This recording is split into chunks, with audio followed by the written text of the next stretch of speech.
Hi everyone. Great to have you here at Super Harry. Get comfortable because today we're presenting, What if Harry's blood test at Gringotts revealed he was 75% Asgardian and Dumbledore had been stealing his Odin force. Before we start, a gentle reminder, if you love stories like this, please like and subscribe. It helps the algorithm show our videos to more people.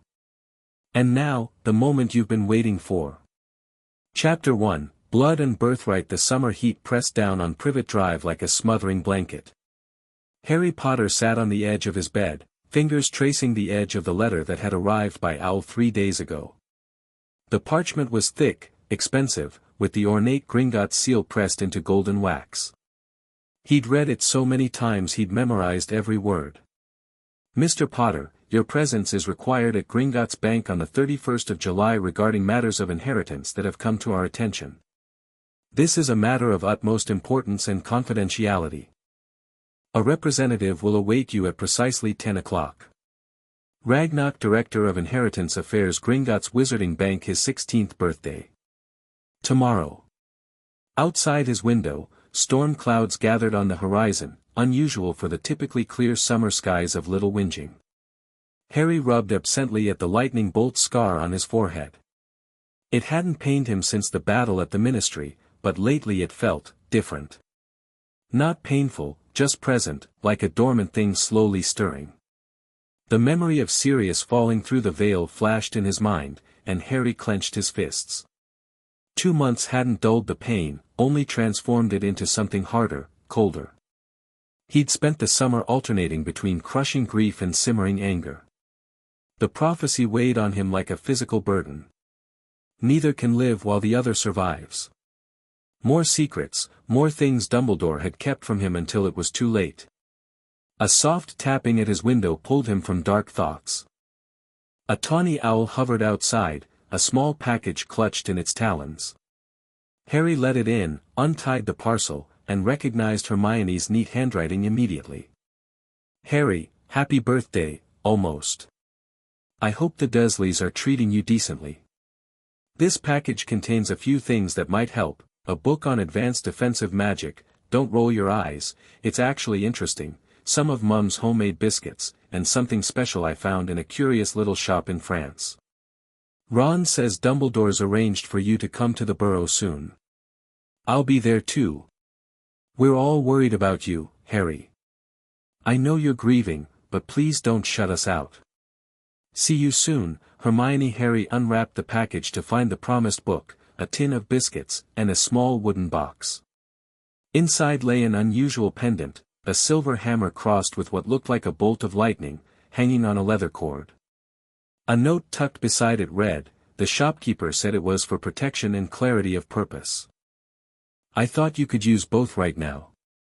He slipped the pendant over his head, surprised by its comfortable weight against his chest. For a moment, he could have sworn it grew warm, but the sensation passed as quickly as it had come. That night, Harry dreamed of a golden city suspended among stars, of a massive throne room where a one-eyed figure watched him with an intense, knowing gaze. He woke with the taste of lightning in his mouth and the distant echo of thunder in his ears. The next morning, Harry slipped out before the Dursleys awoke. He'd left a note explaining he'd be gone for the day, not that they'd care. The night bus deposited him near the leaky cauldron just after 9. He kept his head down as he passed through, not wanting to attract attention. Diagon Alley was different. The vibrant shopping district had transformed under the shadow of Voldemort's return. Windows were boarded up, garish Ministry posters warned of danger, and the few shoppers hurried along with wary eyes. Harry pulled his cap lower and quickened his pace toward the imposing white building at the end of the street. 2 goblin guards flanked the burnished bronze doors of Gringotts.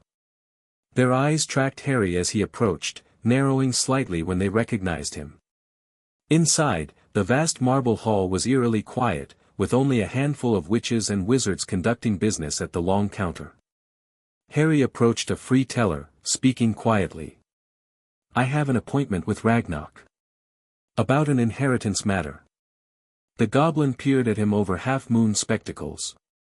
Your name? Harry Potter. Something flashed in the goblin's dark eyes, surprise, or perhaps recognition of something beyond his name. "Follow me, Mr. Potter. Director Ragnarok is expecting you." Harry was led down a series of increasingly ornate corridors, deeper into the bank than he'd ever been. They stopped before a set of doors inlaid with silver runes that seemed to shift and change as he watched. The goblin rapped sharply 3 times. "Enter," commanded a deep voice from within. The office beyond was spacious and imposing. Ancient weapons and artifacts adorned the walls alongside ledgers and scrolls. Behind a massive desk of dark wood sat an elderly goblin with shrewd eyes and an expression that suggested he rarely heard good news. "Mr. Potter." Punctual. Unusual for a wizard. Ragnarok gestured to the chair opposite his desk. "Sit. We have much to discuss." Harry sat, fighting the urge to fidget under the goblin's intense scrutiny. "Your letter mentioned an inheritance matter." "Indeed." Ragnarok steepled his long fingers. "It has come to our attention that certain irregularities exist regarding your accounts and magical signature. Irregularities that should have been addressed years ago." "What kind of irregularities?" Ragnarok removed a crystal vial from a drawer. "Gringotts has certain protocols for heirs of ancient bloodlines. Your parents' will specified that upon your 16th birthday, you were to undergo a full inheritance test. This is not a standard procedure for most wizards, which raises questions about why your parents deemed it necessary." Harry's heart quickened. "My parents' wills? I didn't even know they had wills." Something dangerous flashed in Ragnarok's eyes. "They most certainly did. Wills that were sealed by the chief warlock immediately after their deaths." "Dumbledore," Harry whispered, a cold feeling settling in his stomach. "Indeed." Ragnarok pushed the vial forward. "This is a heritage potion. 3 drops of your blood, freely given, will reveal your full magical lineage and any inheritances due to you." Harry hesitated only briefly before accepting the small silver knife Ragnarok offered. He pricked his finger, allowing 3 drops of blood to fall into the vial. The clear liquid inside immediately began to swirl, changing color rapidly, from clear to red, then purple, then a brilliant, electric blue that seemed to pulse with its own light. Ragnarok's eyes widened. Most unusual. He poured the potion onto a piece of parchment. The blue liquid spread across the surface, forming words and symbols that appeared to burn themselves into the paper.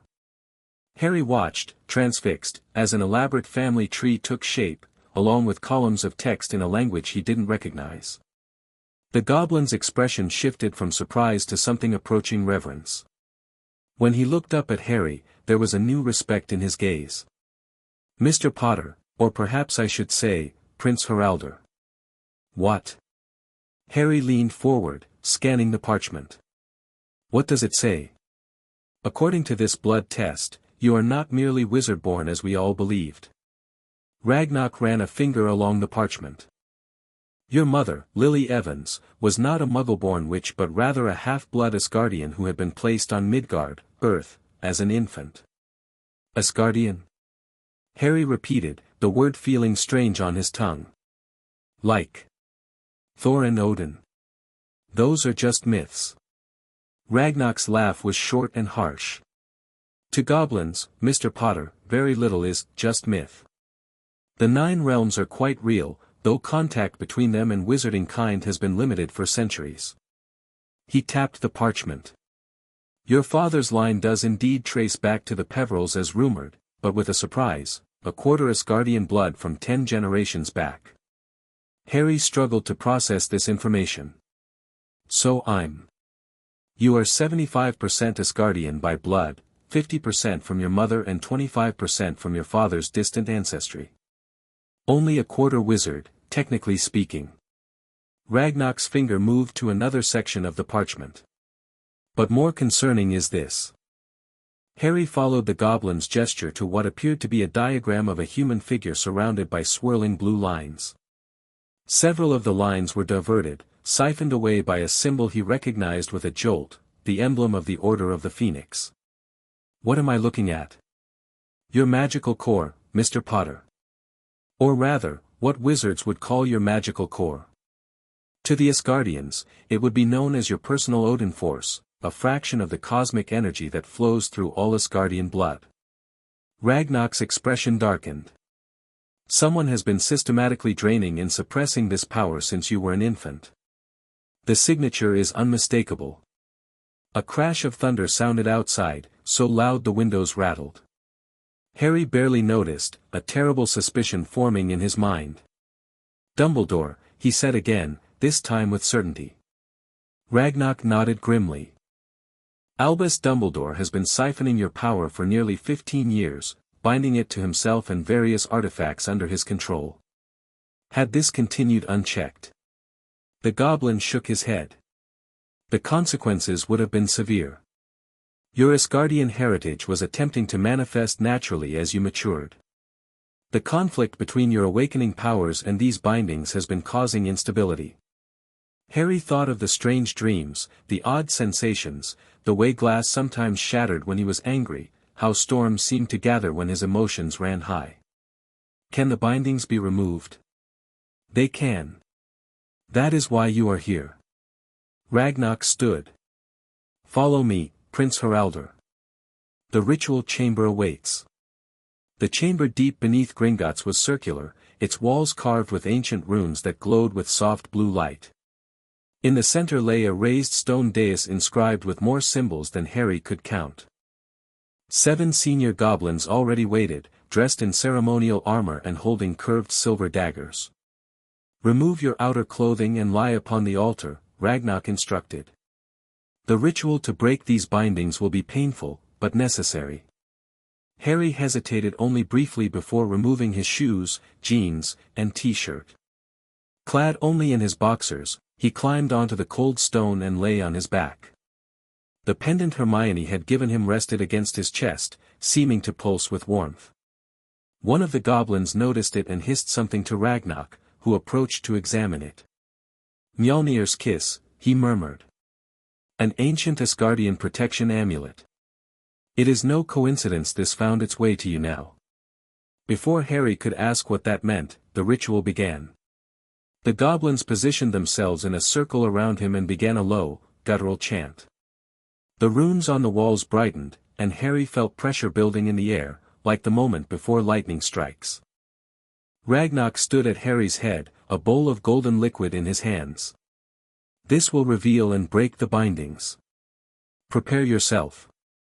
The liquid felt like ice as it was poured over Harry's forehead, trickling down his temples into his hair. For a moment, nothing happened. Then pain exploded through his body. Harry arched off the altar, a scream tearing from his throat. It felt as though every cell was being ripped apart and reassembled. Beneath his eyelids, visions flashed, a cottage in Godric's Hollow, Dumbledore standing over an infant's crib, murmuring incantations while drawing silvery blue threads of energy from the baby's body into a crystal pendant at his throat. Another flash, Dumbledore in his office at Hogwarts, feeding more of the stolen energy into various silver instruments. Harry recognized them as the same devices that had adorned the headmaster's office for years. The pain intensified. Harry could feel something inside him fighting to break free, pushing against invisible constraints that had been in place so long he'd never noticed their presence. Outside, thunder crashed with increasing violence, and the very stones of Gringotts trembled. The bindings fight back, one of the goblins shouted over the din, continue. Ragnar commanded. They weaken. A final, blinding surge of agony tore through Harry's body. He heard himself scream, felt something shatter inside him, and then, release. Power flooded through him, wild and ancient, filling spaces within him he hadn't known were empty. The pendant on his chest flared with brilliant light. Outside, lightning split the sky in a continuous stream as the biggest thunderstorm London had seen in a century broke over Diagon Alley. Inside Harry, something just as powerful broke free. When he opened his eyes, the goblins were staring at him in awe. The runes around the chamber pulsed in time with his heartbeat, and small arcs of electricity danced across his skin. Rise, Prince Haraldr, Ragnar said solemnly. Your birthright has been restored.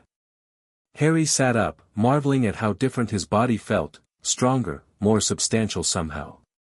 The perpetual weakness and fatigue he'd always attributed to his meager upbringing with the Dursleys was gone, replaced by a vibrant energy that seemed to hum beneath his skin. What happens now? He asked, surprised by the resonant quality his voice had taken on. That is for you to decide. Ragnar handed him his clothes. But first, I believe there is someone who owes you an explanation. Albus Dumbledore was waiting in Ragnar's office when they returned. The headmaster sat calmly, his lined face betraying no surprise at their arrival. Only the tightness around his eyes and the way his fingers gripped his wand suggested he was anything but at ease. Harry, my boy. I see you've discovered some unexpected truths today. Dumbledore's voice was gentle, concerned, but Harry now recognized the calculation behind those twinkling blue eyes. Thunder rumbled ominously outside. Harry felt electricity crackling between his fingers as rage built inside him. Don't call me that, he said quietly. Don't pretend this is some unfortunate misunderstanding. I assure you, everything I've done has been for your protection, Dumbledore began, rising from his chair.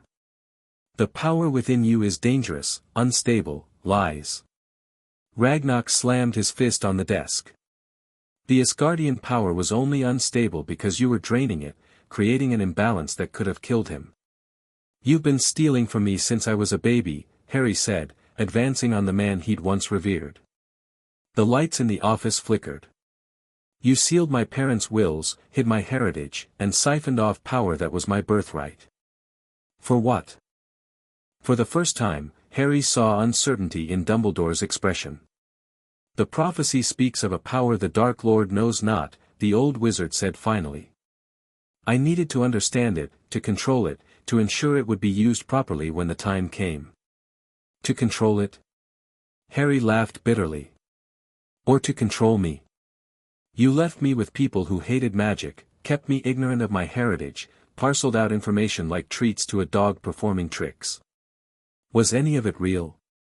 Your concern? Your affection? Or was I just a weapon you were crafting? Outside, lightning struck so close the building shook. Dumbledore's eyes darted to the window, then back to Harry. You don't understand the burden of leadership, Harry. The difficult choices. Harry's voice rose. What choice did you give me? What choice did you give my parents when you sealed their wills? What choice did you give Sirius when you let him rot in Azkaban without a trial? The pendant at Harry's chest began to glow, and he felt power surging through him. A corona of blue-white energy crackled around his body. Harry, you must calm yourself, Dumbledore said urgently, raising his wand. Your power is volatile, no. Harry's eyes flashed, and in that moment, they glowed with an unearthly blue light. My power is mine. With a gesture born of pure instinct, Harry thrust his hand forward. A bolt of energy erupted from his palm, striking Dumbledore's wand and sending the elder wizard staggering backward. The elder wand, though Harry didn't yet know its significance, flew from Dumbledore's grasp and clattered to the floor, smoking slightly. Silence fell, broken only by the rumble of distant thunder. Dumbledore looked at his empty hand, then at Harry, genuine shock written across his features. Impossible, he whispered. Harry picked up the wand, feeling a strange resonance as his fingers closed around it. I think you'll find many impossible things are happening today, Headmaster. Ragnar cleared his throat. I believe, Albus Dumbledore, that you have stolen property to return. Dumbledore straightened, composing himself with visible effort. The artifacts in my office. Yes, they contain portions of Harry's power. I will relinquish them, of course. And the pendant you wear, Harry said, his eyes fixed on the crystal hanging from a chain around Dumbledore's neck. That's mine too, isn't it? Slowly, reluctantly, Dumbledore removed the pendant and placed it on Ragnar's desk. Even from a distance, Harry could feel his own energy calling to him from inside the crystal. There will be consequences for these actions, Ragnar said coldly.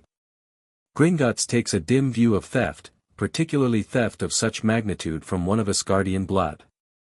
I acted in what I believed was the greater good, Dumbledore said quietly. The power within Harry could destroy him, and others, if unleashed without preparation. That wasn't your decision to make, Harry replied. It never was. Dumbledore studied him for a long moment. Perhaps you're right, Harry. But understand this, Voldemort will sense this change in you.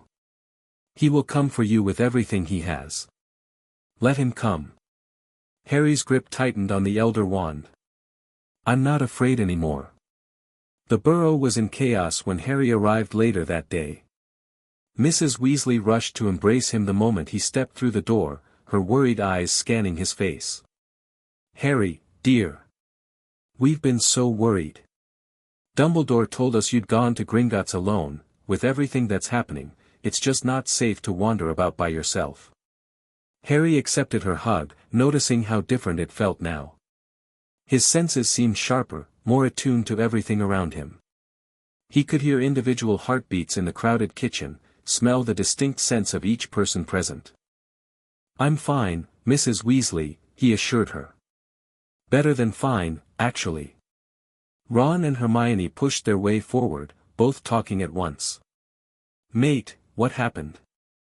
There's been this mental storm all over Britain, Harry. Dumbledore arrived at the order meeting looking absolutely shaken, said something about you discovering unexpected heritage. Harry raised his hands. I'll explain everything, I promise. But maybe somewhere more private.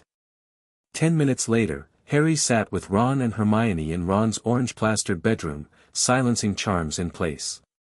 He told them everything, the blood test, his Asgardian heritage, Dumbledore's theft of his power. Ron's mouth hung open by the end of the explanation. Bloody hell, Harry. You're, what, some kind of Asgardian prince? Technically, I suppose. Harry flexed his fingers, watching small sparks dance between them. It's still sinking in. Hermione was leafing through one of her books, brow furrowed in concentration. I've been reading about Norse mythology all summer, ever since I found that pendant for you. It's fascinating how much of it intersects with wizarding history. She looked up, her expression serious. Harry, if you really are 75% Asgardian, and your power was being suppressed all this time, we have no idea what you might be capable of. I know. Harry stood and walked to the window, watching storm clouds still swirling in the distance. That's what scares me. And excites me, if I'm being honest. Ron joined him at the window. So what happens now? I mean, are you still coming back to Hogwarts? Or do you have to go to, I dunno, Asgard or something? The question hit Harry like a physical blow. He hadn't considered that his revelation might take him away from the only home he'd ever known. I don't know, he admitted. I still feel like, me. Just more so. But there's so much I need to learn about who I really am. He touched the hammer pendant at his throat. Starting with why my mother was sent to Earth in the first place. Hermione's eyes widened suddenly. The pendant. Harry, I had no idea when I bought it, it was just in this little Norse antiquities shop in Paris. The shopkeeper said it was very old, that it would find its rightful owner. Harry removed the pendant and studied it. The silver hammer seemed to gleam with its own inner light now. Mjolnir's kiss, he murmured, remembering Ragnar's words. Some kind of Asgardian protection charm. Mjolnir is Thor's hammer, Hermione explained. One of the most powerful weapons in the 9 realms. If that pendant is connected to it somehow.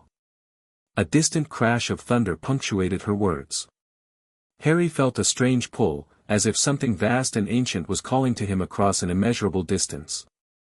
I think. He began slowly, I think someone knows I'm here. Someone from Asgard. That night, Harry dreamed more vividly than ever before. He stood in a vast golden hall, larger than the Great Hall at Hogwarts, with soaring columns and a domed ceiling that seemed to contain galaxies. At the far end sat a massive throne, and upon it, a figure both ancient and powerful, an old man with a flowing white beard and a golden eye patch. So, the figure rumbled, his voice like distant thunder.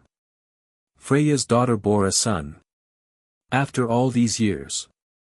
Harry found himself walking forward, drawn toward the throne. Who are you? Who was my mother, really? The one-eyed king studied him with his remaining eye, which seemed to contain all the wisdom and weariness of millennia.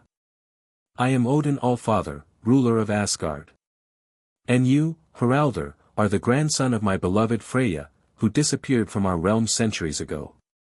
My grandmother was Asgardian royalty. Harry struggled to process this. Indeed. And your mother was hidden on Midgard for her protection during the last great war between the realms. Odin leaned forward. We believed her line ended with her death. Until today, when your power finally broke free of its chains and called to us across the cosmos. Odin descended from his throne, approaching Harry with measured steps. Up close, the aura of power surrounding him was almost overwhelming. You stand at a crossroads, young prince. The power awakening within you is formidable, the combined heritage of Freya's line and mortal wizardry. It will make you a target in all 9 realms. I'm already a target in my world, Harry said, thinking of Voldemort.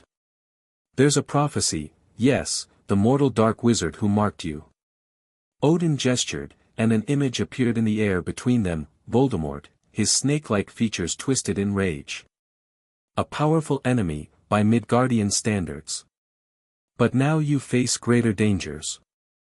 What do you mean? The one who stole your power, Dumbledore, was not entirely wrong to fear it. Odin's expression grew grave. Uncontrolled, the Odin force within you could destroy everything you touch. You require training. Guidance. From whom? You. A ghost of a smile crossed Odin's weathered face. No. My time as a teacher has passed. But soon, one will come who can help you understand your heritage. The throne room began to fade, dissolving like mist. Wait. Harry called. I have more questions. Odin's voice echoed as the dream slipped away. Prepare yourself, Haraldr. Midgard and Asgard are about to collide in ways not seen for 1,000 years. And you stand at the center of the storm. Harry woke with a gasp, lightning flashing outside the window. The pendant at his throat glowed with soft blue light, pulsing like a heartbeat. Beside him, Ron snored peacefully, oblivious to the fact that Harry's bed was hovering 3 feet above the floor. The next morning brought chaos to the burrow. Owls arrived by the dozen, from the ministry, from the order, from concerned friends who'd read the Daily Prophet's front-page story, Potter Power Surge, Unexplained Magical Phenomenon Rocks Britain. The article detailed the unprecedented weather disturbances centered around London and speculated wildly about their connection to the Chosen One. Thankfully, the truth about Harry's heritage remained secret for now, though how long that would last was anyone's guess. Harry sat at the Weasleys' kitchen table, picking at his breakfast while everyone around him argued about what to do. Mrs. Weasley wanted him kept safe at the Burrow. Mr. Weasley thought the Order headquarters would be more secure. Bill suggested Gringotts might offer sanctuary, given their apparent involvement. Through it all, Harry remained quiet, aware of the new strength thrumming through his veins. The constant hunger that had been his companion for as long as he could remember was gone. Food now seemed almost optional. As if his body drew sustenance from something else entirely. Harry, dear, you're not eating, Mrs. Weasley fretted, piling more eggs onto his already full plate. I'm not very hungry, he replied honestly. I feel different. Hermione, observing him closely from across the table, spoke up. The legends say Asgardians don't require food the way humans do. They can draw sustenance from cosmic energy itself. Cosmic energy? Ron mumbled around a mouthful of toast. Blimey, that'd save a fortune on groceries. Despite everything, Harry laughed. It felt good, normal, even as everything around him changed. The moment of levity was shattered by a sudden, deafening crack from outside, not the familiar sound of apparition, but something far more powerful. The entire house shook, dishes rattling in cupboards and pictures tilting on walls. Mr. Weasley rushed to the window. Good heavens! Everyone crowded around to look. In the field beyond the Burrow's garden, an intricate circular pattern had been burned into the ground, ornate symbols smoldering within its borders. In the center stood a tall, broad-shouldered figure in gleaming armor, a red cape billowing behind him despite the still morning air. In his hand, he held what could only be described as a war hammer, crackling with barely contained energy. "It's him," Hermione whispered, clutching Harry's arm. "Thor." Harry felt the pendant against his chest grow warm. Without thinking, he moved toward the door, ignoring Mrs. Weasley's protests and Mr. Weasley's attempts to hold him back. "I have to go out there," he said simply. "He's come for me." Outside, the air crackled with electricity. Harry approached the circular pattern, feeling the residual energy washing over him like a familiar embrace. The armored figure turned, revealing a handsome, bearded face with eyes that seemed to hold the power of storms. "Heraldor," Thor's voice boomed across the distance between them. "Son of Lily, grandson of Freya." At last. Harry stopped at the edge of the burned circle. "You know who I am. All of Asgard knows of you now." Thor strode forward, his presence overwhelming even from several feet away. The lost prince whose power broke free and called across the stars. He raised Mjolnir, pointing it at the pendant around Harry's neck. "I see you bear the kiss, the token my mother created to find those of our blood scattered across the realms." "Your mother?" Harry touched the pendant. "So you and I are distant kin," Thor confirmed with a nod. "Freya was sister to my mother Frigga. Their bloodlines run parallel through Asgard's history." From behind Harry came the sound of footsteps. His friends had followed him out, along with the Weasley family. They stood in a wary cluster, wands half raised. Thor regarded them with amused interest. "Your mortal companions need not fear me," he said. "I come in peace, for now." "For now." Mr. Weasley stepped forward. "What exactly does that mean?" Thor's expression darkened. "It means, Midgardian, that peace depends on many factors. Chief among them, what young Heraldor decides to do with his newly awakened heritage." Harry felt the weight of every gaze upon him. "I'm still figuring that out myself. Until yesterday, I thought I was just a wizard." "Just a wizard," Thor repeated with a rumbling laugh. "There is no just about Midgardian magic. It is but one facet of the power that flows through the 9 realms." His expression grew serious again. "But the Odin force awakening within you is something else entirely. Unchecked, untrained, it could bring destruction beyond imagining." "So you've come to train me?" Harry asked. Thor studied him for a long moment, then nodded once. "That is part of my purpose." "The other part?" He hesitated, glancing at the sky. "The other part concerns the one who stole your power. Such theft from Asgardian royalty cannot go unanswered." Harry thought of Dumbledore, of his manipulations and justifications. "He said he did it to protect me. To protect others from my power. A convenient excuse for one who wielded that stolen power himself." Thor's grip tightened on Mjolnir. "Where is this thief now?" "I don't know," Harry admitted. "But I don't think punishment is what's needed most right now. I need answers more than vengeance." Thor's eyebrows rose in surprise. After a moment, his stern expression softened slightly. "Wisdom from one so young. Perhaps Freya's blood runs stronger in you than I thought."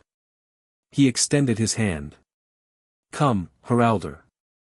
There is much to discuss, and these open fields are not the place for it." Harry hesitated, looking back at his friends. Hermione nodded encouragingly, while Ron gave him a thumbs up despite his obvious awe. The Weasleys looked concerned but supportive. Taking a deep breath, Harry stepped into the circle and clasped Thor's outstretched arm. "I'm ready," he said, and was surprised to find he meant it. The following days brought a crash course in Asgardian heritage. Thor established himself in an ancient stone circle not far from the burrow, creating what he called a temporary sanctuary, where he could teach Harry without risk to the surrounding countryside. The first lesson nearly ended in disaster. The Odin force responds to emotion and intent, Thor explained, standing opposite Harry in the center of the circle. You must learn to channel it deliberately, rather than letting it erupt in response to your feelings. Harry nodded, trying to concentrate on the energy he could feel humming beneath his skin. How do I direct it? Begin with visualization. Imagine the power as a stream you can divert at will. Thor pointed to a boulder at the edge of the circle. Focus on that stone. Will the energy to strike it, gently at first. Harry extended his hand, focusing on the boulder. He tried to imagine the crackling energy he'd felt when confronting Dumbledore, tried to direct it in a controlled stream toward the target. Nothing happened. I can feel it inside me, he said, frustrated, but I can't seem to push it outward. The bindings placed on you for so many years have left scars, Thor observed. Try again, but this time, think of something that stirs your emotion. Anger, joy, determination, all can be pathways to power. Harry closed his eyes, searching for a powerful emotion to focus his energy. Unbidden, Sirius's face came to mind, his laugh, his fierce protectiveness, the moment he fell through the veil. Grief and rage surged through Harry in equal measure. The result was immediate and catastrophic. With a deafening crack, energy exploded not just from Harry's outstretched hand but from his entire body. The boulder didn't just crack, it disintegrated into dust. Trees at the edge of the clearing bent backward as if hit by a shockwave. The sky above darkened instantly, lightning forking in all directions as thunder shook the ground. Harry! Hermione's scream barely penetrated the roaring in his ears. She and Ron had been watching from what they thought was a safe distance. Now they were being blown backward by the force of his unleashed power. Thor moved with supernatural speed, throwing himself between Harry's friends and the energy storm. Mjolnir raised high, he absorbed the worst of the blast, though even he staggered under its force. Control it, he shouted over the din, find your center, Heraldor. Harry fought to rein in the power surging through him. It was like trying to contain an ocean with his bare hands. The more he struggled, the more it seemed to slip from his grasp. In desperation, he thought of those he cared for, Ron and Hermione cowering behind Thor, the Weasleys who had taken him in, the students at Hogwarts who would return in September. People who could be harmed if he couldn't master this power within him. Gradually, painfully, the storm began to subside. The lightning retreated, the winds calmed, and the oppressive pressure in the air diminished. Harry fell to his knees, gasping as if he'd run a marathon. Thor approached cautiously, his expression grave but not angry. Now you understand the need for training. Harry looked up, horrified at what he'd nearly done. I could have killed them. But you did not. Thor placed a hand on his shoulder. The power responded when you found your true center, not rage, but protection. Remember that. From the edge of the clearing, Ron and Hermione watched wide-eyed as Thor helped Harry to his feet. They had witnessed firsthand the destructive potential within their friend, and his desperate struggle to contain it. Blimey, Ron whispered. He's not just Harry anymore, is he? Hermione shook her head slowly. He's still Harry. Just, more. News of Harry's transformation spread quickly despite attempts to keep it quiet. By the end of the week, the Daily Prophet was running wild speculations about Potter's mysterious new powers, and his connection to the foreign dignitary seen near the Weasley property. The ministry sent delegations that Thor firmly but politely turned away. The Order of the Phoenix was in disarray, with Dumbledore conspicuously absent from any attempts to contact Harry. Through it all, Harry continued his training, making slow but steady progress in controlling his abilities. The pendant, Mjolnir's Kiss, proved invaluable, helping him focus and channel the Odin force with increasing precision. The kiss was created for those of mixed heritage, Thor explained as they rested after a particularly demanding session. To help them find balance between their Asgardian nature and their mortal blood. Harry turned the pendant over in his hand. How did Hermione find it? Of all the shops in all the world. Thor smiled mysteriously. Asgardian artifacts have a way of finding those who need them most. Perhaps it sought you out, knowing your power would soon awaken. There's so much I still don't understand, Harry sighed. About my mother, my grandmother, why they were hidden on Earth. Thor's expression grew somber. Those are complicated tales, spanning centuries of conflict between the realms. Your grandmother, Freya, disappeared during a time of great strife. Many believed she perished in battle, but it seems she chose exile on Midgard instead. And my mother? Was she born here? No. Lily was born in Asgard, but as an infant, she was brought to Midgard for her protection. The one who placed her with the Evans family used powerful magic to conceal her true nature, even from herself. Thor gazed into the distance. Only as she matured did her Asgardian powers begin to manifest, likely appearing as what your people would call extraordinarily powerful magic. Harry thought of what he'd heard about his mother, her exceptional talent for charms, her fierce protectiveness, her ability to stand against Voldemort himself. Did she know? Before she died, did she know what she really was? Thor nodded slowly. I believe she must have discovered at least part of the truth. The inheritance test she arranged for you, the stipulation it be performed on your 16th birthday when your own powers would begin to manifest fully, these suggest knowledge of her heritage. Then why didn't she tell anyone? Why keep it secret? The 9 realms exist in delicate balance, Heraldor. Asgardians living openly among Midgardians could upset that balance. Thor twirled Mjolnir absently.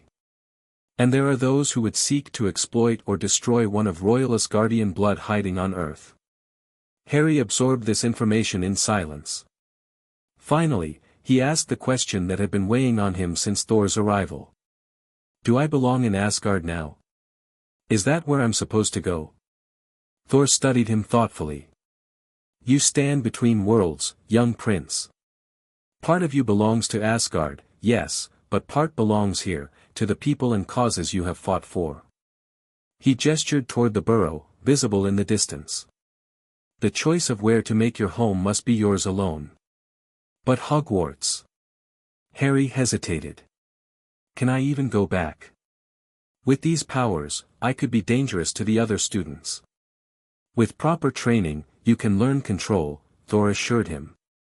And there is wisdom to be found in continuing your education among those who have known you longest. A glint of humor appeared in his eyes. Besides, I suspect this Hogwarts has weathered many storms before you. Harry couldn't help but smile at that. You have no idea. Their conversation was interrupted by the arrival of a silvery lynx Patronus, which spoke in Kingsley Shacklebolt's deep voice, Potter, urgent news. Death Eaters planning coordinated attacks. Multiple targets including the burrow. Estimated time 1 hour. Prepare yourselves. The message dissolved into silver mist. Harry and Thor exchanged grim looks. It seems, Thor said, hefting Mjolnir, that your enemy has decided to test your new powers sooner rather than later. Harry felt a surge of both fear and determination. We need to evacuate the burrow. Get everyone to safety. Or, Thor suggested with a dangerous smile, we could prepare a welcome your Death Eaters will not soon forget. An hour later, Harry stood on the hillside overlooking the burrow, watching as black-robed figures began to materialize at the edge of the property. The Weasleys had refused to evacuate, this was their home, and they would defend it. Instead, they had prepared defenses, with Bill and Mr. Weasley reinforcing the wards while the others took up strategic positions. Ron and Hermione flanked Harry, wands ready. Thor stood slightly apart, observing with interest as the Death Eaters assembled. Nearly 30 of them, Hermione whispered, her voice tense but steady. They must really want to make a statement. Harry nodded grimly. They think I'm vulnerable. Unstable. Are you? Ron asked bluntly. Harry considered the question honestly. The raw power inside him still felt wild, unpredictable. But over the past days, he'd learned to channel it with increasing control. And now, facing a clear threat to those he loved, his mind felt surprisingly calm. No, he answered finally. I'm not the same person I was before. But I'm not unstable. Thor approached, Mjolnir spinning slowly in his hand. They approached the outer wards. What is your plan, Heraldor? Harry took a deep breath. I need to show them, and Voldemort, that I'm not afraid. That I'm not running. He glanced at his friends. But I won't put anyone else at risk. We're with you, mate, Ron said firmly. Always have been. Always will be, Hermione added.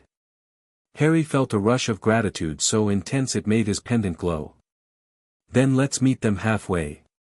Together, they descended the hill toward the assembled Death Eaters, who were now firing curses at the burrow's protective wards. Flashes of malevolent light bounced off the invisible barriers, illuminating masked faces contorted with effort and frustration. Harry stopped just inside the property line, the boundary of the Weasleys' strongest wards. Thor stood beside him, an imposing figure whose presence alone caused several Death Eaters to falter. That's far enough. Harry called out, his voice carrying easily across the field. The Death Eaters turned, momentarily startled by the direct confrontation. Then, recognizing Harry, they shifted formation, focusing their attention on him instead of the wards. A tall figure stepped forward, removing his mask to reveal the sneering face of Lucius Malfoy, recently escaped from Azkaban. Potter, he called back, voice dripping with disdain. The Dark Lord sends his regards. He's most intrigued by reports of your newfound abilities. Is that why he sent you instead of coming himself? Harry replied coolly. To test me? Malfoy's expression tightened. The Dark Lord will deal with you personally once we deliver you to him. Though he did specify we could rough you up a bit first, payment for our last encounter. You're not taking him anywhere, Ron growled, stepping forward. How touching, Malfoy sneered. Still hiding behind your friends, Potter? No, Harry said quietly. Not hiding. He stepped forward, crossing the boundary of the wards. Not anymore. Thunder rumbled overhead as clouds began to gather. The pendant at Harry's throat glowed visibly now, even through his shirt. Beside him, Thor watched with interest but made no move to interfere. Last chance, Harry announced, his voice carrying across the field. Leave now, and no one gets hurt. Laughter rippled through the Death Eater ranks.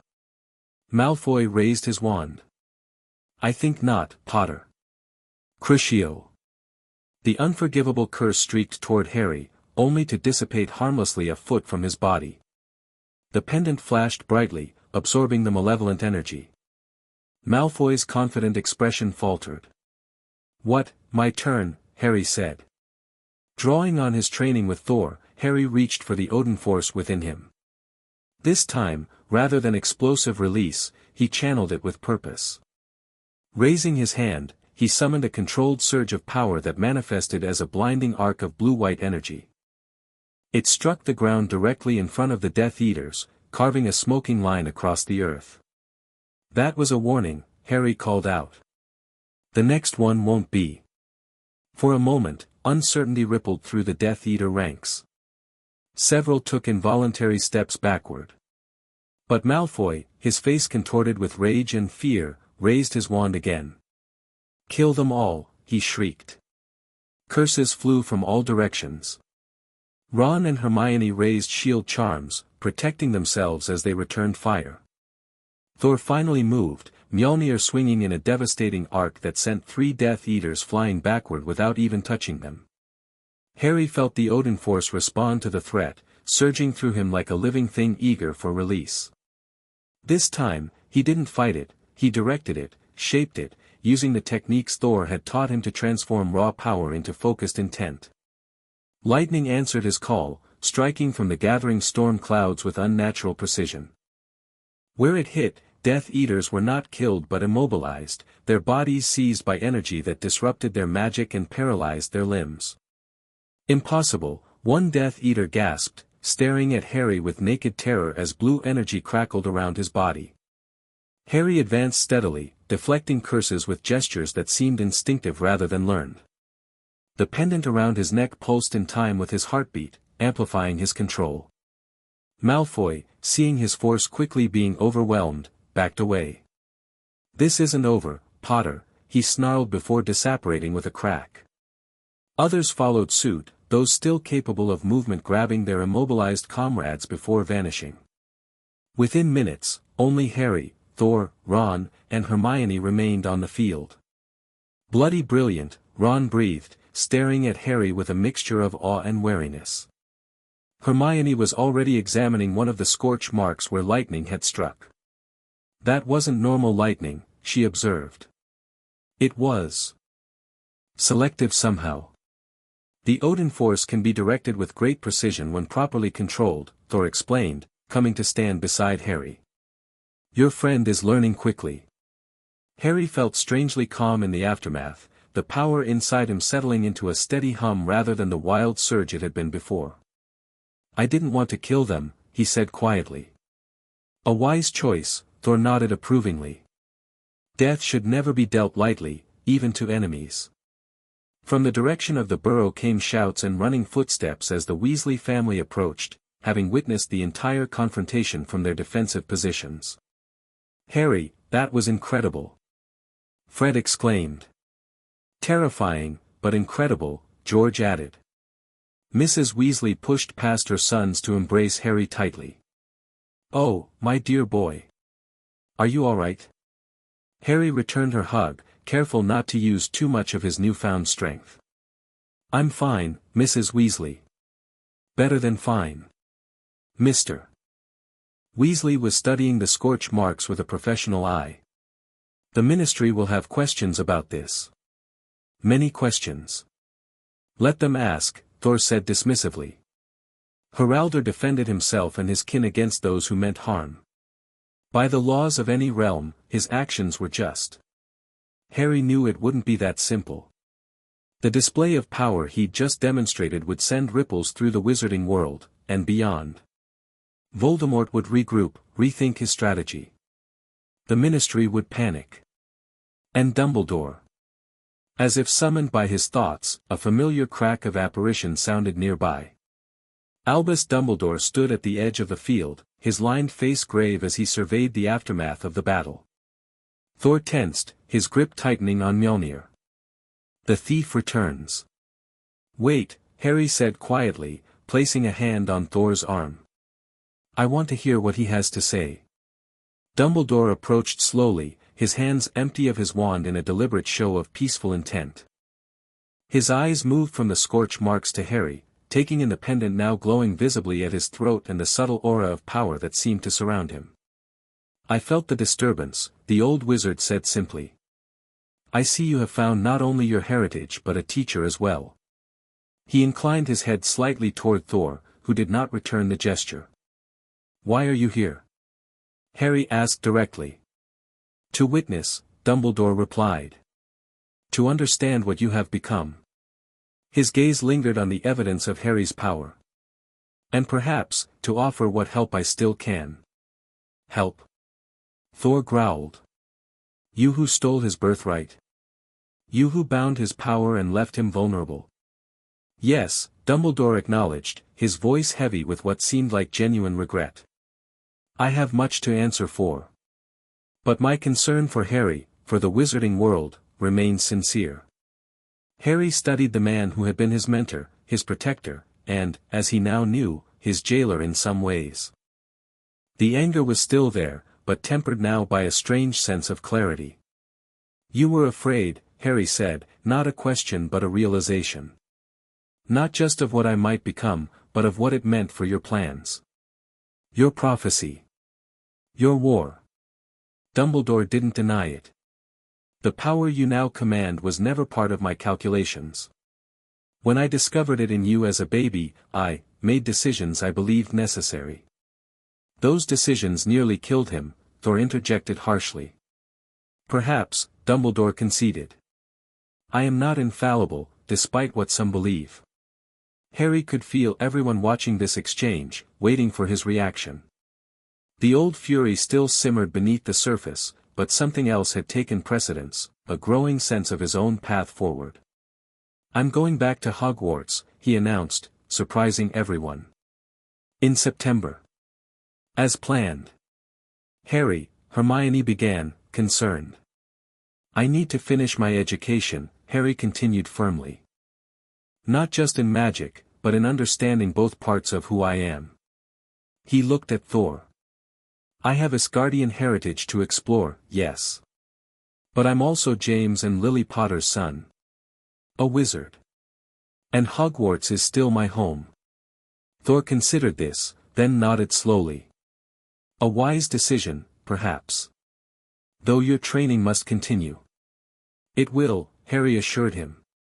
But I won't run from either part of my life. Dumbledore's expression was unreadable. Hogwarts will welcome you, of course. Though there will be adjustments necessary, given your new abilities. I'm counting on it, Harry replied, a hint of steel in his voice. And we'll be having several long conversations about everything you've kept from me over the years.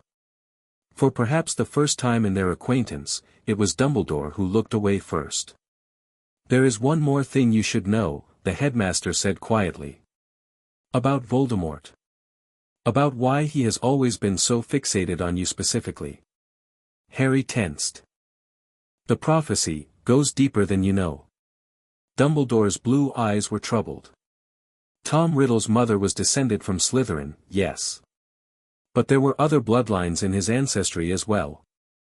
Ancient ones, not of this realm. Thor stepped forward sharply. What are you saying, wizard? I'm saying, Dumbledore replied gravely, that the blood test which revealed Harry's heritage would show something similarly surprising about Lord Voldemort. Something that may explain his unnatural affinity for dark magic and his obsession with conquering death. Harry felt a chill that had nothing to do with the evening air. He's not Asgardian. No, Dumbledore confirmed. But he carries blood from another realm entirely.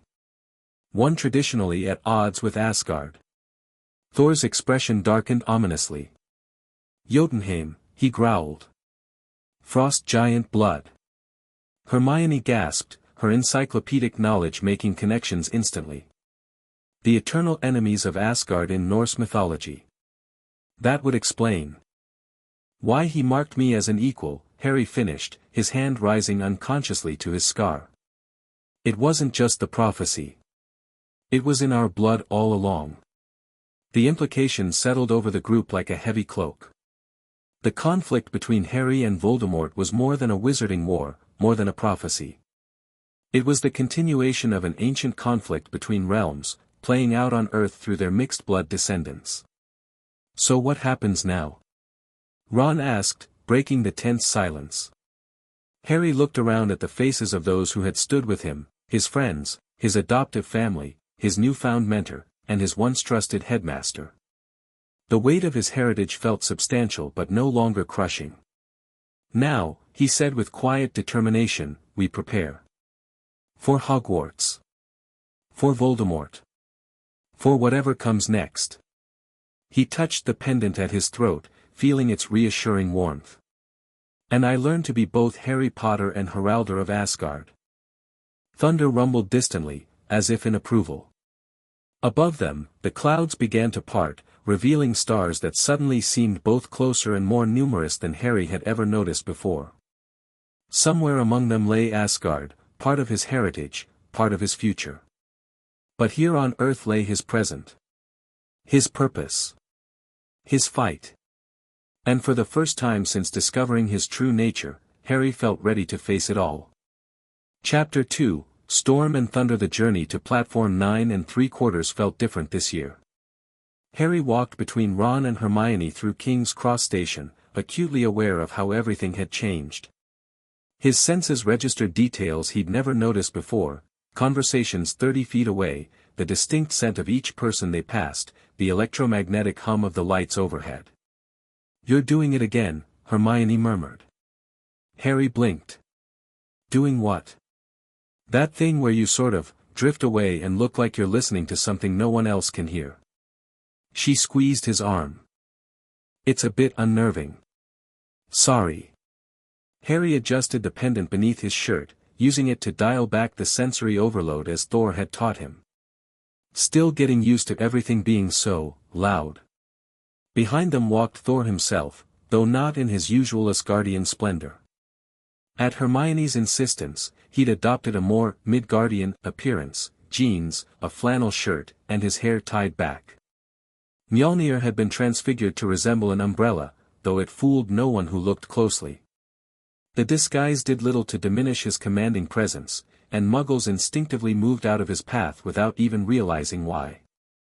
"You're drawing attention," Ron muttered, noticing the stares. Thor laughed. "I always draw attention, young wizard. It is the burden of greatness." Harry couldn't help but smile at Thor's complete lack of modesty. Over the past month, he'd come to appreciate his Asgardian mentor's straightforward nature. Thor said exactly what he meant, without the cryptic half-truths Harry had grown accustomed to from Dumbledore. Their arrival at the barrier between platforms 9 and 10 drew curious looks from the Weasley parents. "Are you certain about this, Thor?" Mr. Weasley asked nervously. "The magical barrier isn't designed for, well, gods," Thor supplied helpfully. Mrs. Weasley hushed her husband. "Not so loud, dear. The barrier will admit me," Thor assured them. "It recognizes magic of all the 9 realms.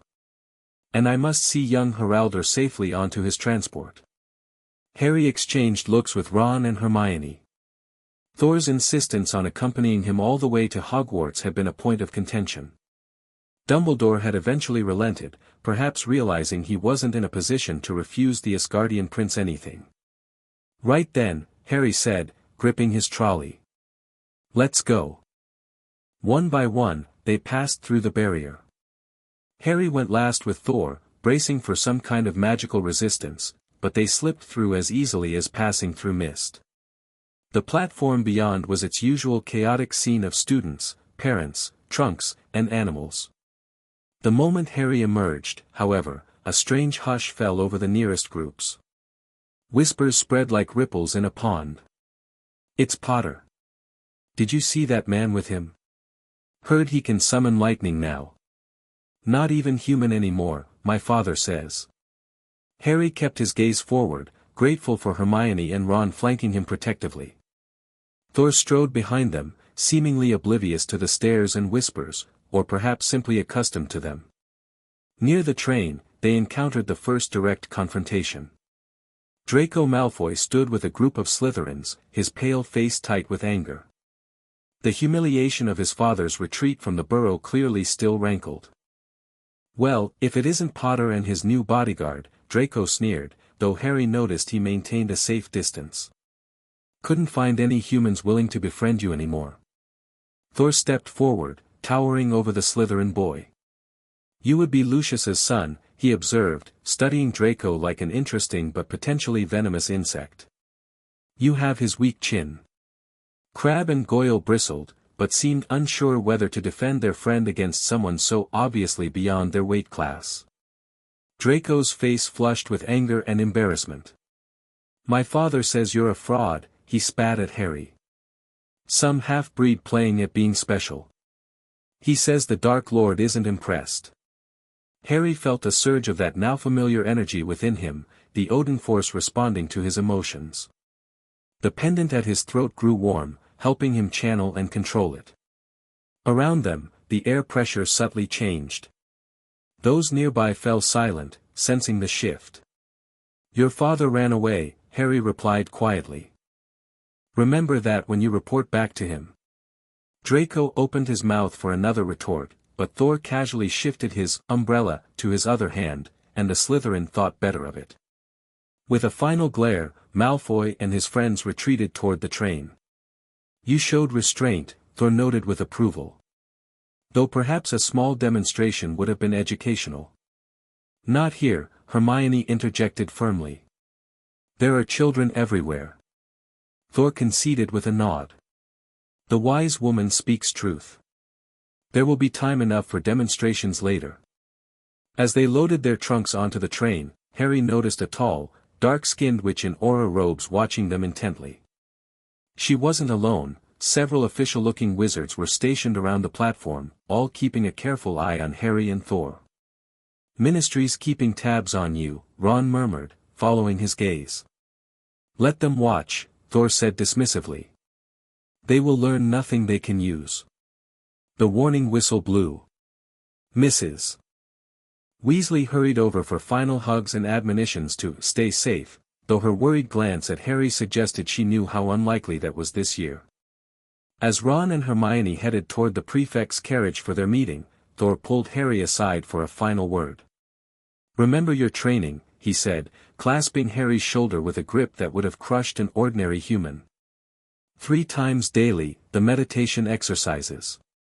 Without them, your power may surge unpredictably, especially in times of stress or strong emotion.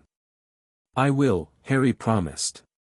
And I will be at Hogwarts within the fortnight, once I have concluded my business. Thor's expression turned serious. Be wary of Dumbledore, young prince. His remorse may be genuine, but old habits of control are not easily broken. Harry nodded. He'd spent hours talking with Dumbledore since the confrontation at the Burrow, extracting explanations about his parents, his heritage, and the old wizard's decisions. While some understanding had been reached, trust was another matter entirely. Safe journey, Heraldor, Thor said, stepping back as the final whistle blew. Harry boarded the train just as it began to move, finding himself alone in the corridor as compartments full of students stared out at him. He felt suddenly, acutely conscious of his difference, not just famous Harry Potter anymore, but something other. Something that didn't quite belong. A small hand tugged at his sleeve. Harry turned to find Luna Lovegood smiling dreamily up at him. Hello, Harry, she said as if they'd just seen each other yesterday. Your aura's changed. It's quite beautiful now, all blue and gold and electric. Like the heart of a storm. Harry blinked in surprise. You can see that? Of course. She tilted her head. Can't everyone? Without waiting for an answer, she led him to a compartment where Neville was already seated with Ginny. I saved you a seat. I thought you might need friends today more than usual. Something tight in Harry's chest loosened at her simple acceptance. He followed her into the compartment, grateful for the normalcy of Luna's oddness. Is it true? Neville blurted the moment Harry sat down. About you being, not entirely human. Ginny elbowed him sharply. Neville. It's okay, Harry said. And yes, it's true. I found out I'm mostly Asgardian by blood. My mother was one, apparently, though she didn't know until later in life. Asgardian, Neville repeated, wide-eyed. Like the Norse gods. They're not actually gods, Harry clarified, repeating what Thor had explained to him. Just very long-lived beings from another realm with different abilities than humans. They were worshipped as gods centuries ago when they interacted more with Earth, Midgard, they call it. That explains why the Rotfong conspiracy never targeted you, Luna said sagely. They can sense Asgardian blood, you know. It gives them terrible indigestion.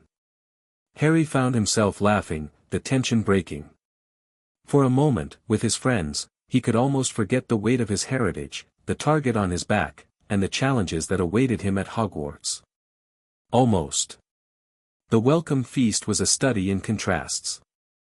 While the first years gazed around in awe at the enchanted ceiling and floating candles, the older students divided their attention between Dumbledore at the staff table and Harry among the Gryffindors.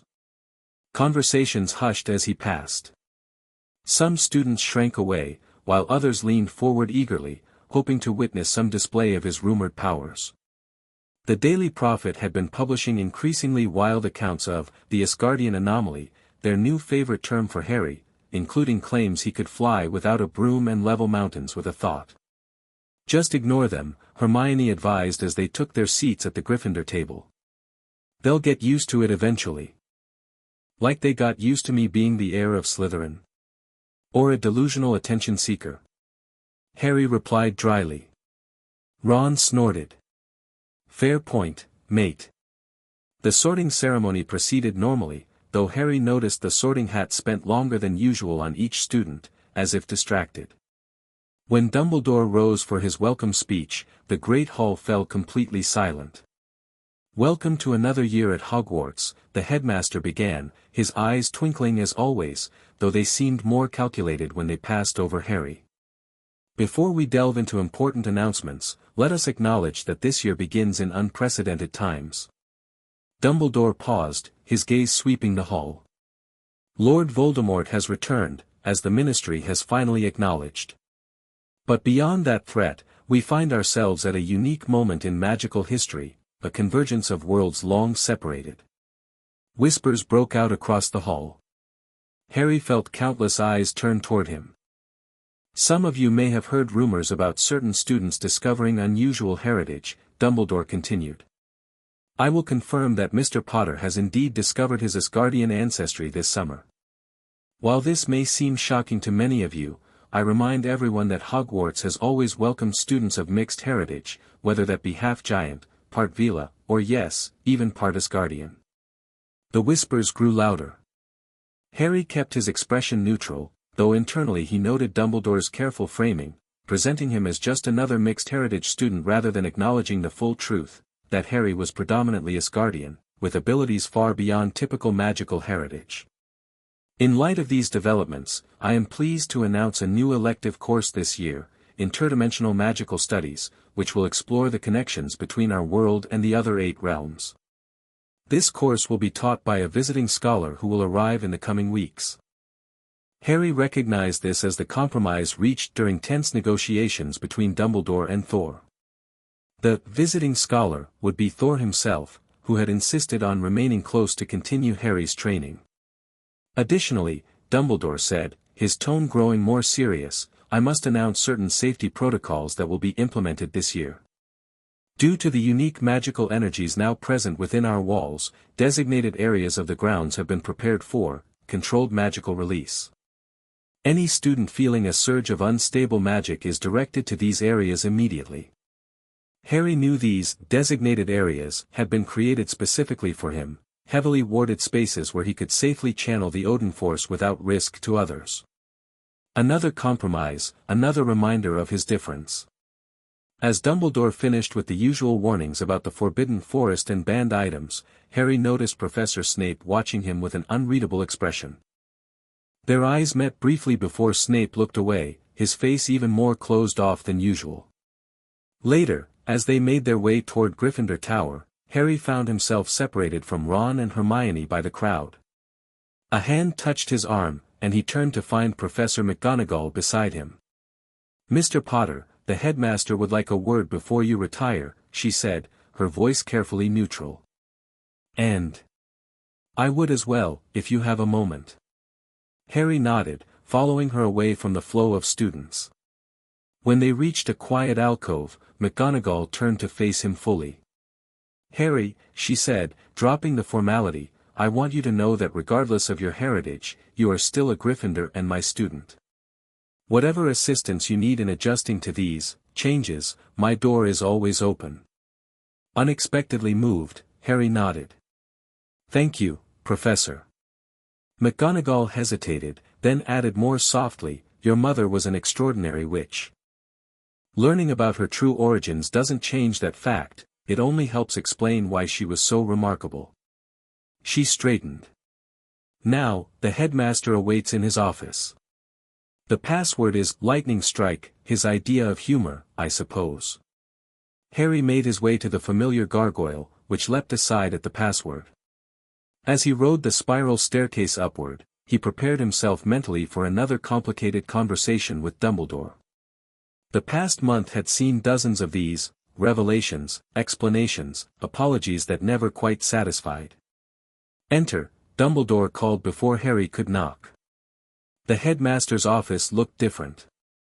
The silver instruments that had once whirred and puffed on various tables, the very devices that had been siphoning Harry's power, were gone. In their place stood a single large crystal in a golden stand, pulsing with gentle blue light. "Your power, restored to you in a form you can access safely," Dumbledore explained, noticing Harry's gaze. The goblins were most insistent that every fraction be returned. Harry approached the crystal cautiously. As his fingers neared it, tendrils of blue energy reached toward him, responding to his presence. "How do I?" "Simply touch it," Dumbledore said. "It will recognize its rightful owner." Harry placed his palm against the cool surface. Immediately, the crystal flared brilliantly, the energy within flowing up his arm and throughout his body. He gasped as power flooded him, filling spaces he hadn't realized were still empty. When the light faded, the crystal was clear and lifeless, its purpose fulfilled. "The final piece of what was taken," Dumbledore murmured. "How do you feel?" Harry took a moment to assess himself. The constant, subtle hunger he'd felt even after the ritual at Gringotts was finally gone. The Odin force within him felt complete, balanced. "Whole," he answered honestly. Dumbledore nodded, satisfaction and something like regret crossing his features. "Good. That's good, Harry." He gestured to a chair. "Please, sit. There are matters we must discuss before classes begin tomorrow." Harry sat, noticing how the chair now felt small and fragile beneath him. His physical changes had been subtle but significant. He'd grown 2 inches in the past month, his previously thin frame filling out with lean muscle. The Dursleys' years of neglect were being erased by his Asgardian physiology. "First," Dumbledore began, "your training with Thor. We have agreed he may use the room of requirement 3 evenings per week for your sessions. The room will be warded to contain any energetic outbursts. And his classes? Interdimensional magical studies will be held in the East Tower. Enrollment will be voluntary, though I suspect many students will attend out of curiosity if nothing else." Dumbledore steepled his fingers. "Which brings me to my second concern, your fellow students. You're worried about how they'll react to me." "Indeed. Fear of the unknown is powerful, Harry. While some will embrace your differences, others will feel threatened. I ask that you exercise particular caution and restraint, especially in these early weeks." Harry nodded, thinking of the whispers and stares he'd already encountered. "I've had practice being the school pariah, Professor." Sadness flickered across Dumbledore's face. "Yes, I suppose you have." He sighed. "There is another matter, the ministry. Minister Scrimgeour has been pressing for details about your transformation. Thus far, I have maintained that your heritage is a private matter, but his patience wears thin. He has suggested demonstrations of your abilities under ministry supervision. So they can assess if I'm a threat," Harry concluded. "Precisely. And what did you tell them?" Dumbledore's lips curved in a small smile. "I informed the minister that the son of Lily and James Potter, with or without Asgardian blood, is unlikely to submit to being treated like a laboratory specimen." The smile faded. "But be warned, they will send observers. Likely Aurors posing as additional security for the school." Harry thought of the officials at Platform 9 3/4. "They already have." "Indeed." Dumbledore rose and moved to Fawkes's perch, stroking the phoenix gently. "Finally, there is the matter of Voldemort. Our sources indicate he has been unusually quiet since learning of your heritage. This is concerning." "He's planning something," Harry said. It wasn't a question. Yes. And with his own non-human ancestry, he may have resources or knowledge we haven't anticipated. Dumbledore turned back to face Harry. "Be vigilant, Harry. More than ever before." Harry stood, feeling the conversation drawing to its natural close. "Is that all, Professor?" Dumbledore hesitated, then reached into his robes and withdrew a small wooden box. "One more thing. This belonged to your mother. I believe it's time it was returned to you. Harry accepted the box carefully. Inside lay a delicate silver bracelet set with a single blue stone that seemed to contain swirling mist. It was a focus for her power, Dumbledore explained. Similar to your pendant, though less temperamental. Lily wore it constantly during her final years. I removed it for safekeeping after that night. Harry lifted the bracelet, feeling a resonance with the stone similar to what he experienced with Mjolnir's kiss. Did she know about being Asgardian? By the end, yes, Dumbledore admitted. She discovered her true parentage during her 7th year, though I don't know precisely how. She came to me with questions about realms beyond our own. I helped as best I could, though my knowledge was limited then. And my father? Did he know who he was marrying? James knew Lily was special beyond her magical abilities. Whether he understood the full extent of her heritage. Dumbledore shook his head. That is something only they could answer. Harry slipped the bracelet into his pocket, another piece of his mother returned to him. Thank you, Professor. As he turned to leave, Dumbledore spoke once more. Harry, I hope someday you can forgive an old man's mistakes. Everything I did, however misguided, was done out of love for this world and its people. Including you. Harry paused at the door. I'm trying to understand, Professor. But understanding isn't the same as forgetting. He glanced back. Good night. He left Dumbledore standing alone beside Fawkes, the weight of years visible in the slump of his shoulders. The first week of classes established a new normal that was anything but normal. Harry's heightened senses made crowded corridors overwhelming at times. Ordinary spells came to him with ridiculous ease, while channeling his magic through his wand felt increasingly restrictive, like trying to pour a river through a drinking straw. It's because your magic has changed fundamentally, Hermione explained as they practiced non-verbal spells in defense against the dark arts. Your wand was matched to your wizard magic, not your Odin force. Across the room, Snape was observing Harry with narrowed eyes as he effortlessly produced a non-verbal shield charm strong enough to deflect every test spell thrown at it. Mr. Potter, Snape called, silencing the class. Perhaps you would care to demonstrate a more challenging application of non-verbal magic. Against me. Harry exchanged wary glances with Ron and Hermione before stepping forward. The class formed a wide circle around them. A simple dueling exercise, Snape explained, his voice silky with anticipation. I will attack, you will defend. Non-verbally, of course. Before Harry could properly prepare, Snape sent a powerful stunning spell hurtling toward him, non-verbal and faster than any student could cast. Harry's instincts took over. His wand felt clumsy, restrictive, so he dropped it to his side and raised his empty hand instead. The red light of the stunning spell halted mid-air, caught in a swirling nimbus of blue energy that emanated from Harry's palm. Gasps echoed around the room. Wandless magic is not part of this exercise, Potter, Snape said sharply, though Harry detected a note of unease beneath the criticism. Sorry, Professor, Harry replied, raising his wand again.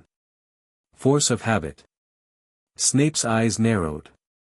He cast again, this time a complex sequence of jinxes designed to overwhelm any standard shield charm. Harry felt his Asgardian instincts surge, the Odin force responding to threat. His wand work became a mere formality as he deflected everything Snape threw at him with increasing ease. Around them, the air began to crackle with static electricity. The lights flickered. Students backed away nervously as they felt the building pressure in the atmosphere. Snape, to his credit, recognized the danger signs. He lowered his wand. Sufficient, Potter. Return to your place. Harry took a deep breath, using Thor's techniques to calm the power surging within him. The static electricity dissipated. Slowly, conversations resumed, though many students cast nervous glances in his direction. Dude, that was brilliant, Seamus whispered when Harry rejoined the Gryffindors. Did you see Snape's face when you caught his spell with your bare hand? I didn't mean to, Harry muttered. It just happened. Well, it was bloody impressive, Dean added. Scary, but impressive. By lunchtime, the story had spread throughout the school, growing more elaborate with each telling. According to the latest version Harry overheard, he'd called down lightning inside the classroom and levitated 6 feet off the ground. You might as well get used to it, Hermione said as they ate. People fear what they don't understand, and right now, you're the biggest unknown at Hogwarts. Not helping, Hermione, Ron mumbled around a mouthful of shepherd's pie. No, she's right, Harry sighed, pushing food around his plate. Since absorbing the energy from Dumbledore's crystal, he'd found his need for regular food diminishing even further. I need to be more careful. Show them there's nothing to be afraid of. Later that afternoon, in Transfiguration, he got his chance. Professor McGonagall had set the class to transforming their desks into different animals, a challenging task that required precision and focus. Harry concentrated carefully, using only the minimum necessary power to complete the transformation. His desk morphed smoothly into a perfectly formed Labrador retriever, which promptly bounded over to McGonagall and licked her hand affectionately. Excellent, Mr. Potter, she said, the corner of her mouth twitching. Perfect anatomical detail and autonomous behavior. 10 points to Gryffindor. Around the classroom, other students struggled with their transformations. Hermione's desk had become a somewhat stiff-looking cat that moved mechanically. Ron's was still mostly wooden, though it had grown fur and a wagging tail. Seeing their frustration, Harry moved to help. Mind if I give you some tips? He asked Neville, whose desk had only grown legs and was skittering nervously around the floor. For the remainder of the class, Harry patiently helped his classmates, explaining the visualization technique Thor had taught him for channeling energy with precision. By the end of the hour, even Neville had managed a recognizable, if somewhat rectangular, tortoise. As they filed out, Parvati touched his arm. Thanks for the help, Harry. That was really decent of you. She hesitated. Some of us were worried you might be, different now. Not just your powers, but that I wouldn't be me anymore. Harry supplied. She nodded, looking embarrassed. I'm figuring it out, he said honestly. But I'm still Harry. The relief on her face told him it was the right thing to say. Small moments like these slowly began to shift the atmosphere as the week progressed. Not everyone was won over, the Slytherins remained hostile, and some students still gave him a wide berth in corridors, but the outright fear began to diminish. Then came Saturday, and Thor's arrival. The Asgardian prince did not arrive quietly. A massive thunderstorm gathered over Hogwarts just after breakfast, lightning striking the astronomy tower with such force that several windows shattered. Students and staff rushed outside to witness a swirling vortex of rainbow-colored energy forming above the castle. Thor descended from this Bifrost connection in full Asgardian regalia, gleaming armor, flowing red cape, Mjolnir crackling with energy in his hand. He landed with an impact that shook the ground, leaving an intricate circular pattern burned into the lawn. Dramatic as ever, Harry murmured to Hermione as they watched from the entrance hall. Is that really necessary? She wondered, wincing as students scattered in alarm. For an Asgardian prince? Absolutely, Harry replied, unable to suppress a grin at Thor's theatrical entrance. Part of him, a growing part, understood the value of such displays in establishing presence and authority. Dumbledore emerged from the castle to greet Thor formally. The two powerful figures stood face to face, the ancient wizard in flowing robes and the Asgardian warrior in battle armor, creating a striking contrast. Though their conversation couldn't be heard from a distance, their body language suggested a carefully maintained civility. That evening, Dumbledore introduced Thor formally at dinner as Prince Thor Odinson, emissary of Asgard and visiting professor of interdimensional studies. Thor's speech was brief but made an impression. Midgard and Asgard once maintained close ties, he told the assembled students, his voice carrying effortlessly throughout the great hall. Your kind and mine shared knowledge, fought common enemies, and even intermarried, as young Haraldr's existence proves. Harry felt hundreds of eyes turn toward him at the mention of his Asgardian name. In the coming weeks, those who choose to study with me will learn of the 9 realms, the cosmic forces that bind them, and the ancient magics that predate even Hogwarts. Thor's gaze swept the hall. Knowledge is power, and in these darkening times, you will need every advantage against the enemies that gather. A murmur ran through the students at this direct reference to the war. Dumbledore looked slightly discomfited by Thor's bluntness, but did not contradict him. After dinner, Harry met Thor in the room of requirement for their first training session at Hogwarts. The room had transformed into a vast, circular chamber with reinforced walls and a domed ceiling that resembled the night sky of another world. Impressive, Thor commented, examining their surroundings. This Hogwarts has magics that would be respected even in Asgard. It's called the Room of Requirement, Harry explained. It becomes whatever you need it to be. A fitting place for your continued education, then. Thor set Mjolnir on a central dais. Now, show me what you have maintained in my absence. For the next 2 hours, Harry demonstrated the techniques he'd been practicing: energy manipulation, focus strikes, weather influence, and the meditation exercises that helped him maintain control. Thor observed critically, occasionally correcting his form or offering suggestions. Your progress is commendable, he said finally. But I sense hesitation still. You hold back. Harry wiped sweat from his brow. I'm trying to be careful. After what happened in defense against the dark arts, caution is wise, fear of your own power is not. Thor approached, placing both hands on Harry's shoulders. You are the grandson of Freya, one of Asgard's most formidable warriors. Your mother, though raised on Midgard, had the potential for greatness that was never fully realized. That legacy flows in your veins. Along with my father's blood. My human side. Thor nodded thoughtfully. Your mixed heritage is not a weakness, Heraldor. It is a unique strength. You bridge worlds in a way few can understand. He stepped back. Now, let us work on something new, calling the storm. Inside? Harry asked skeptically, glancing at the domed ceiling. Thor smiled. This room will adapt, will it not?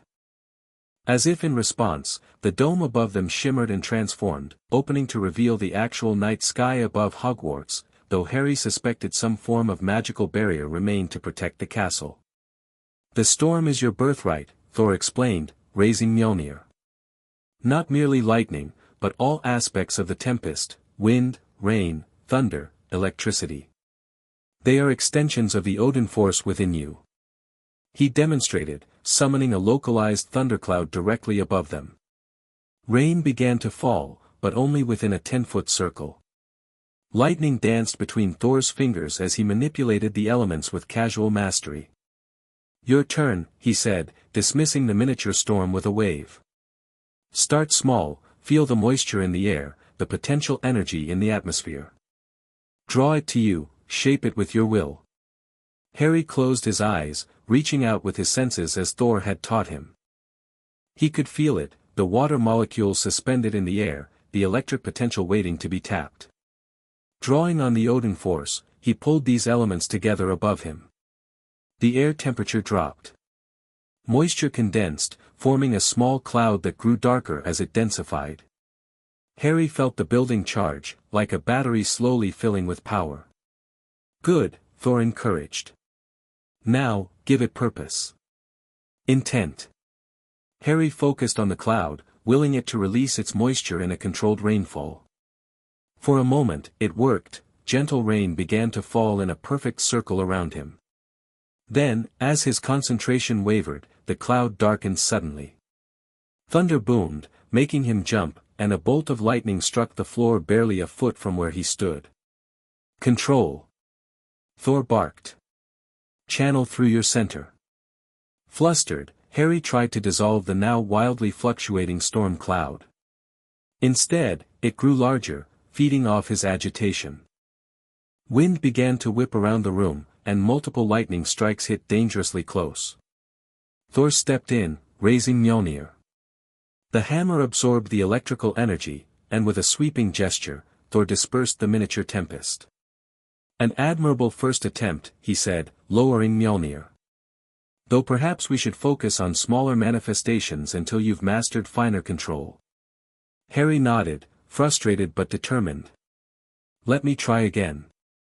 For another hour, he practiced creating and dispersing small weather phenomena, gentle breezes, light rainfall, tiny lightning arcs between his fingers. By the end of the session, he could maintain a softball-sized storm cloud above his palm, complete with microscopic lightning bolts. "Better," Thor approved. "Practice this daily.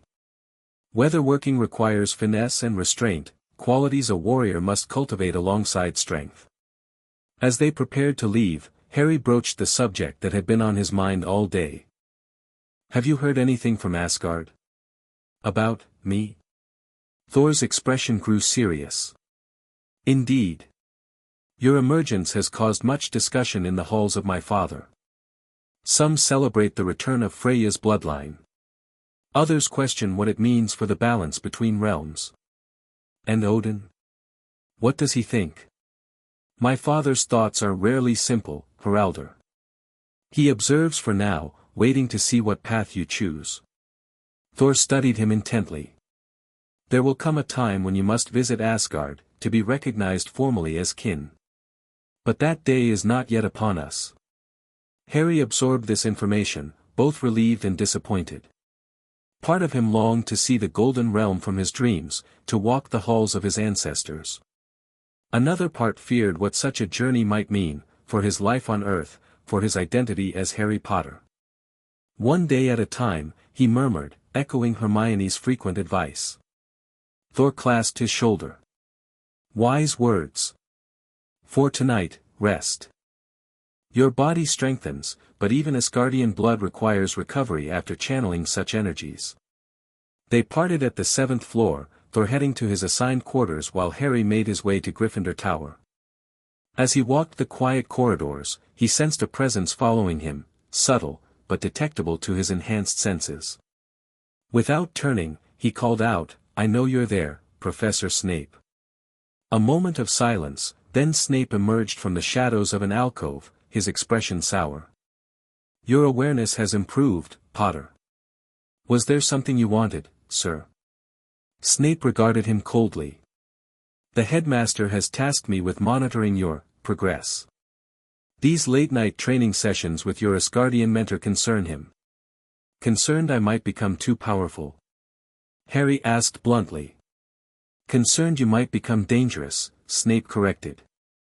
"Power without discipline is merely chaos waiting to be unleashed. That's why I'm training with Thor, to gain that discipline." Snape's lip curled. "Yes, because an immortal being known for leveling mountains when angered is the perfect teacher of restraint." Despite himself, Harry smiled. "You might be surprised, Professor. Thor's been doing this for a few thousand years. He knows a thing or two about control." For a moment, something almost like amusement flickered in Snape's dark eyes. "Perhaps. Nevertheless, I will be observing your progress closely, Potter. The headmaster may walk on eggshells around you now, but I assure you, I will not." With that, Snape turned and strode away, his black robes billowing behind him. Harry watched him go, wondering if the potions master's scrutiny was purely on Dumbledore's orders, or if Snape had his own reasons for concern. Word of Thor's interdimensional studies class spread quickly. By the first session on Wednesday afternoon, nearly 100 students from all houses had crowded into the East Tower classroom. Most came from curiosity, eager to see the Asgardian prince up close, but some, like Hermione, brought genuine scholarly interest. Thor did not disappoint. The classroom had been transformed, its walls covered in realistic projections of the 9 realms. As students entered, they found themselves apparently standing in space, with glowing pathways connecting different worlds hanging in the void around them.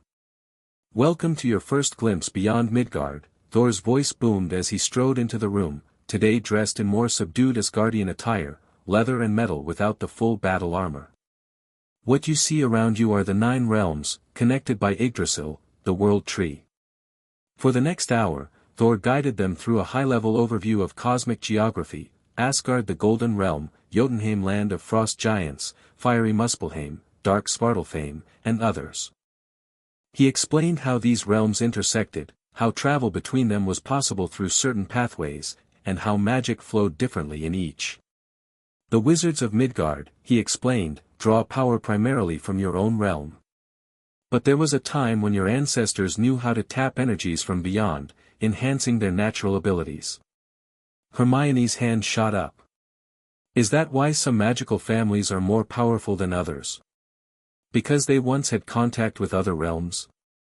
Thor nodded approvingly. Indeed, wise one. Many of your so-called pure-blood families carry traces of other realm ancestry, though most have forgotten or deliberately obscured these connections. This revelation caused a stir among the students. Several Slytherins looked distinctly uncomfortable. Does that mean you know who might have other realm blood too? Asked a brave Hufflepuff. The room fell silent. Thor's expression darkened. The one you fear to name carries blood that is not entirely of Midgard, yes. But that is a discussion for another day. He moved on quickly, discussing how interdimensional energies manifested differently from standard magic, often appearing as elemental affinities or unusual magical talents.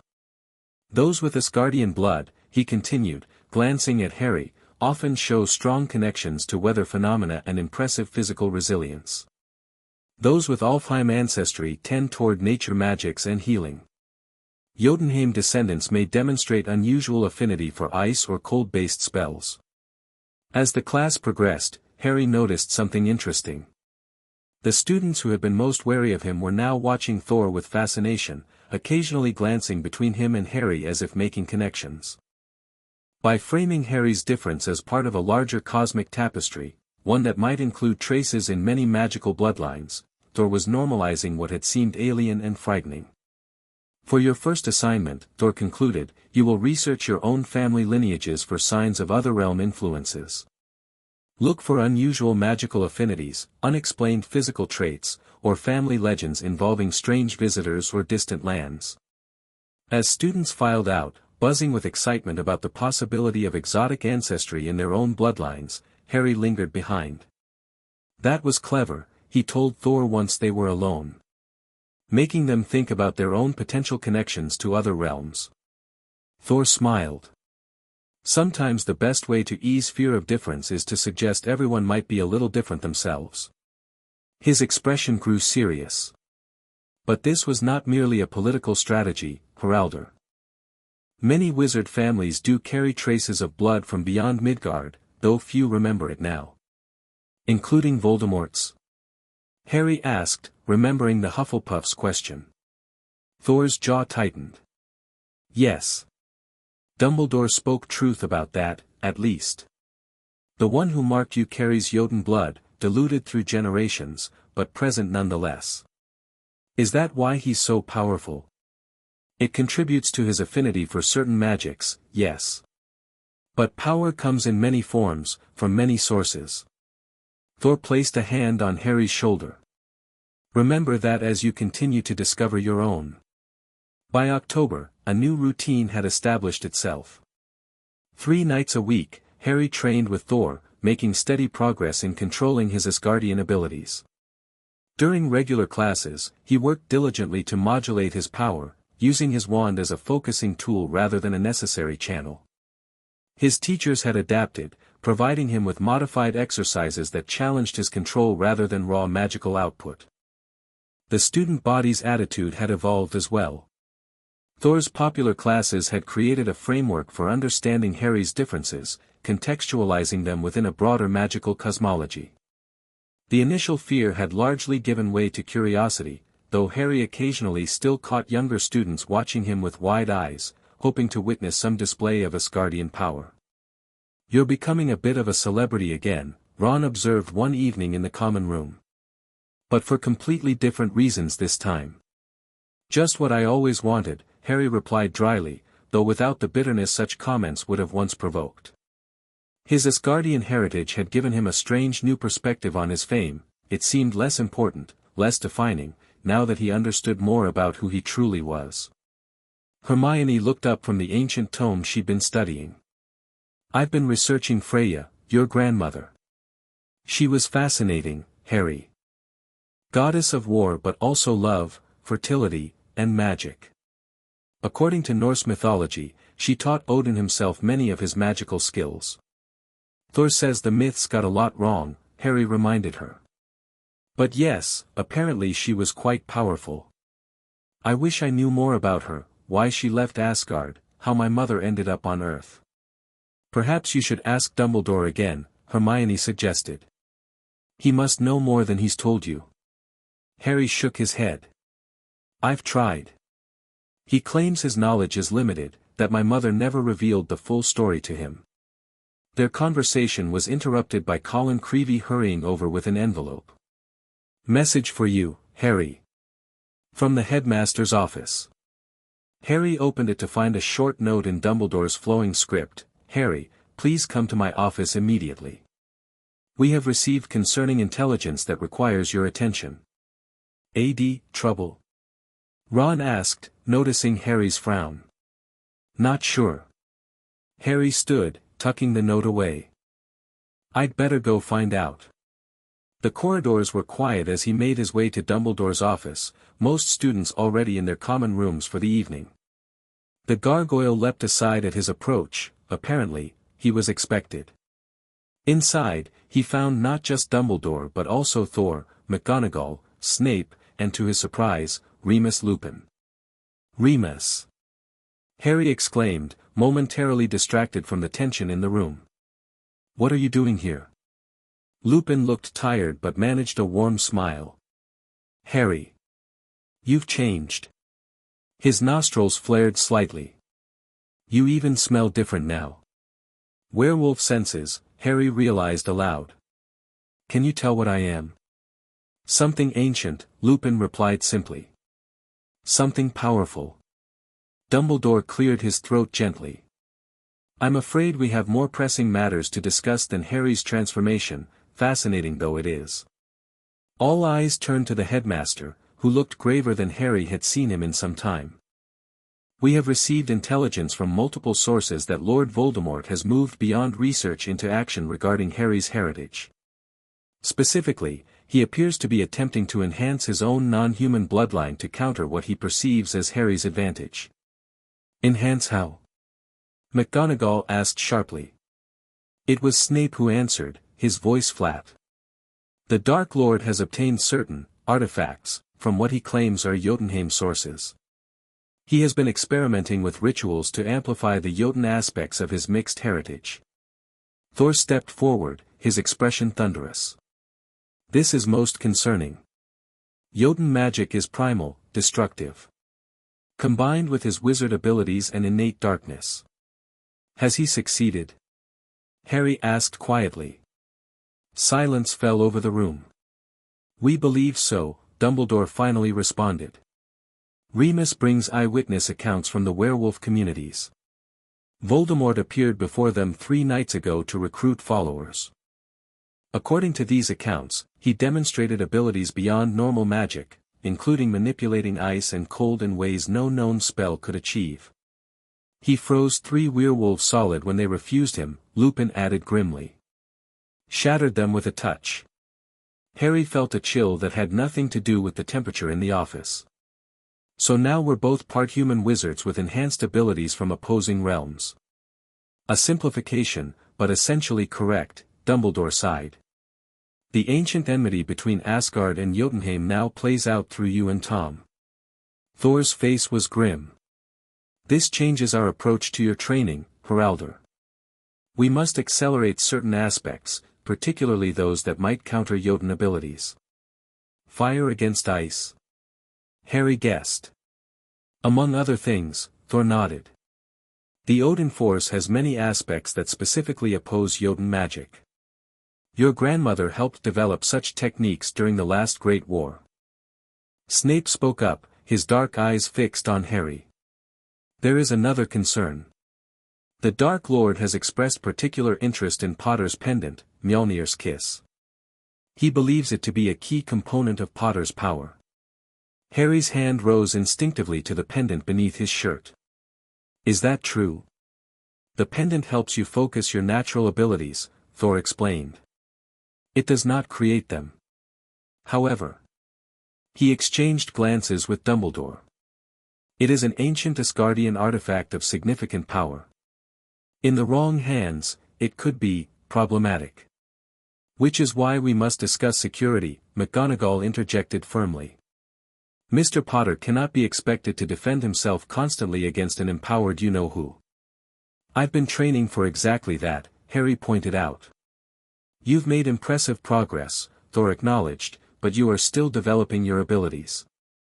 The Dark One has had decades to master his magic, and now adds Jotun powers to his arsenal. Dumbledore rose from behind his desk. For the immediate future, Harry, I must insist on certain precautions. You will not leave the castle grounds without escort. Your training with Thor will continue on an intensified schedule. And... He hesitated. I believe it may be time to consider a brief journey to Asgard itself. Harry's heart leapt. Asgard? Thor looked surprised but nodded slowly. There is wisdom in this. Certain aspects of your training would progress more rapidly in Asgard, where the Odin force flows more freely.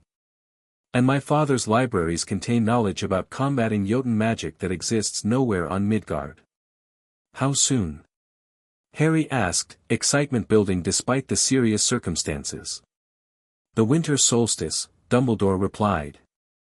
When the barriers between realms thin naturally, making travel less taxing. It would be a brief visit, perhaps a week of your time. McGonagall looked concerned. Albus, removing Potter from the protection of Hogwarts, may be necessary to properly prepare him for what comes, Dumbledore finished gently. And Asgard offers protections beyond anything we can provide here. The discussion continued, working through logistics and security concerns. Throughout it all, Harry's mind raced with the implications. Voldemort empowered by Jotun magic. A journey to Asgard. The conflict between them evolving into something that transcended ordinary wizard warfare. Finally, as the meeting concluded, Dumbledore asked Harry to remain behind. When the others had gone, the headmaster looked at him with surprising openness. How are you managing with all of this, Harry? Truly. The question caught Harry off guard. I'm adapting, I suppose. Some days it feels natural, like I'm becoming who I was always meant to be. Other days. He trailed off. You miss simply being Harry Potter, Dumbledore finished for him. Yes. Harry found himself admitting what he'd barely acknowledged to himself. Sometimes I wonder what my life would have been like if you hadn't suppressed my Asgardian side. If I'd grown up knowing what I was. Dumbledore's ancient eyes grew sad. That is a fair question. One I have asked myself many times these past months. He moved to the window, gazing out at the night sky. I believed I was protecting you, and others, from powers too great for a child to control. But perhaps I was simply afraid of what you might become. And now? Harry asked quietly. Now I see you shouldering this burden with a grace that humbles me. Dumbledore turned back to face him. Your parents would be proud, Harry. Particularly your mother, who faced her own heritage with similar courage. The mention of his mother brought Harry's hand to his pocket, where he still carried the bracelet Dumbledore had given him. You never finished telling me about her. How she discovered what she was. Dumbledore's expression grew distant. It was during her final year at Hogwarts. There was an incident, a classmate in danger, a moment of extreme stress. Her power manifested suddenly, dramatically. Afterward, she came to me with questions I couldn't fully answer. What happened then? She began researching independently, disappearing for weekends at a time. When she returned from these absences, she seemed changed, more confident, more focused. Dumbledore's eyes met Harry's. I believe someone was teaching her, Harry. Someone from Asgard who recognized what she was and reached out to her. Thor. Dumbledore shook his head. I don't believe so. He seems genuinely surprised by certain aspects of your mother's story. The headmaster sighed. Another mystery, I'm afraid, among many surrounding your heritage. Harry nodded, filing away this new information about his mother. Thank you for telling me. As he turned to leave, Dumbledore spoke once more. Harry, regardless of what Voldemort has done to enhance his power, remember this, it is not our abilities that define us, but our choices. Your mother chose love and sacrifice. Your father chose courage and loyalty. Those choices flow in your blood as surely as the Odin Force. Harry paused at the door, the weight of past and future pressing on him. Good night, Professor. Good night, Harry. Or perhaps I should say, good night, Heraldor. You are both, after all. News of Voldemort's enhanced abilities reached the wider wizarding world within days. The Daily Prophet reported alarming developments in Death Eater capabilities, describing attacks where victims were found frozen solid or impaled by ice spears that refused to melt. Public reaction was predictable, fear, followed by increased pressure on magical law enforcement to respond. The Ministry, already struggling to combat conventional Death Eater tactics, seemed wholly unprepared for this new threat. Inevitably, attention turned to Harry. If Voldemort had tapped into ancient, non-human power, then surely, the Chosen One, with his Asgardian heritage represented the best hope for countering this threat.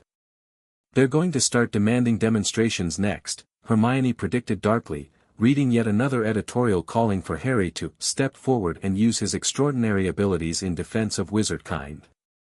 Let them demand, Ron said loyally. You don't owe them anything, mate.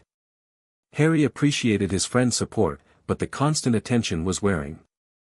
Even within Hogwarts, he'd noticed a shift, students looking to him with expectation rather than curiosity, as if waiting for him to solve a problem that had nothing to do with them. Only his training sessions with Thor provided real relief. There, in the room of requirement, he could fully engage with his Asgardian side without fear or restraint. Your progress accelerates, Thor observed one evening as Harry successfully maintained a controlled lightning field around his body, a defensive technique that would repel physical and magical attacks. You begin to think like an Asgardian warrior. Is that a good thing? Harry asked, dispersing the crackling energy field. Thor considered the question seriously. It is neither good nor bad, merely a part of what you are becoming. The challenge is to integrate, not replace, to be both Heraldor of Asgard and Harry Potter of Midgard. Easier said than done when the whole wizarding world is watching. Indeed. Thor tossed him a towel to wipe away the sweat of exertion. Which is why our journey to Asgard grows more important.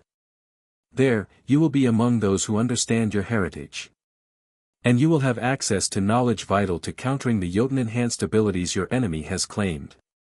Harry had been thinking about the upcoming journey constantly. What should I expect? In Asgard, I mean. Thor smiled. Wonders beyond your imagining. The golden spires of my father's palace reaching to the stars. The rainbow bridge Bifrost spanning impossible distances. Warriors who have lived for thousands of years, scholars whose knowledge encompasses realms you've never dreamed of. And how will they see me? Will I be welcomed, or viewed as some half-breed curiosity? Thor's expression grew serious. There will be those who embrace you as the returned blood of Freya, and others who question your place among us. The Asgardians are not without prejudice, Heraldor. But my father's word is law, and he has sanctioned your visit. He clapped Harry on the shoulder. Besides, your growing mastery of the Odin Force will silence many doubters. As they concluded the session, Harry mentioned the news that had been troubling him. There's been another attack. A village in Scotland, everyone found frozen, like statues. The prophets saying it was Voldemort himself. Thor's expression darkened.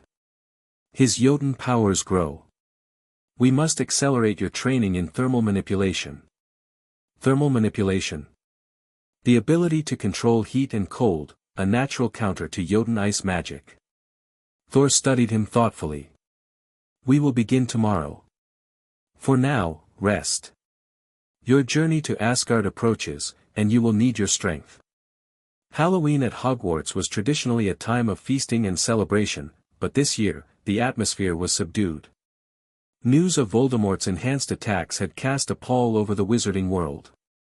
Even within the relative safety of the castle, students moved in tighter groups, and conversations often turned to fears about family members outside.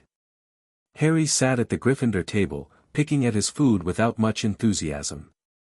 Despite Hogwarts' legendary Halloween feast, he found his appetite diminished, partly from his decreased need for normal sustenance, partly from the weight of expectation he felt from all sides. You should eat something, Hermione urged. Even Asgardians need nourishment. Just thinking, Harry replied, pushing candied yams around his plate. Ron, mouth full of roast turkey, nodded toward the entrance hall. Looks like something's happening. Several teachers were hurrying from the great hall, responding to some unseen commotion. A moment later, Professor McGonagall returned, moving directly to where Dumbledore sat at the center of the staff table. She spoke urgently in his ear. The headmaster's expression remained calm, but Harry, with his enhanced senses, noticed the subtle stiffening of his posture.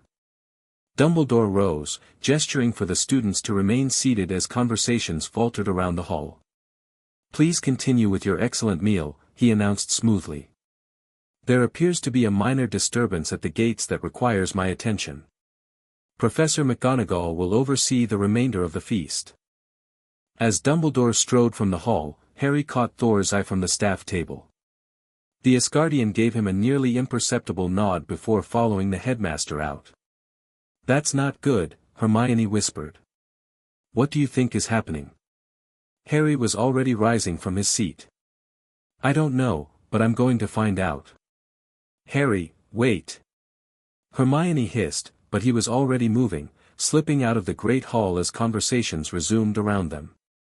In the entrance hall, Harry paused, extending his senses. He could feel a disturbance at the edge of the grounds, a cold presence that made the pendant at his throat pulse in warning.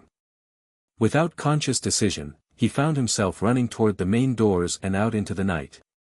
The air outside struck him like a physical blow, unnaturally cold, with swirling mist that reduced visibility to mere yards.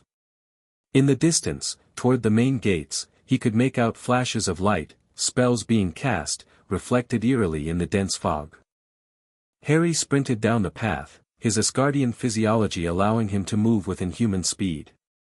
As he approached the gates, the scene came into focus. Dumbledore and Thor stood side by side, facing what appeared to be a wall of advancing ice and mist.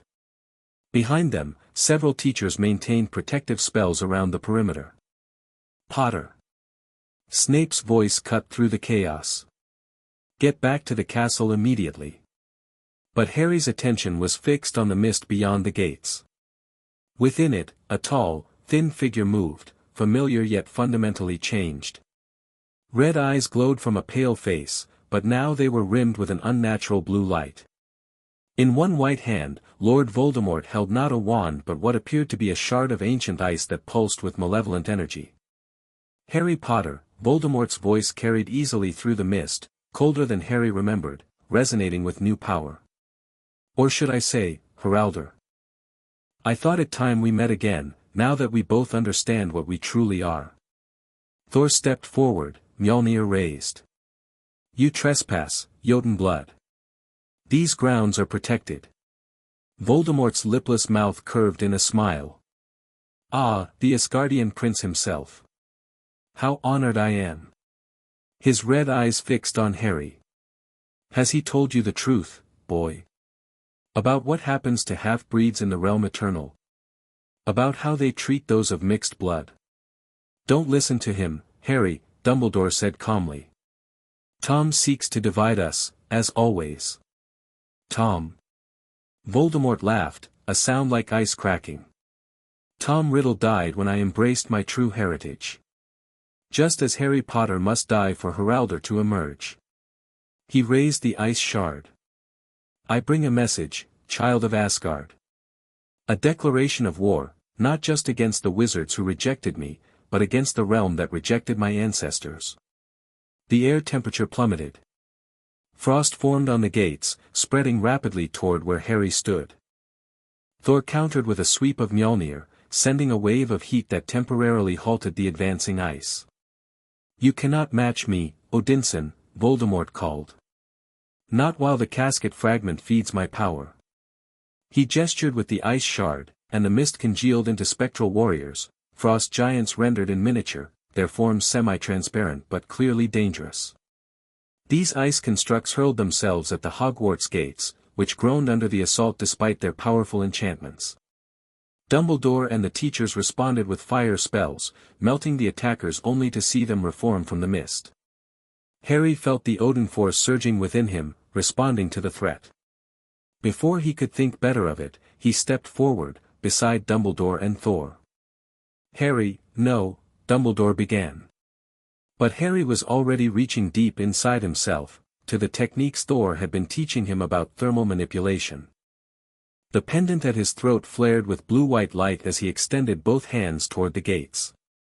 Heat radiated from his palms, not fire, but pure thermal energy that shimmered in the air. As it contacted the frost giants, they didn't just melt but evaporated entirely, their essence dispersing beyond Voldemort's ability to reconstitute. Voldemort's red eyes widened slightly, the first indication of surprise or concern. "Impressive, boy. You learn quickly." His gaze shifted to the glowing pendant. "That trinket aids you greatly. I look forward to claiming it when you fall." "You'll never touch it," Harry replied, his voice steady despite the effort of maintaining the heat field. "Just like you'll never take Hogwarts." "We shall see." Voldemort raised the ice shard again, and this time, the ground itself began to freeze, ice spreading in a wave toward the gates. "Consider this a demonstration, Heraldor. A small sample of what awaits." Thor countered with a lightning strike so powerful it temporarily illuminated the entire grounds. For a moment, Voldemort's concentration broke, the ice advance halting. "Enough, Frostspawn," Thor growled. "Retreat while you still can." Voldemort's unnatural smile widened. "Another time, then." His red eyes locked with Harry's one final time. "Soon, child of Asgard. When you least expect it." With that, he seemed to dissolve into the mist, which rapidly dissipated. The unnatural cold lingered briefly, then gradually gave way to the normal autumn chill of a Scottish Halloween night. Harry lowered his hands, the heat field dissipating. He felt drained but exhilarated. He had faced Voldemort's new powers and successfully countered them, if only briefly.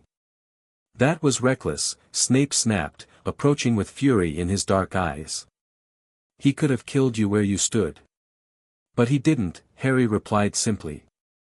Dumbledore studied him with an unreadable expression. "No, he didn't.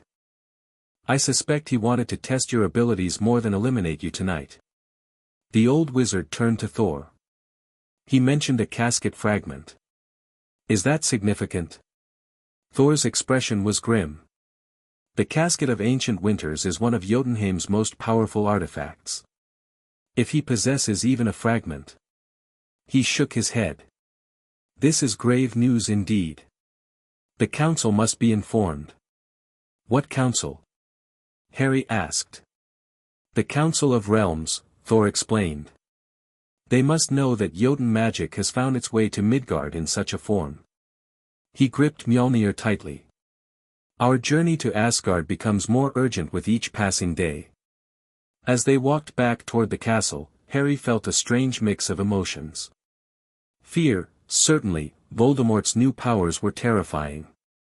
But also a growing determination, and beneath it, something he hadn't expected, a sense of purpose. For the first time, his Asgardian heritage felt not like an imposition or a curiosity, but a necessary part of who he needed to be to face the coming challenges. Dumbledore fell into step beside him. "You handled yourself well tonight, Harry. Thanks to Thor's training."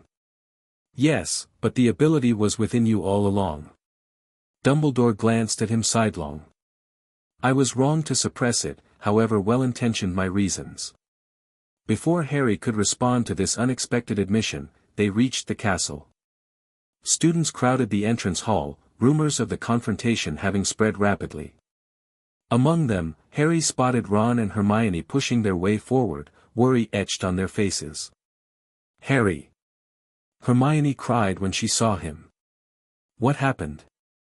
"Everyone's saying you know who was at the gates." "He was," Harry confirmed quietly. "And he's different now. Stronger." Ron's face paled. "Bloody hell. Return to your houses immediately." McGonagall's voice cut through the commotion. "Prefects, escort your students. The feast is concluded." As the crowd began to disperse, Harry found himself surrounded by his closest friends, not just Ron and Hermione, but Neville, Luna, and Ginny as well. Their presence grounded him, a reminder of what he was fighting for. "Tell us everything," Ginny said as they moved toward the stairs. "What did he look like? What happened?" Harry described the confrontation briefly, downplaying his own role while emphasizing Voldemort's new abilities. "He's tapped into something ancient," he concluded. "Something that makes him more than just a powerful wizard now." "Just like you," Luna observed dreamily. "I suppose so," Harry admitted. "Two half-breeds with powers from opposing realms." "Except you're not evil," Neville pointed out firmly. "That's a pretty big difference." Harry smiled gratefully at his friend's straightforward assessment. As they reached Gryffindor Tower, Hermione pulled him aside. "There's something else, isn't there?" she asked quietly. "Something you're not telling us." Harry hesitated, then nodded. "The journey to Asgard. It's been moved up. After what happened tonight, Thor thinks we need to go sooner." "How soon?" "Next week, probably. Dumbledore's arranging for me to be officially visiting relatives while I'm gone." Hermione's eyes widened. "Harry, that's... I mean, you'll be the first wizard in centuries to visit Asgard. It's extraordinary. And terrifying," he added honestly. "What if I don't belong there either, Hermione? What if I'm too human for Asgard and too Asgardian for Earth?" She squeezed his arm gently. "Then you'll make your own place, Harry. You always have." Preparations for the journey to Asgard consumed the next week. Thor spent hours briefing Harry on Asgardian protocols, important figures he might encounter, and the general layout of the realm. Dumbledore arranged for Harry's absence, informing teachers only that he would be pursuing specialized training relevant to the current crisis. Ron and Hermione helped in their own ways, Hermione researching everything she could find about Norse mythology to separate fact from fiction, Ron keeping Harry grounded with chess games and conversations about anything except his impending interdimensional travel. The night before his departure, Harry sat by the common room fire long after others had gone to bed. The pendant at his throat seemed to pulse more strongly now, as if sensing its proximity to its place of origin. "Can't sleep?" Harry turned to find Ginny descending the girls' dormitory stairs, wrapped in a dressing gown. "Just thinking," he replied as she took the armchair opposite his. "About Asgard?" He nodded. "About everything. Voldemort. My parents. What I'm becoming." Ginny studied him in the firelight. "You know, I think I understand better than most what it's like to have your identity changed by something beyond your control." Harry met her gaze, remembering her possession by Tom Riddle's diary in her first year. "I suppose you do. The hardest part," she continued, "was feeling like I'd lost myself, like the real Ginny had been erased by what happened." She leaned forward. "But that wasn't true. The real me was there all along, just changed. Growing around the experience. Is that what I'm doing? Growing around this new identity?" She smiled slightly. "I think you're integrating it. The Harry I've always known is still there, brave, sometimes reckless, fiercely loyal to his friends. But now there's more to you." She gestured vaguely. "Not just the powers, but a kind of certainty. Like you're becoming more yourself, not less." Harry considered her words. "That's actually helpful. Thanks," Ginny.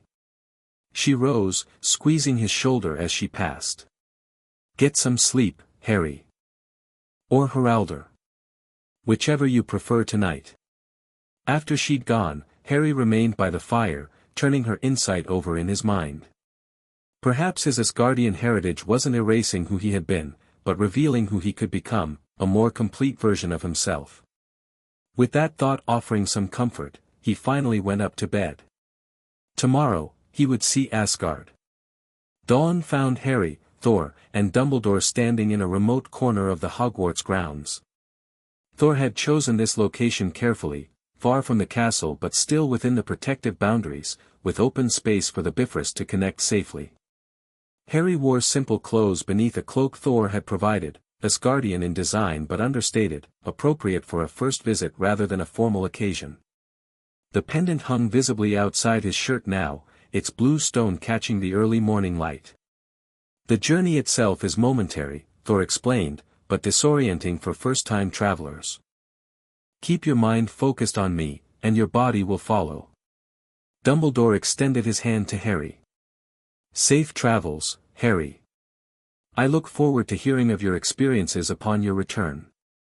Harry shook the offered hand, still unsure where things stood between them but appreciating the headmaster's support in this moment. Thank you, Professor. For everything. Thor raised Mjolnir to the sky. Heimdall. Open the Bifrost. For a moment, nothing happened. Then the air began to vibrate, molecules agitating as energy gathered above them. Clouds swirled, forming a circular pattern directly overhead. Light and color began to stream downward, not a single beam but a rainbow of energies that surrounded Thor and Harry in a cylindrical column. Remember, Thor's voice boomed over the growing roar, focus on me. Harry felt his feet leaving the ground, his body becoming weightless. The world around him, Hogwarts, Scotland, Earth itself, seemed to dissolve into streaks of light and color.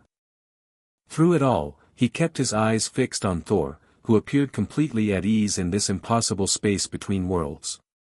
They were flying, falling, being pulled upward all at once. Stars streaked past at impossible speeds. Harry glimpsed other realms, landscapes unlike anything he'd imagined, before they too blurred into the kaleidoscope of travel. Then, suddenly, solid ground beneath his feet. Harry staggered, would have fallen if Thor hadn't caught his arm in a steady grip. As his vision cleared, he found himself standing in a massive domed chamber of gold and crystal. Before him stretched a rainbow bridge that seemed made of light itself, leading to the most breathtaking city he had ever seen. Spires of gold and silver reached toward a sky filled with stars, though it wasn't night. Massive structures defied conventional architecture, connecting to each other in ways that seemed to ignore gravity. Waterfalls flowed upward in places, feeding into floating gardens. And throughout, a golden light suffused everything, giving the realm an ethereal quality.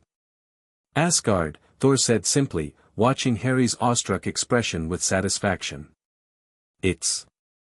Harry found words inadequate. It's exactly like my dreams, but more. Welcome, young prince, a deep voice intoned. Harry turned to find a towering figure in golden armor watching him with eyes that seemed to contain galaxies. This, he knew from Thor's descriptions, must be Heimdall, the all-seeing guardian of the Bifrost. Heimdall, Thor greeted with a respectful nod. May I present Heralder, grandson of Freya, son of Lily. The guardian studied Harry intensively, seeming to look through him rather than at him. I have watched your progress, young one. You face great challenges on Midgard. You've been watching me? Harry asked, surprised. I see all across the 9 realms, Heimdall replied simply. Your awakening power drew my attention, as did the frost-tainted one who opposes you. Thor placed a hand on Harry's shoulder. Come. The All-Father awaits. As they walked the rainbow bridge toward the Golden City, Harry felt a strange sensation growing within him. The Odin force in his blood seemed to resonate with the energy of Asgard itself, responding like an instrument finding its proper tuning. With each step, he felt stronger, more aware, more alive. You feel it, Thor observed. Asgard recognizes your blood. It's incredible, Harry breathed. Like I've been seeing in black and white all my life, and suddenly everything's in color. They passed through massive gates, entering the city proper. Asgardians stopped to watch as they passed, warriors in gleaming armor, scholars in flowing robes, ordinary citizens going about their business. All paused to bow or nod respectfully to Thor, while regarding Harry with undisguised curiosity. They know who I am, Harry realized. News of Freya's grandson travels quickly, Thor confirmed. Many are curious to see the one whose blood was hidden on Midgard for so long. The path led them to the heart of the city, a massive palace that seemed to capture starlight in its very walls. Inside, corridors of impossible dimensions opened before them, leading deeper into the seat of Asgardian power. Guards and courtiers moved aside as Thor led Harry toward what could only be the throne room. Before massive golden doors carved with scenes of ancient battles, Thor paused. "Remember what I told you," he said quietly. "My father can seem stern, even harsh. Do not mistake his manner for rejection. The All-Father sees much, plans for centuries ahead. His welcome may seem reserved, but your presence here is significant." Harry nodded, taking a deep breath to steady himself. "I'm ready." The doors swung open silently despite their enormous size. Beyond lay a hall that dwarfed even Hogwarts' Great Hall, a space designed for giants, for gods, for beings who measured time in millennia rather than years. At the far end, upon a dais of gold and crystal, sat a massive throne. Upon it, a figure both ancient and powerful, exactly as Harry had seen in his dreams. Odin, the All-Father, King of Asgard. As they approached the throne, Harry felt the weight of Odin's single eye upon him, assessing, measuring, looking beyond surface appearances to something deeper. Beside the throne stood a regal woman with kind eyes despite her formal bearing, Frigga, Thor's mother and queen of Asgard. Thor dropped to one knee when they reached the dais, and Harry followed his example. "Rise," Odin's voice rumbled through the hall. "Thor, my son. And Haraldr, son of Lily, grandson of Freya." Harry stood, meeting the All-Father's gaze directly. "So," Odin said, "the lost bloodline returns to Asgard at last." Thor stepped forward. "Father, I have brought Haraldr as we discussed. His power grows, but so too does the threat he faces on Midgard." Odin nodded slowly. "The Jotun-blooded one." "Yes, we have observed his ascension." His single eye fixed on Harry again. "You stand at a crossroads, young prince, not just between realms, but between destinies." "I'm here to learn," Harry replied, finding his voice. "About who I am. About how to protect my world from Voldemort." A ghost of a smile touched Odin's ancient face. "Direct, like your grandmother." Freya never had patience for courtly circumspection either. Queen Frigga descended from beside the throne, approaching Harry with a warm smile that reminded him, unexpectedly, of Mrs. Weasley despite their vastly different appearances. "Welcome to Asgard, Haraldr," she said, taking his hands in hers. "Your mother would be proud to see you standing here today." "Did you know her?" Harry asked eagerly. "My mother?" Frigga's smile held a touch of sadness. "Not directly, no. By the time we learned of her existence, she had already been hidden on Midgard." She squeezed his hands. "But I see much of Freya in you, in your eyes, in the set of your jaw. The bloodline remains strong."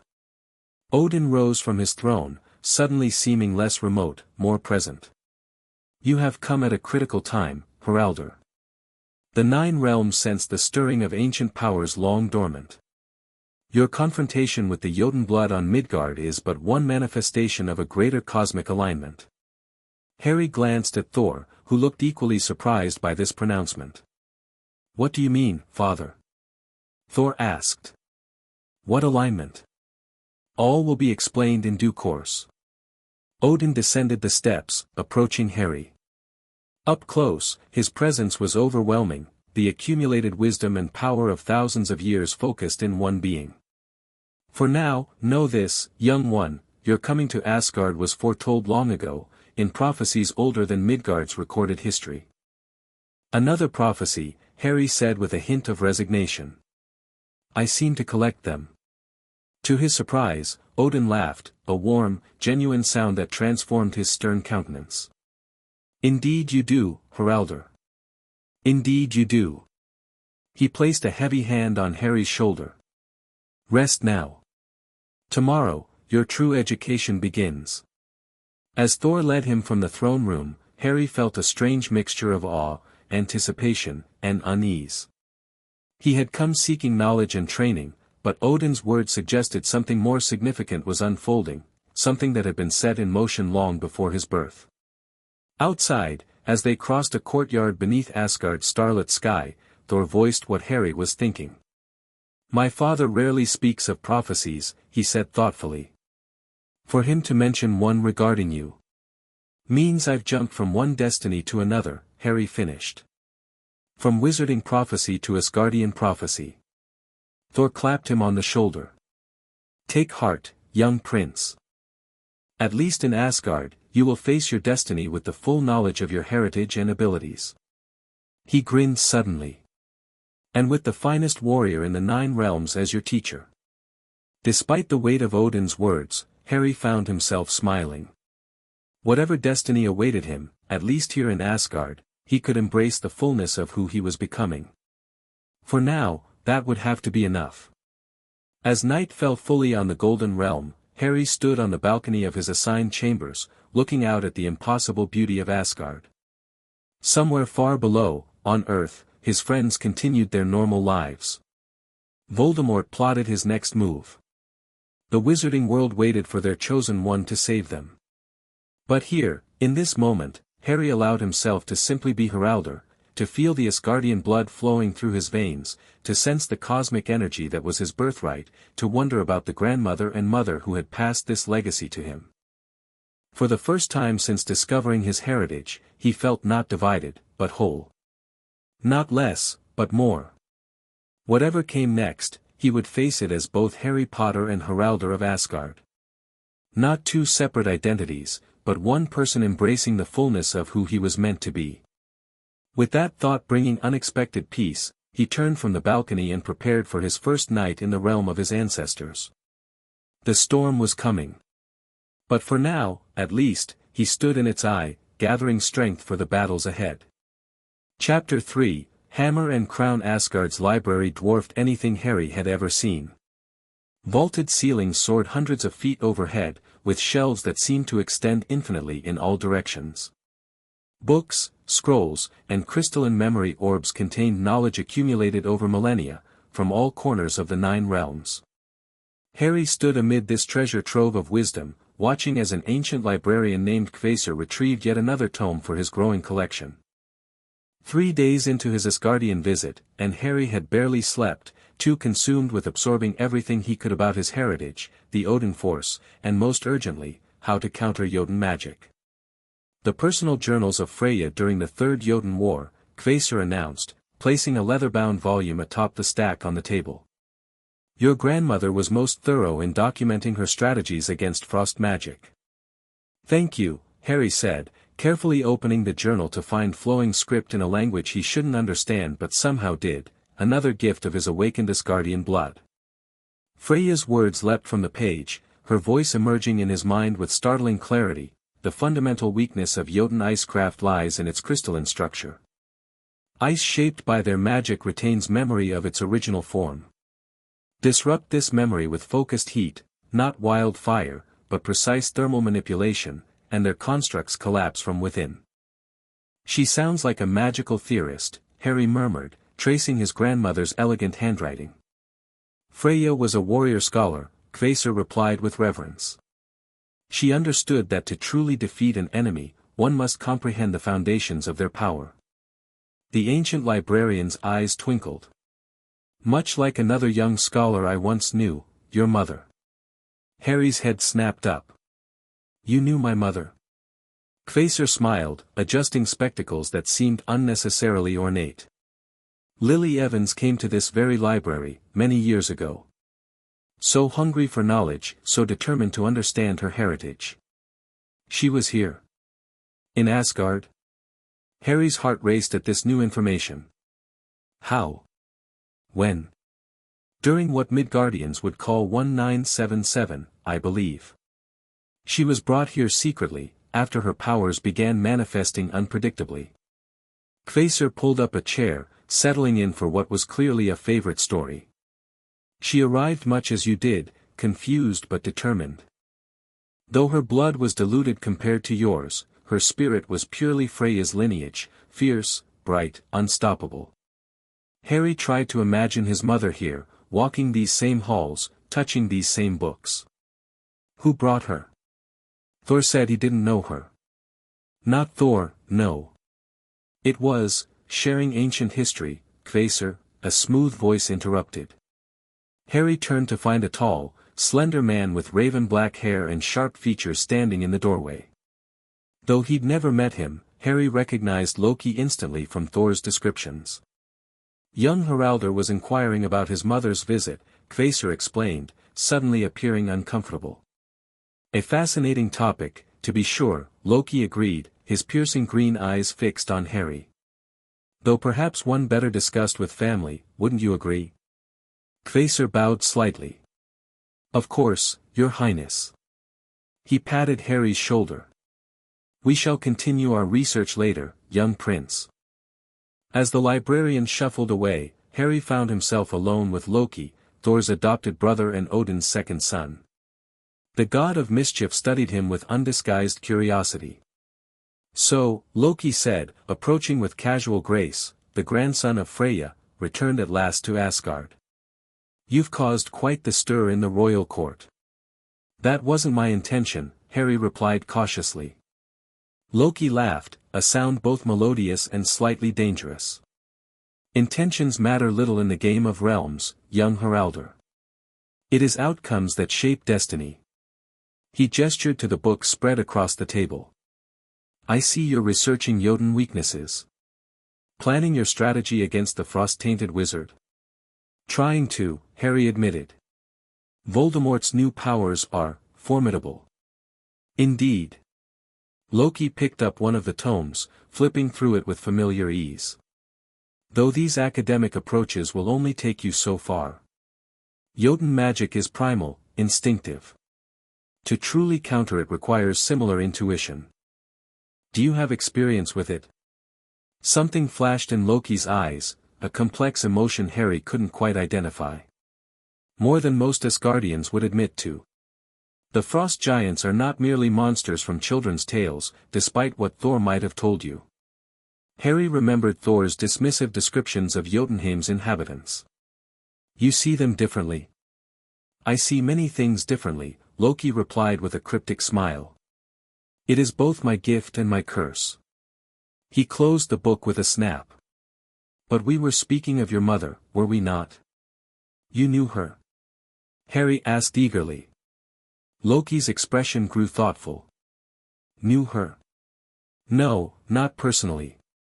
But I know of her journey to Asgard. It was controversial at the time. Why? The All-Father has always been selective about which Midgardians are permitted to visit our realm. Your mother's arrival was arranged through unofficial channels, shall we say. Loki's eyes glittered with amusement.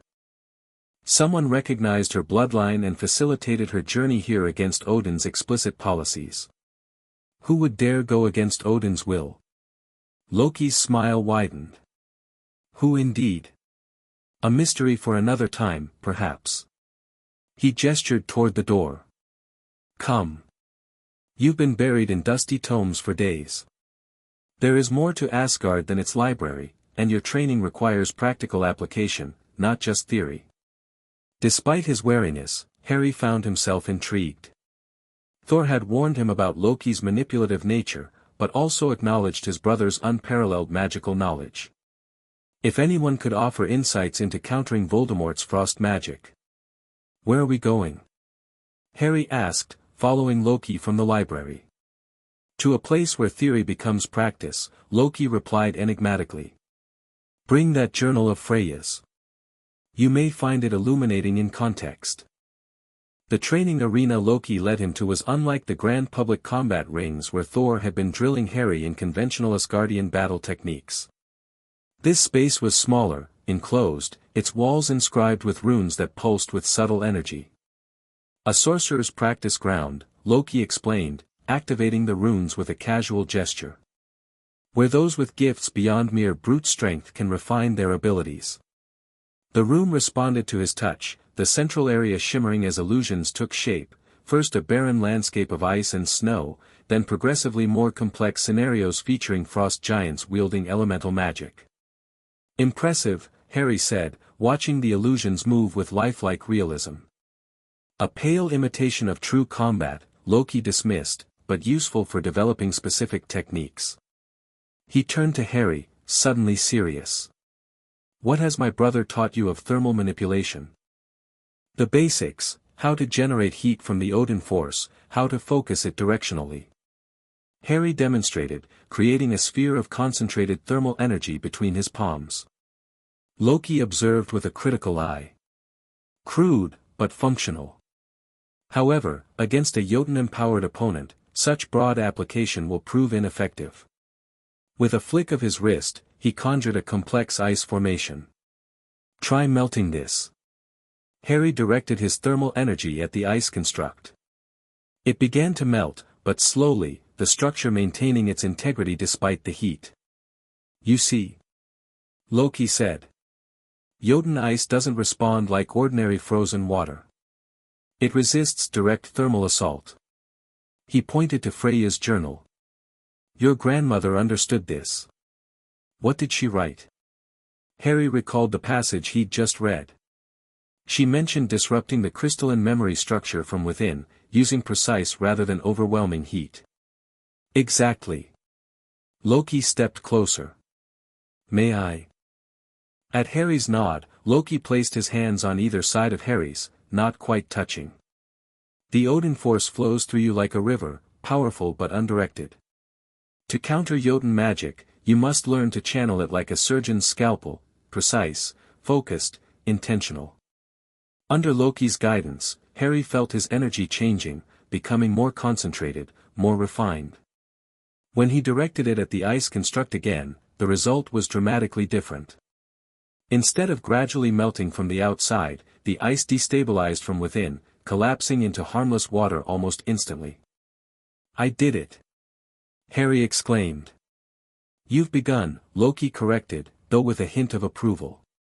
True mastery will require much more practice. For the next 2 hours, Loki drilled Harry relentlessly, conjuring increasingly complex ice formations and teaching him to identify their structural weaknesses. Unlike Thor's boisterous encouragement, Loki offered sparse praise and incisive criticism, pushing Harry to greater precision with each attempt. Your mother had a natural talent for this type of focused magic, Loki commented as they paused for Harry to rest. Her Midgardian training in what you call charms complemented her Asgardian heritage particularly well. You sound like you observed her training, Harry noted. A guarded expression crossed Loki's features. As I said, her visit was, of interest, to certain parties in Asgard. Before Harry could press further, the doors to the practice arena swung open. Thor strode in, his expression darkening at the sight of his brother. Loki, he said, voice tight with suspicion. What are you doing with young Haraldr? Merely filling gaps in his education, brother, Loki replied smoothly. Sharing insights about Jotun magic that your hammer-centric perspective might have overlooked. Thor's eyes narrowed. You were expressly asked not to interfere with his training schedule. Was I? Loki affected an innocent expression. How forgetful of me. He turned to Harry with a slight bow. We'll continue another time, perhaps. Your grandmother's journal contains more wisdom than is immediately apparent, read between the lines. With that cryptic advice, he departed, slipping past Thor with a mocking smile. You should be cautious around my brother, Thor warned once Loki had gone. His motivations are rarely transparent. He was actually helpful, Harry defended. He showed me techniques for countering Jotun ice magic that I hadn't considered. Thor looked surprised, then thoughtful. Loki has always understood sorcery better than most Asgardians, he admitted reluctantly. But his knowledge comes with strings attached, Haraldr. Never forget that. Noted, Harry agreed. But I can't afford to ignore useful information, no matter the source. Not with Voldemort growing stronger. Thor clasped his shoulder. Wisdom beyond your years. Come, the All-Father has requested your presence. The Council of Realms convenes to discuss the Midgardian situation. As they walked through Asgard's gleaming corridors, Harry reflected on his encounter with Loki. Despite Thor's warnings, he couldn't shake the feeling that the god of mischief knew more about his mother's connection to Asgard than anyone had yet revealed. That mystery, like so many others, would have to wait. The council chamber was a circular room deep within the palace, its walls depicting the 9 realms in stunning detail. Around a massive table of what appeared to be solidified starlight sat representatives from various realms, elegant elves from Alfheim, stern dwarves from Nidavellir, and of course, Asgardians led by Odin himself. Conversation ceased as Thor and Harry entered. All eyes turned to assess the young half-Asgardian who had caused such cosmic disruption. Approach, Haraldr, Odin commanded from the head of the table. Harry walked forward, conscious of the scrutiny but drawing on his Asgardian confidence to meet their gazes steadily. The council has been discussing the situation on Midgard, Odin stated. The emergence of Jotun magic wielded by a mortal wizard represents a concerning breach of ancient accords. The frost giants deny involvement, said a silver-haired elf with piercing blue eyes. Their emissaries claim no knowledge of artifacts being removed from Jotunheim. Yet the evidence is irrefutable, countered a heavily armored Asgardian whom Harry recognized as Tyr, god of war. The wizard Voldemort wields a fragment of the casket of ancient winters. The question is how he obtained it. And what he intends to do with it, added a dwarf with an intricately braided beard. Jotun artifacts were never meant for mortal hands. Odin raised a hand for silence. Haraldr, you have faced this frost-tainted wizard. Tell the council what you observed of his powers. Harry described his Halloween encounter with Voldemort in detail, the unnatural mist, the ice constructs, the freezing wave that had nearly breached Hogwarts' defenses. The council members listened intently, occasionally exchanging glances at particularly concerning details. He called the ice shard a casket fragment, Harry concluded. It seemed to be the source of his new abilities. The silver-haired elf leaned forward. If a fragment of the casket has indeed found its way to Midgard, the implications extend beyond a single wizard's ambitions. The casket was designed to transform entire realms. Even a piece could potentially alter Midgard's fundamental nature.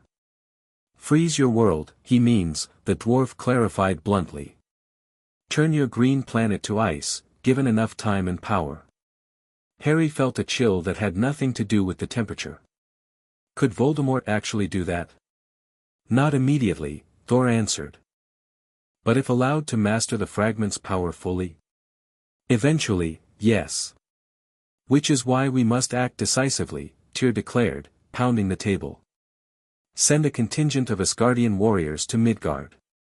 Retrieve the casket fragment and eliminate this threat. Direct interference in Midgardian affairs has been prohibited since the Accords of Yggdrasil, the elf reminded him. We cannot simply invade their realm. So we stand by while a mortal with Jotun blood freezes Midgard? Tyr demanded. No, Odin's voice cut through the debate like a blade. We empower the one who stands between realms. His single eye fixed on Harry. The grandson of Freya is Asgard's rightful representative in this matter. He will be given the knowledge and tools needed to counter this threat. All-Father, Tyr protested, he is but a boy, barely trained, he is Freya's blood, Odin interrupted with finality. And he has already demonstrated remarkable adaptation to his heritage.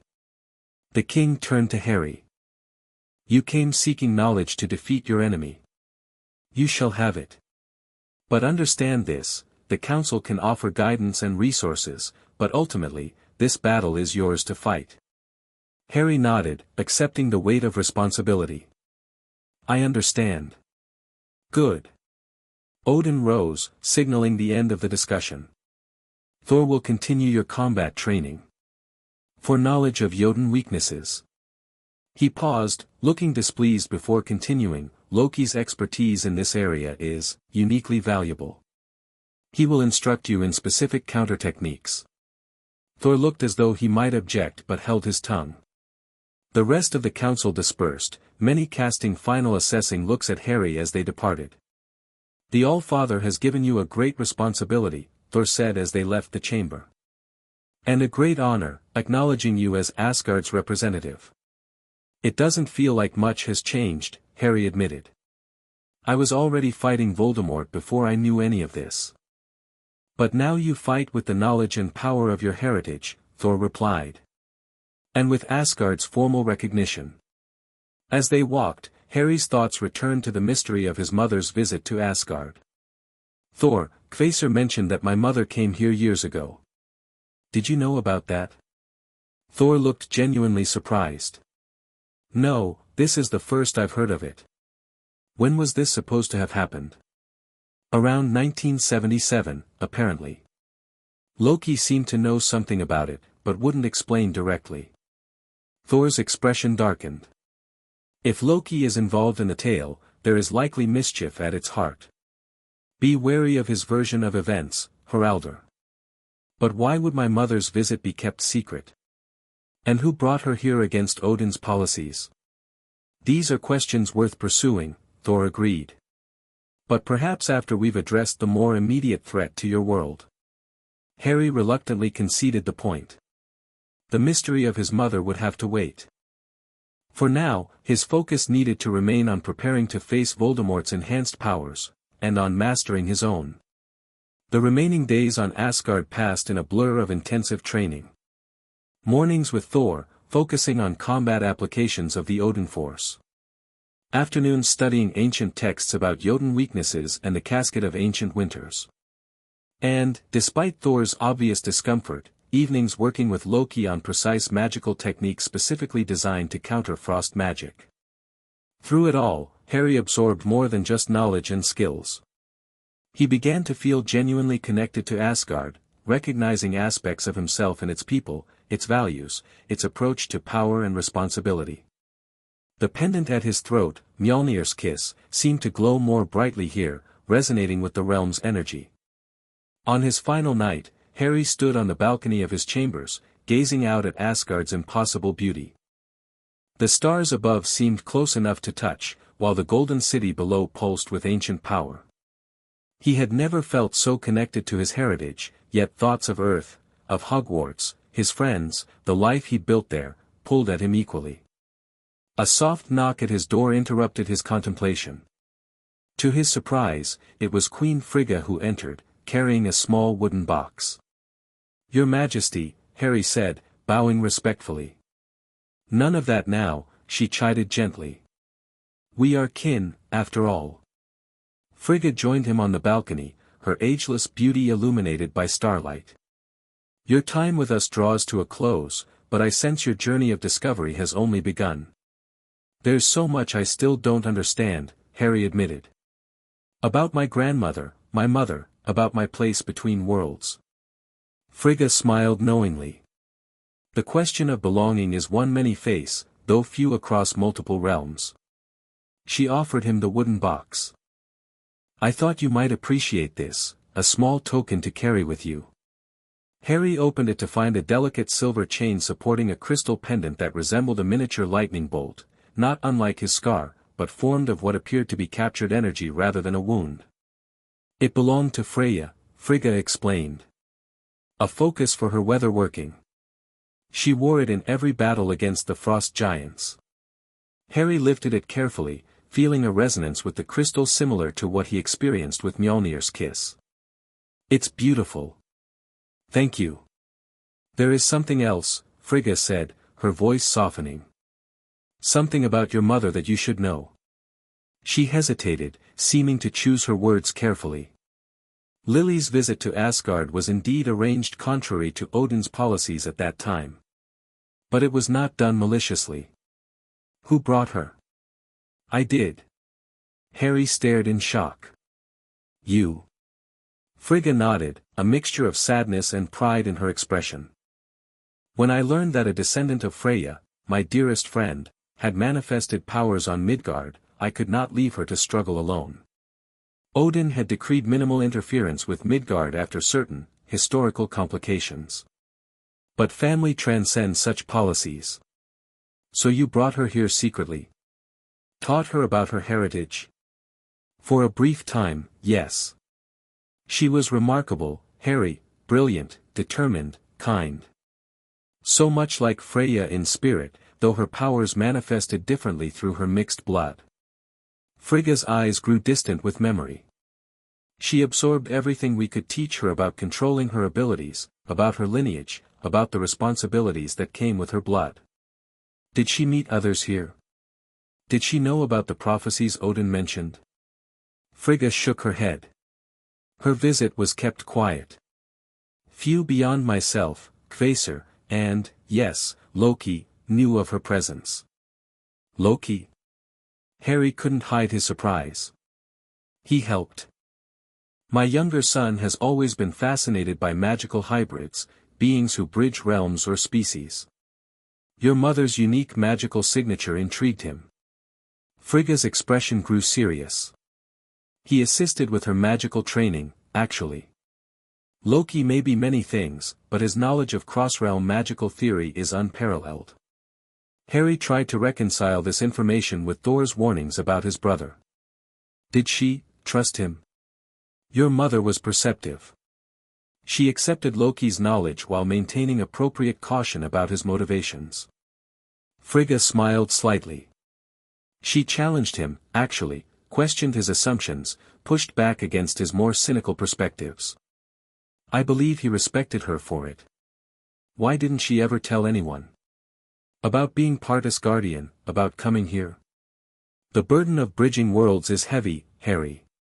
Your mother chose to integrate her Asgardian abilities into her identity as a witch, rather than dividing her life between realms. Frigga placed a gentle hand on his shoulder. She made her choice, Earth, your father, a life among her adopted people. But she never forgot her heritage or the responsibilities it entailed. Harry fingered the crystal pendant, trying to imagine his mother wearing something similar, standing where he now stood. Do you think she would have told me? Eventually. Without doubt, Frigga assured him. The blood test arranged upon your 16th birthday was her way of ensuring you would discover your heritage at the right time, when your powers would naturally begin manifesting. Her expression softened. She loved you beyond measure, Harry. Every choice she made, including keeping certain truths hidden until you were ready, was born of that love. They stood in companionable silence for a while, watching the stars wheel above Asgard's golden spires. Finally, Frigga spoke again. Tomorrow you return to Midgard, to face challenges that would daunt even seasoned warriors. Know this, though realms may separate us, you carry Asgard with you, in your blood, in your growing power, and now in these tokens of your lineage. She embraced him then, a gesture so motherly it brought unexpected tears to Harry's eyes. In that moment, he felt connected not just to his Asgardian heritage, but to the mother he'd lost, the woman who had stood in this same realm, faced similar questions of identity and purpose, and forged her own path forward. The return journey via Bifrost was less disorienting than the initial trip. Harry landed steadily beside Thor in the same remote corner of the Hogwarts grounds from which they'd departed a week earlier. Though only 7 days had passed, Harry felt fundamentally changed by his time in Asgard, more confident in his abilities, more comfortable with his dual nature, more prepared for what lay ahead. Dumbledore awaited them, seemingly unsurprised by their exact moment of arrival. Welcome back, he greeted. I trust your journey was illuminating. Very, Harry replied, noting how different Hogwarts looked to his now acclimated Asgardian senses. The castle's magic, once so overwhelming and mysterious, now appeared as intricate patterns of energy, impressive but comprehensible. The All-Father sends his regards, Thor informed Dumbledore.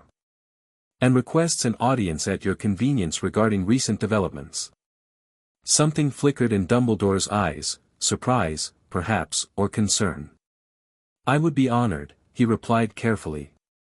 Though I confess, direct communication with Asgard's throne is unprecedented. Unprecedented times, Thor said simply. As they walked toward the castle, Harry noticed subtle changes in the grounds, additional protective wards glimmering at the perimeter, Aurors patrolling in pairs, an atmosphere of heightened alertness.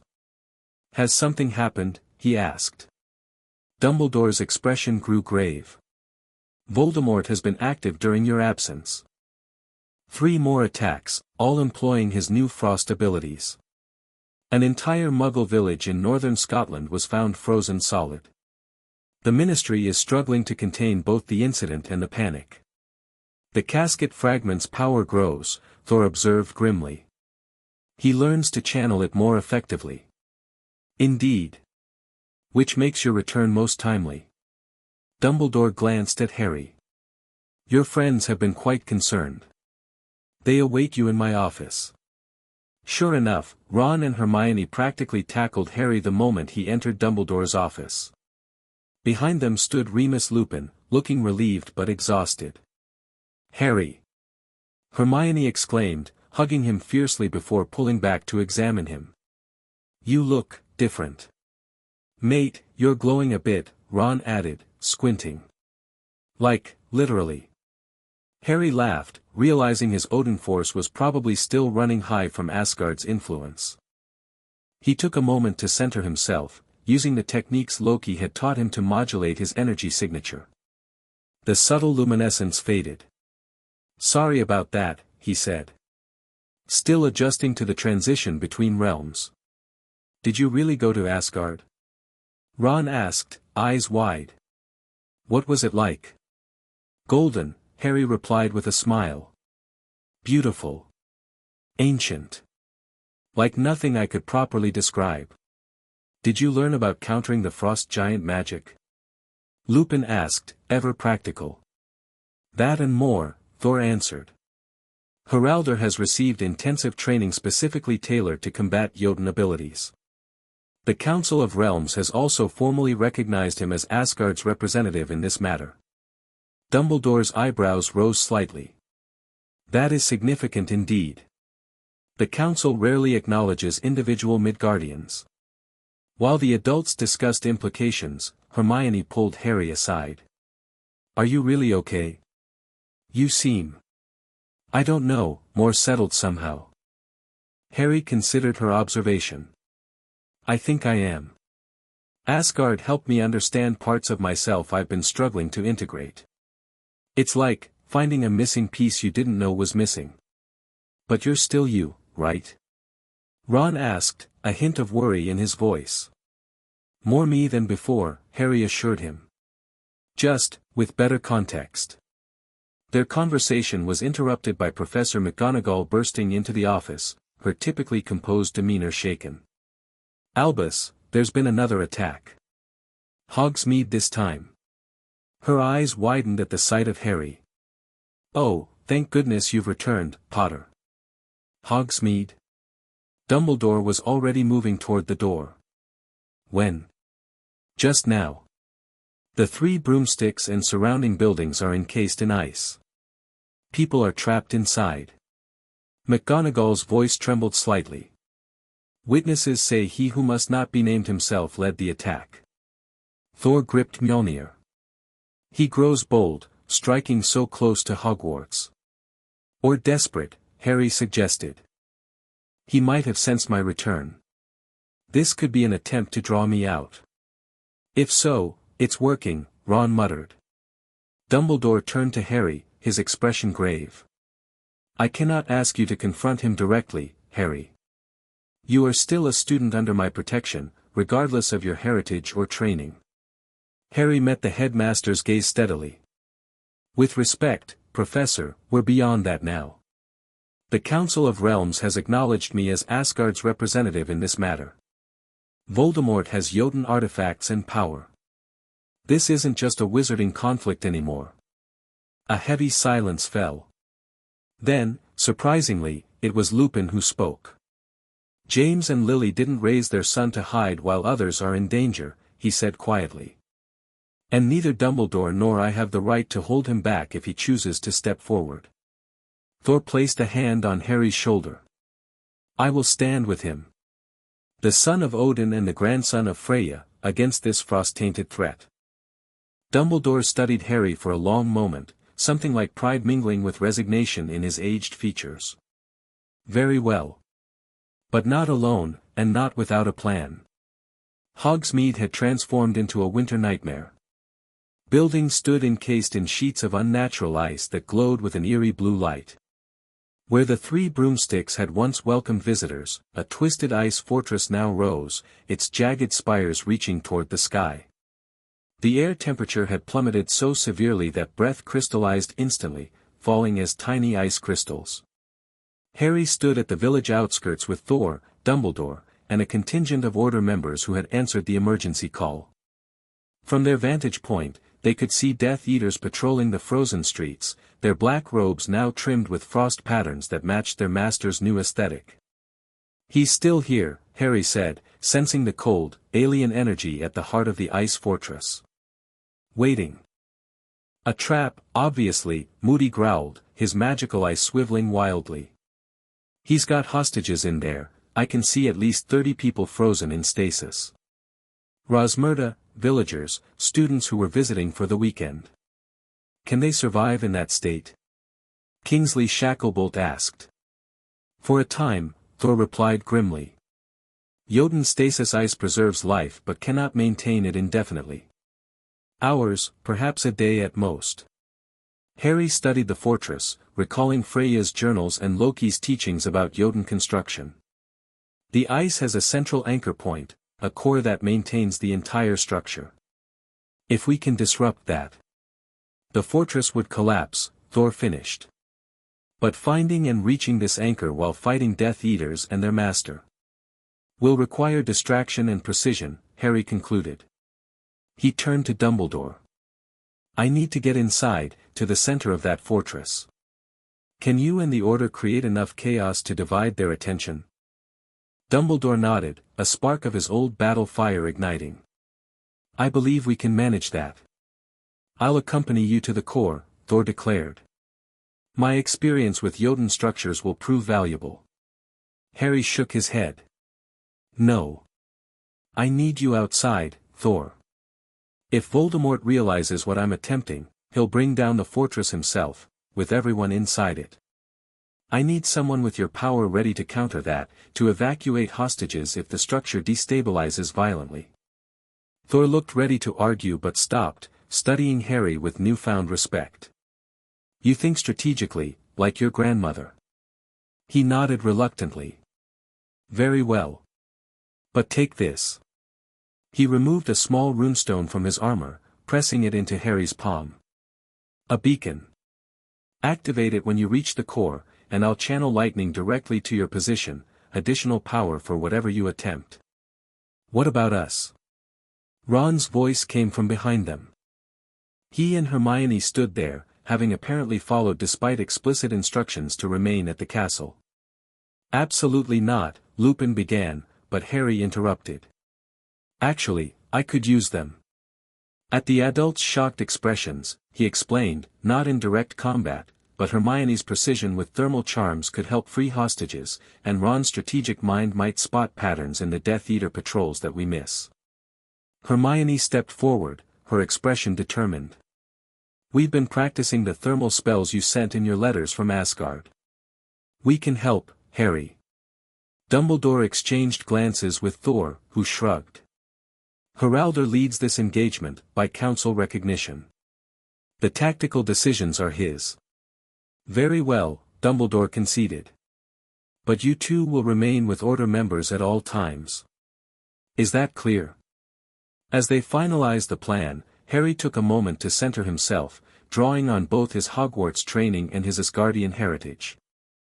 The pendant at his throat, Mjolnir's kiss, pulsed with energy, while Freya's crystal lightning bolt hung beside it, both resonating with his purpose. Ready? Dumbledore asked quietly. Harry nodded. Let's end this. The distraction began spectacularly. Dumbledore and Thor, working in concert, unleashed a bombardment of fire and lightning against the fortress's outer defenses. The Order members spread out, engaging Death Eaters with coordinated spellfire that forced them to divide their attention. Using the chaos as cover, Harry slipped through a narrow fissure in the ice wall, Hermione and Ron following close behind with Lupin and Tonks as their escorts. Inside, the fortress was a maze of translucent corridors and chambers, some containing frozen villagers suspended in mid-motion like gruesome sculptures. This way, Harry whispered, letting his Asgardian senses guide him toward the cold heart of the structure. Stay close. The architecture keeps changing, Hermione observed, watching ice walls shift and reform around them. It's responding to the attacks outside. Living ice, Harry confirmed. Freya wrote about this. Jotun constructs adapt to threats, like a magical immune system. They move deeper, occasionally pausing to hide from patrolling Death Eaters. Twice they encountered frozen victims, and Hermione demonstrated her mastery of the thermal spells by precisely melting the ice around them without harming the people inside. Lupin and Tonks arranged for the rescued villagers to be escorted out through their entry point. The core should be ahead, Harry said as they reached a central chamber. I can feel the concentration of Potter. The cold voice halted them in their tracks. Lucius Malfoy emerged from a side passage, but not as they remembered him. Frost covered his typically immaculate robes, and his pale skin had taken on a bluish tint. Most disturbing were his eyes, still grey, but now rimmed with the same unnatural blue as Voldemort's. The Dark Lord anticipated your little infiltration. He's been partially transformed, Hermione whispered in horror. Voldemort's sharing the Jotun power with his inner circle. Lucius smiled, revealing teeth edged with frost. Not just sharing, mud-blood. Evolving us. He raised his hand, and ice crystals formed in the air around him. The Dark Lord has shown us the future, a world purified by frost, where only the worthy survive. Sounds chilly, Ron quipped, though his voice wavered slightly. Hope you packed extra mittens. Your humor won't save you, Lucius sneered, then launched a barrage of ice shards toward them. Harry stepped forward, drawing on Loki's training. He didn't counter with heat this time, but instead with precise manipulation of the ice's crystalline structure, disrupting its formation before it fully materialized. The shards dissolved into harmless snowflakes. Lucius looked momentarily shocked. Asgardian tricks won't save you, Potter. Harry, go, Lupin urged, stepping forward with his wand raised. Find the core. We'll handle Malfoy. You'll try, Lucius replied, summoning more ice between his fingers. Harry hesitated only briefly before nodding to Lupin. Be careful. His ice will be stronger than normal frost magic. We've got this, Tonks assured him, her hair shifting to a determined blue. Go. Harry, Ron, and Hermione continued deeper into the fortress, leaving the sounds of battle behind them. The corridors grew colder, the ice more intricate in its patterns. Finally, they reached what could only be the central chamber, a vast, domed space where a column of pure blue energy rose from floor to ceiling, feeding power to the entire structure. That's it, Harry breathed. The anchor. At the column's base stood a pedestal of black ice, upon which rested what had to be the casket fragment, a shard of ancient ice that pulsed with malevolent energy. And beside it, waiting, stood Lord Voldemort himself. His transformation had progressed even further than Malfoy's. Voldemort's pale skin now held a definite blue undertone, with raised patterns like ritual scarification across his exposed flesh. His red eyes blazed with blue fire at their edges, and frost formed in the air with each breath he took. Harry Potter, he greeted, his voice carrying new harmonics that sent shivers down Harry's spine. Or do you prefer Heraldor now? So difficult to keep track of who you're pretending to be. Ron and Hermione moved to flank Harry, wands raised despite the obvious fear in their eyes.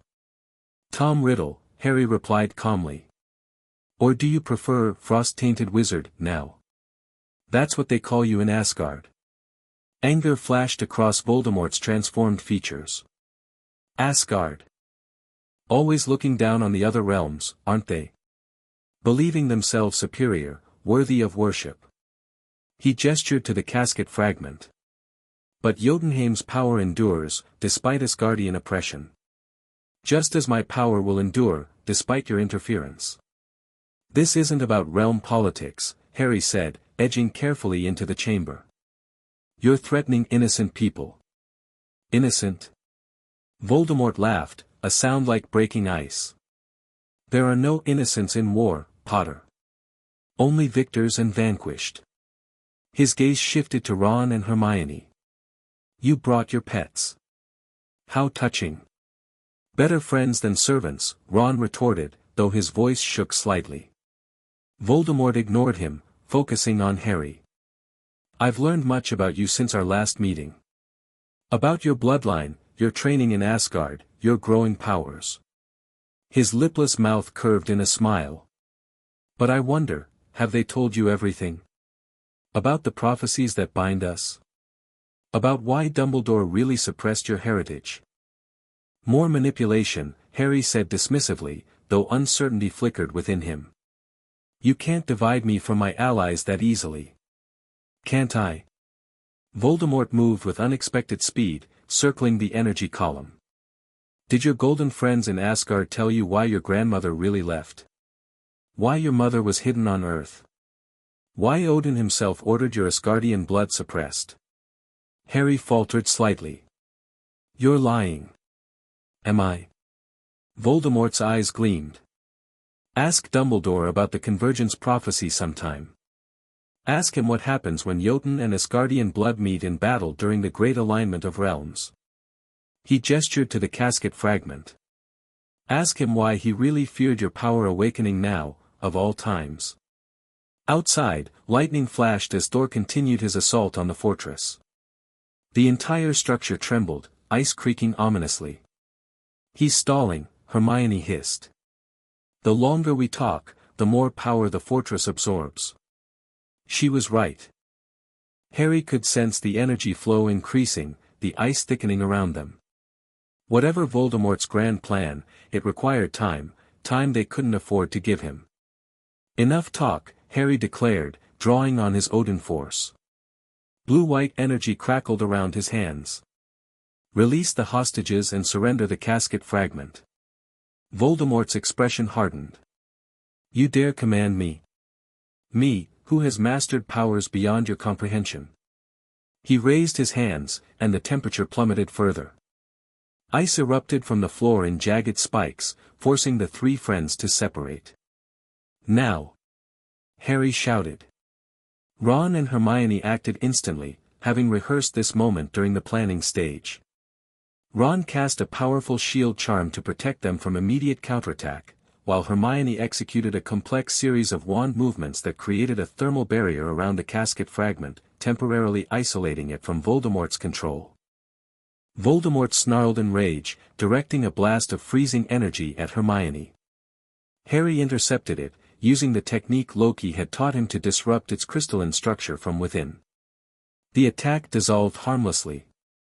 Impossible, Voldemort hissed. No wizard can counter Jotun frost that way. I'm not just a wizard, Harry replied, advancing steadily. And neither are you. We're both caught between worlds, Tom. The difference is, I've made peace with my dual nature. You're still fighting yours, using it instead of integrating it. Spare me your Asgardian philosophy, Voldemort spat, unleashing another, more powerful attack. This time, the force was too great for Harry to fully counter. Ice formed around his feet, beginning to crawl up his legs. With a surge of Odin force, he shattered it, but the effort cost him precious energy. Ron and Hermione maneuvered around the chamber, drawing Voldemort's attention with strategic spellcasting while Harry worked his way closer to the energy column. His plan required direct contact with the casket fragment, a dangerous proposition, but the only way to end this definitively. Your friends cannot save you, Voldemort declared, gesturing sharply.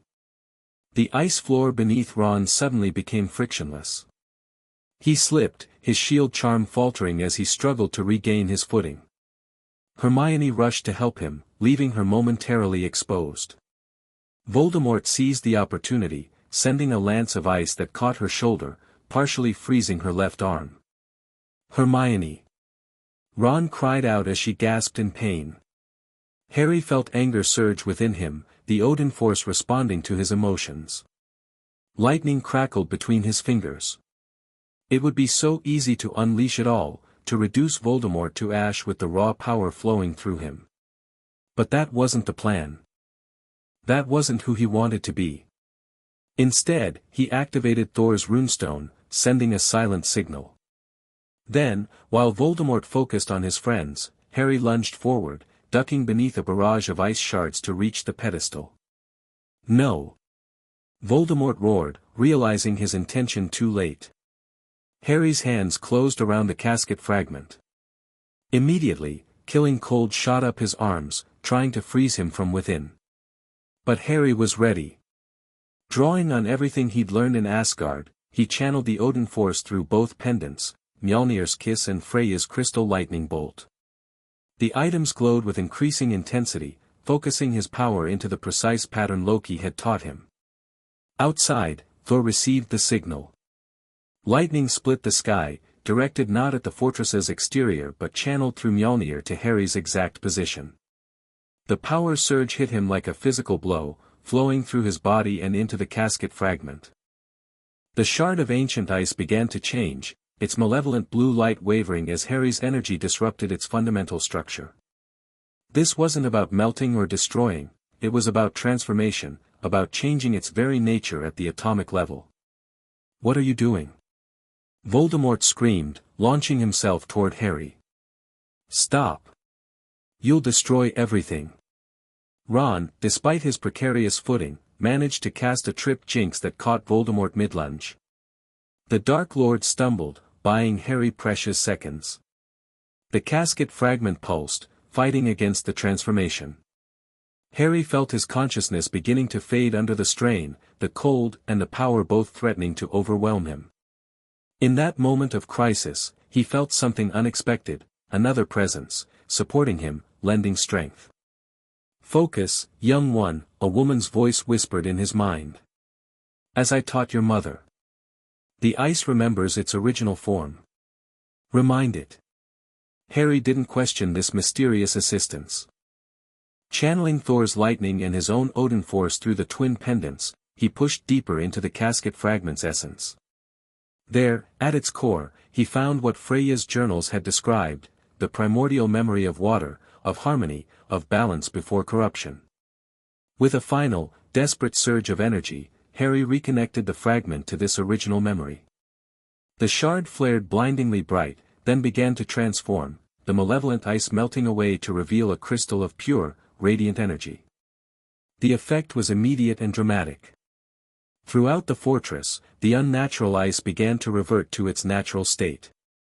The frozen hostages thawed safely, the twisted architecture dissolved, and the energy column collapsed in on itself. Voldemort screamed in rage and disbelief as his creation crumbled around him. The blue tint faded from his skin, the frost patterns receding. Without the casket fragment to sustain his transformation, he was reverting to his previous form, powerful, but no longer augmented by Jotun magic. "What have you done?" he demanded, his voice losing its frozen harmonics. Harry stood, unsteady but triumphant, holding the transformed crystal. "Restored balance," he answered simply. "As my grandmother would have done." The fortress continued to collapse around them. Ron helped Hermione to her feet, her arm now free of ice but still injured. "Harry, we need to go," he shouted over the rumbling destruction.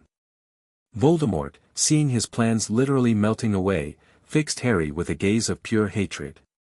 "This isn't over, Potter. There are other artifacts, other powers to claim." His red eyes flicked to the pendants at Harry's throat. "And now I know exactly what to target next time." Before Harry could respond, Voldemort dissolved into black mist, fleeing the collapsing structure. Throughout the fortress, similar mist formations indicated Death Eaters making similar retreats. "Can you walk?" Harry asked Hermione, rushing to support her injured side. "I'll manage," she said through gritted teeth. "The crystal, what happened to it?" Harry held up the transformed casket fragment, now a clear crystal emanating gentle light. "Purified, I think. Returned to its original nature before the frost giants corrupted it." "Fascinating magical theory discussion," Ron interrupted urgently, "but maybe after we're not about to be crushed by a melting ice castle." Harry nodded, tucking the crystal safely away. Together, they navigated the dissolving ice corridors, helping free any remaining hostages they encountered. As they neared the exit, they found Lupin and Tonks, battered but alive, assisting villagers out of the rapidly melting structure. "Malfoy?" Harry asked. "Fled when the fortress began collapsing," Lupin reported. "Along with the other Death Eaters. Whatever you did in there, it worked." Outside, the unnatural winter was receding. Warmth returned to the air as Hogsmeade slowly emerged from its icy prison. Order members and Aurors moved through the village, assisting dazed survivors and securing the area. Thor strode through the chaos directly toward Harry, Mjolnir still crackling with residual lightning. Without warning, he enveloped Harry in a bone-crushing embrace. "Well done, Heraldor," he boomed. "A victory worthy of song." "Can't breathe." Harry gasped, though he found himself grinning despite the exhaustion. Thor released him, clapping him on the shoulder instead. "You disrupted the casket fragment's essential nature. Few could have accomplished such a feat, even among full-blooded Asgardians." Dumbledore approached more sedately, though his eyes twinkled with similar approval. "Most impressive, Harry. Though I confess, I'm curious about your method. The casket of ancient winters is notoriously resistant to transmutation." Harry hesitated, remembering the mysterious voice that had guided him at the critical moment. "I had help," he admitted. Someone showed me the way." A woman's voice. "She mentioned teaching my mother." Thor and Dumbledore exchanged startled glances. "Could it have been?" Thor began. "Perhaps," Dumbledore murmured. "The veil between realms thins during such magical confluences. And blood calls to blood, particularly in moments of great need." "You think it was my grandmother?" Harry asked, hardly daring to hope. "Freya herself?" "The dead do not truly speak," Dumbledore cautioned. "But perhaps an echo, a memory, preserved in the items you carry." He nodded toward Freya's crystal pendant. "Magic works in mysterious ways, Harry, particularly magic that spans realms and generations." Before they could discuss it further, ministry officials began arriving in force, Aurors, healers, and finally, Minister Scrimgeour himself. "Potter," the minister acknowledged stiffly, surveying the scene. "I'm told we have you to thank for resolving this situation." "Not just me," Harry replied, gesturing to his friends, the Order members, and Thor. "It was a group effort." Scrimgeour's gaze lingered on Thor, clearly unsure how to address an Asgardian prince. "Yes, well, the ministry appreciates all assistance in these difficult times." He cleared his throat. "I'll need a full report, of course. And that artifact you're carrying will need to be secured by the Department of Mysteries." Harry's hand moved protectively to his pocket where the transformed crystal rested. "With respect, Minister, this isn't a wizard artifact. It belongs to the Council of Realms, and I've been entrusted with its return." "Now see here, Potter, the boy speaks with the authority of Asgard in this matter," Thor interrupted, drawing himself up to his full, intimidating height. "The casket fragment has been neutralized and must be returned to secure interdimensional storage. This is not negotiable." Scrimgeour, recognizing he was outmatched in this particular argument, retreated with as much dignity as he could muster. "We'll discuss this further at a more appropriate time," he muttered before turning to coordinate with his Aurors. As the immediate crisis subsided, Harry found a quiet moment to check on his friends. Hermione's arm was being treated by a healer, while Ron recounted their adventure to an increasingly wide-eyed group of rescued Hogwarts students. "How are you really doing?" Lupin asked quietly, joining Harry at the edge of the village. Harry considered the question seriously.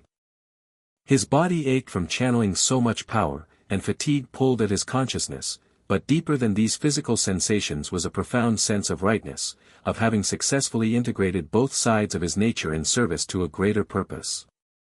"I'm good," he answered honestly. "Tired, but good." Lupin smiled. "Your parents would be proud, Harry.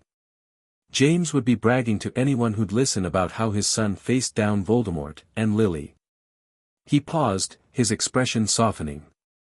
"Well, I understand her better now, knowing what we know. She always had this inner certainty. A strength that went beyond ordinary magic. Now we know why." Remembering Voldemort's taunts, Harry frowned. "Remus, have you ever heard of something called the Convergence Prophecy?" Lupin's brow furrowed. "No, can't say that I have." "Why do you ask?" "Something Voldemort said. About why Dumbledore really suppressed my Asgardian heritage. About Odin ordering it. Be careful with Voldemort's words, Harry. He's a master manipulator." "I know." Harry glanced toward where Dumbledore was deep in conversation with Thor. "But sometimes, even lies contain fragments of truth." That evening, after the rescued villagers had been settled, the injured treated, and the ministry temporarily pacified, Harry found himself in Dumbledore's office once more. Thor stood by the window, gazing out at the stars, while the headmaster sat behind his desk, looking older and wearier than Harry had seen him in some time. The transformed casket fragment rested on the desk between them, its gentle light illuminating their faces. "You wish to ask about the Convergence Prophecy," Dumbledore said without preamble. "About why your powers were suppressed." Harry wasn't surprised the headmaster had anticipated his question. Voldemort mentioned it specifically. He claimed Odin himself ordered my Asgardian blood suppressed. Thor turned from the window. "My father would never," he stopped, reconsideration passing across his features. "Actually, he might, if the circumstances were grave enough." Dumbledore sighed heavily. "When your mother came to me after discovering her heritage, she was already pregnant with you. She had learned, through means she never fully explained to me, about a prophecy spanning realms. The Convergence Prophecy. What does it say?" "In essence, it foretells that during a great alignment of the 9 realms, an event called the Convergence, which occurs approximately every 5,000 years, a child of mixed blood will stand at a cosmic crossroads. This child's choices will determine whether the barriers between realms strengthen or dissolve entirely." "And this child is, me?" Harry asked. "It appears increasingly likely," Dumbledore admitted. "The timing of your birth, your mixed Asgardian wizard heritage, your connection to Voldemort who carries Jotun blood, all align with the prophecy's parameters. The next convergence approaches," Thor added grimly. "Within a year, by Midgardian reckoning, the 9 realms will align. Barriers between worlds will thin naturally. If someone were attempting to exploit this cosmic event. Like Voldemort with the casket fragment, Harry realized. He's not just after power for its own sake. He's trying to position himself for the convergence." Dumbledore nodded solemnly. "I believe so. When your mother learned of this prophecy, she was determined to protect you from its burden. She consulted with certain parties, and a plan was devised. To bind my Asgardian powers," Harry concluded. "To hide me in plain sight as just another wizard." "Yes. But the binding was never meant to be permanent, Harry. Your mother arranged for it to dissolve naturally when you reached magical maturity, when you would be strong enough to handle both your heritage and the prophecy's implications. Then why did you continue draining his power after Lily's death?" Thor demanded. "Why not allow the natural progression she intended?" Dumbledore looked genuinely regretful. "Fear, I suppose. And arrogance. When I found myself responsible for Harry's well-being, I believed I knew better than to risk his Asgardian powers emerging prematurely, especially with Voldemort's eventual return a near certainty. He met Harry's gaze directly. I convinced myself I was following Lily's wishes by maintaining the suppression, but in truth, I was imposing my own judgment. For that, I can only ask your forgiveness. Harry absorbed this information slowly, fitting it alongside everything else he'd learned about his heritage, his mother's choices, and the complex web of prophecy that seemed to surround him. So now what? He asked finally.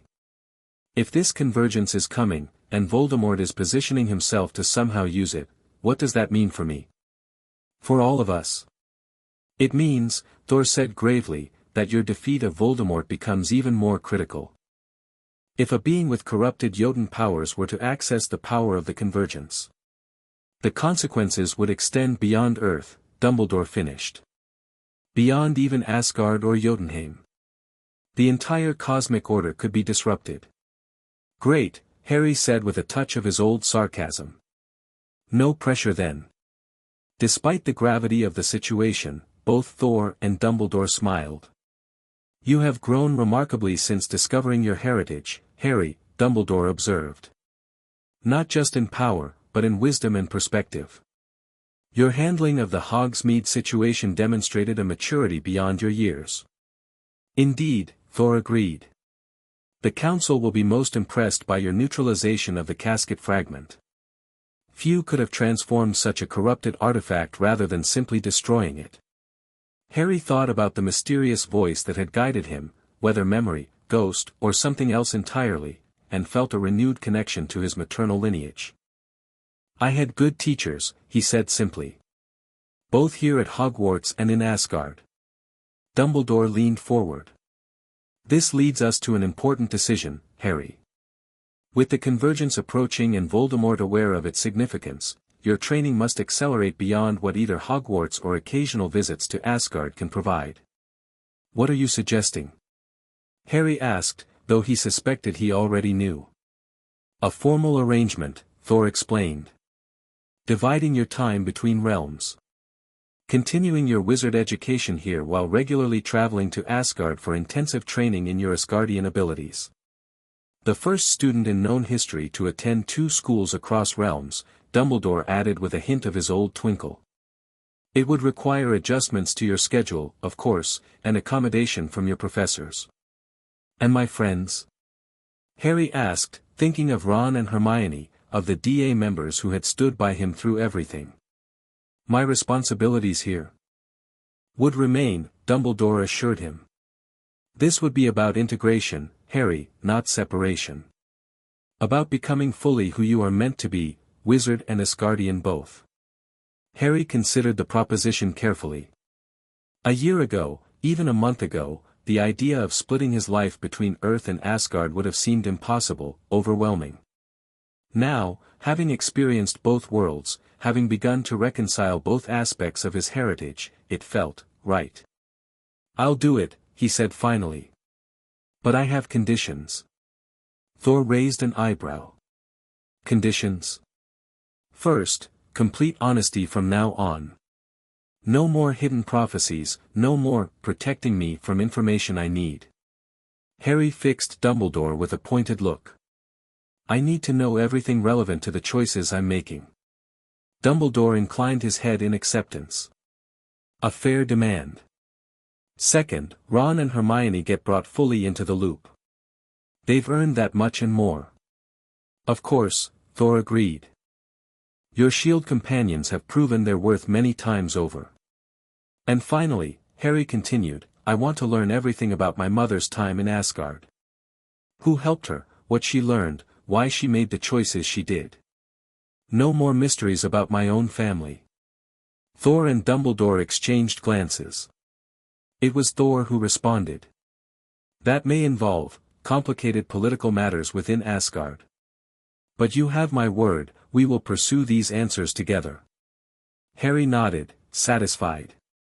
Then I accept. As they worked out the practical details of this unprecedented arrangement, Harry felt a strange sense of peace settling over him. The path ahead remained challenging, Voldemort, the convergence prophecy, balancing life between realms, but for the first time, he felt truly equipped to face it all. Not as Harry Potter, reluctant hero thrust into a destiny he never wanted. Not as Heralder, Asgardian prince discovering a heritage long hidden from him. But as both. Integrated. Whole. Spring arrived at Hogwarts with unusual beauty. After the frozen horrors of Hogsmeade, the explosion of color and warmth seemed particularly precious to everyone. Students lounged by the lake during free periods, studying for exams and discussing the increasingly strange events unfolding in the wizarding world. Harry sat beneath a familiar beech tree with Ron and Hermione, ostensibly reviewing for their transfiguration exam but actually discussing his most recent training session in Asgard. Over the past months, he had settled into a remarkable routine, weekdays at Hogwarts, weekends in Asgard, with occasional longer stays during school holidays. "So you actually met Heimdall properly this time?" Ron asked eagerly. He had developed a particular fascination with the all-seeing guardian of the Bifrost. Briefly, Harry confirmed. "He doesn't talk much, but he mentioned seeing you practicing those Asgardian combat forms I taught you." He grinned at Ron's shocked expression. "Said your form is improving but your footwork needs attention." "Blimey," Ron breathed. "The Guardian of Asgard is critiquing my sword technique." Hermione rolled her eyes fondly. "Honestly, Ron, of all the incredible aspects of interdimensional travel, you fixate on whether an ancient being is watching you wave a stick around in the room of requirement." "It was a practice sword, not a stick," Ron corrected with dignity. "And yes, I think it's bloody amazing that he noticed." Harry laughed, enjoying the normalcy of their banter. Despite everything that had changed in his life, the dual education, the intensive training, the growing awareness of the approaching convergence, these moments with his friends remained precious anchors to his humanity. "How's the research going?" he asked Hermione, who had taken it upon herself to build a comprehensive cross-reference database of information about the convergence from both wizard and Asgardian sources. She brightened immediately. "Actually, I've made a breakthrough. That book Frigga sent, the one about cosmic alignments, contained a reference to similar events in wizarding history. I think previous convergences might correspond with major magical disruptions on Earth, like the founding of Hogwarts or the creation of the International Statute of Secrecy. So wizards have been affected by these cosmic events before, even without realizing it," Harry mused. "Exactly. And if we can map the patterns, we might better predict how this convergence will manifest." Her expression grew serious. "I'm increasingly convinced Voldemort is planning something specific for when the alignment peaks. The Department of Mysteries has detected unusual fluctuations already," Harry confirmed, sharing information from his most recent meeting with Order members. "Unspeakables are monitoring thin spots between realms, places where the boundaries might be vulnerable." Ron leaned forward. "Any word on where he's hiding?" "After Hogsmeade, he's been quiet." "Too quiet," Harry agreed. "Thor thinks he's regrouping, looking for alternate sources of power now that we've neutralized the casket fragment." Their conversation paused as Luna Lovegood drifted over, her radish earring swinging gently in the spring breeze. "Hello Harry, Ron, Hermione," she greeted dreamily. "Your aura's looking very harmonious today, Harry. The blue and gold patterns have finally integrated properly." Harry smiled. Luna's uncanny perceptions had proven remarkably accurate regarding his Asgardian nature. "Thanks, Luna. I'm feeling pretty balanced these days." "Good. You'll need that balance soon." She tilted her head, studying something only she could see. "The barriers are thinning, you know. Daddy says creatures are crossing over that haven't been seen in centuries." With that cryptic observation, she wandered off toward the lake. "Mental, that one," Ron said affectionately. "But scary accurate sometimes." Hermione looked troubled. "If Luna can perceive the thinning barriers already, then the convergence is accelerating," Harry finished. "I need to tell Dumbledore and Thor." As if summoned by his words, they spotted Hagrid hurrying across the grounds toward them, waving urgently. "Harry," the half-giant called. "Dumbledore wants ya in his office right away. Says it's urgent." Exchanging concerned glances with his friends, Harry gathered his books and rose. "Coming with me?" "Always," Ron said simply, Hermione nodding in agreement. Together, they hurried through the castle to Dumbledore's office, finding it already occupied by a grim-looking assembly: Dumbledore, Thor, McGonagall, Snape, and surprisingly, Loki. "What's happened?" Harry asked immediately, noting the tension in the room. "Multiple breaches," Thor reported without preamble. "The barriers between realms weaken more rapidly than anticipated. Reports from across Midgard indicate incursions, creatures, energy patterns, even weather phenomena not native to this realm. The convergence isn't supposed to peak for months," Hermione said, her encyclopedic research evident in her concerned frown. "Something is accelerating the process," Loki interjected smoothly. "Or someone." All eyes turned to him. The god of mischief had become an unexpected ally in recent months, his knowledge of cross-realm magical theory proving invaluable. Though Thor remained wary of his brother's motivations, even he had grudgingly acknowledged Loki's expertise. "You suspect Voldemort," Dumbledore stated. "Naturally." Loki examined his nails with affected casualness. "The timing is too convenient. These accelerated breaches began shortly after he lost the casket fragment, as if he activated some alternative approach immediately afterward. But what could possibly accelerate a cosmic alignment?" McGonagall asked, looking disturbed. "Surely not even you know who possesses such power." "Alone, no," Loki agreed. "But with the right artifacts, the right locations, and perhaps, the right blood." His gaze flicked meaningfully to Harry. "My blood?" Harry tensed. "What does that have to do with it?" Dumbledore and Thor exchanged grim looks. "The convergence prophecy," Dumbledore explained reluctantly, "mentions that twice-marked child of dual blood standing at the crossroads between realms. Some interpretations suggest this child's very existence, or more specifically, their blood, could influence the cosmic alignment." "You think Voldemort is trying to get my blood to accelerate the convergence?" Harry asked, the implications sinking in. "But he already has some of my blood, from the graveyard, when he used it for his resurrection ritual." "Blood has power," Snape spoke for the first time, his dark eyes intense. "But it degrades, loses potency over time. For a working of this magnitude, he would need fresh blood, taken at specific cosmic junctures." A chill ran down Harry's spine as he remembered Voldemort's parting words at Hogsmeade: "This isn't over, Potter. There are other artifacts, other powers to claim. He's going to come after me directly," he realized aloud. "Use my blood to trigger the convergence prematurely, before we're prepared." "It appears increasingly likely," Dumbledore confirmed gravely. "Which necessitates immediate precautions." "I'm not hiding," Harry stated firmly. "If Voldemort wants to accelerate the convergence, we need to confront him directly, not wait behind wards and shields." "For once, I agree with the boy," Loki said with a small smile. "Defensive posturing merely delays the inevitable. Better to seize the initiative." Thor frowned at his brother. "You suggest we use Heraldor as bait?" "Unacceptable." "Not bait," Harry corrected. "A deliberate counterforce. If my blood can influence the convergence, then I should be able to resist Voldemort's attempts to manipulate it." He turned to Dumbledore. "The prophecy says I stand at the crossroads. That means I have agency, right? The power to choose which way things go." Dumbledore studied him thoughtfully. "Indeed, Harry. The prophecy speaks of choice, not predetermined outcome. Then I choose to confront this directly."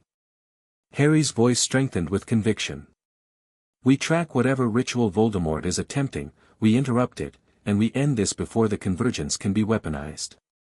"A bold strategy," Loki observed, looking genuinely impressed. though locating his ritual site will prove challenging. Perhaps not, Hermione interjected. If he's attempting to accelerate cosmic alignment, he'd need to work at a nexus point, a location where the barriers between realms are naturally thinner. Precisely, Miss Granger, Dumbledore agreed. And fortunately, such locations are well documented in both Wizarding and Asgardian records. Stonehenge, Ron suggested. That's always in the books about cosmic alignments. Too obvious, Snape dismissed. The Ministry has it under constant surveillance. The Department of Mysteries has identified 17 potential nexus points across Britain, Dumbledore said. We've been monitoring them, but our resources are stretched thin. Fortunately, Thor added, Heimdall can observe such locations from Asgard. He has already reported unusual energy fluctuations at 3 sites. Maps were produced, strategies discussed. As the adults debated tactical approaches, Harry found himself standing slightly apart, contemplating what lay ahead. The dual pendants at his throat, Mjolnir's kiss and Freya's crystal, hummed with anticipation, as if sensing the approaching confrontation. Loki drifted to his side, speaking quietly so others couldn't overhear. There's something they're not telling you, you know. Harry glanced at him warily. What do you mean? About your mother's visit to Asgard. About who really helped her understand the convergence prophecy. Loki's green eyes glittered with that familiar mixture of mischief and something deeper, more complex. Some secrets remain buried, even now. And you know these secrets? Harry asked skeptically. Loki smiled enigmatically. Let's just say I have a particular interest in those who bridge realms, who exist between established categories. Your mother was fascinating in that regard. As are you. He glanced toward Thor and Dumbledore, still deep in discussion. Ask yourself, why would they still keep secrets, even after promising complete honesty? Before Harry could press further, the group's attention refocused as Dumbledore reached a decision. We will establish surveillance at all 3 locations immediately, the headmaster announced. At the first sign of Voldemort's presence, we move in force. He fixed Harry with a penetrating look. You understand the risks of this approach? Harry nodded solemnly. I do. But hiding isn't an option anymore. Not with the convergence approaching. Not with what's at stake. Spoken like a true prince of Asgard, Thor declared proudly. And a Gryffindor, McGonagall added with a tight smile. As the meeting concluded and assignments were distributed, Harry found himself once again at the center of cosmic events beyond his imagining. Yet unlike previous confrontations with destiny, he no longer felt like a pawn being moved across a chessboard by greater powers.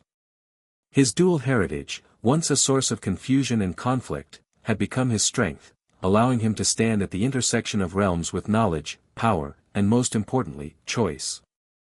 Whatever Voldemort planned, whatever secrets still remained to be uncovered, Harry would face them as his complete self, wizard and Asgardian both. Not torn between worlds, but bridging them. Not divided, but unified in purpose. The storm was coming. But this time, he wasn't just surviving it. He was the storm.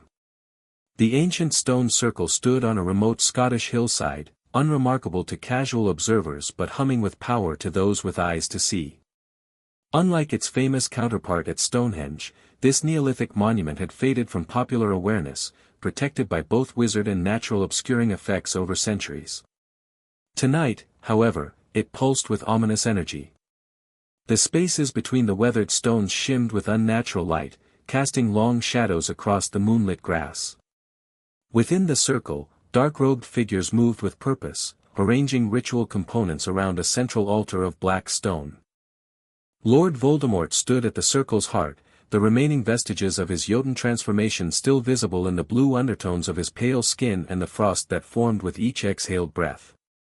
Though the casket fragment had been lost to him, he had adapted, finding alternative sources of cold magic to maintain a portion of his enhanced abilities. Is everything prepared? He demanded of Lucius Malfoy, who approached with a silver tray bearing various ritual implements. Yes, my lord.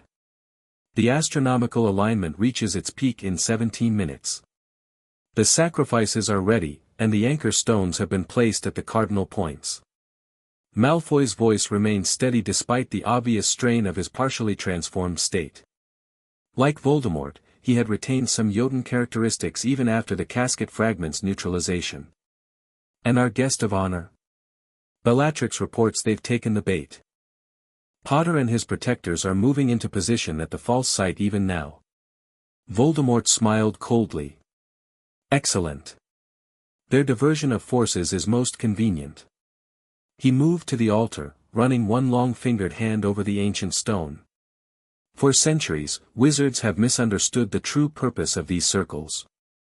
They are not merely calendars or primitive gathering places, but doorways, nexus points where the barriers between realms naturally thin. And tonight, we exploit that weakness, Malfoy said with reverent anticipation. Not merely exploit. Transform. Voldemort's red eyes gleamed in the darkness.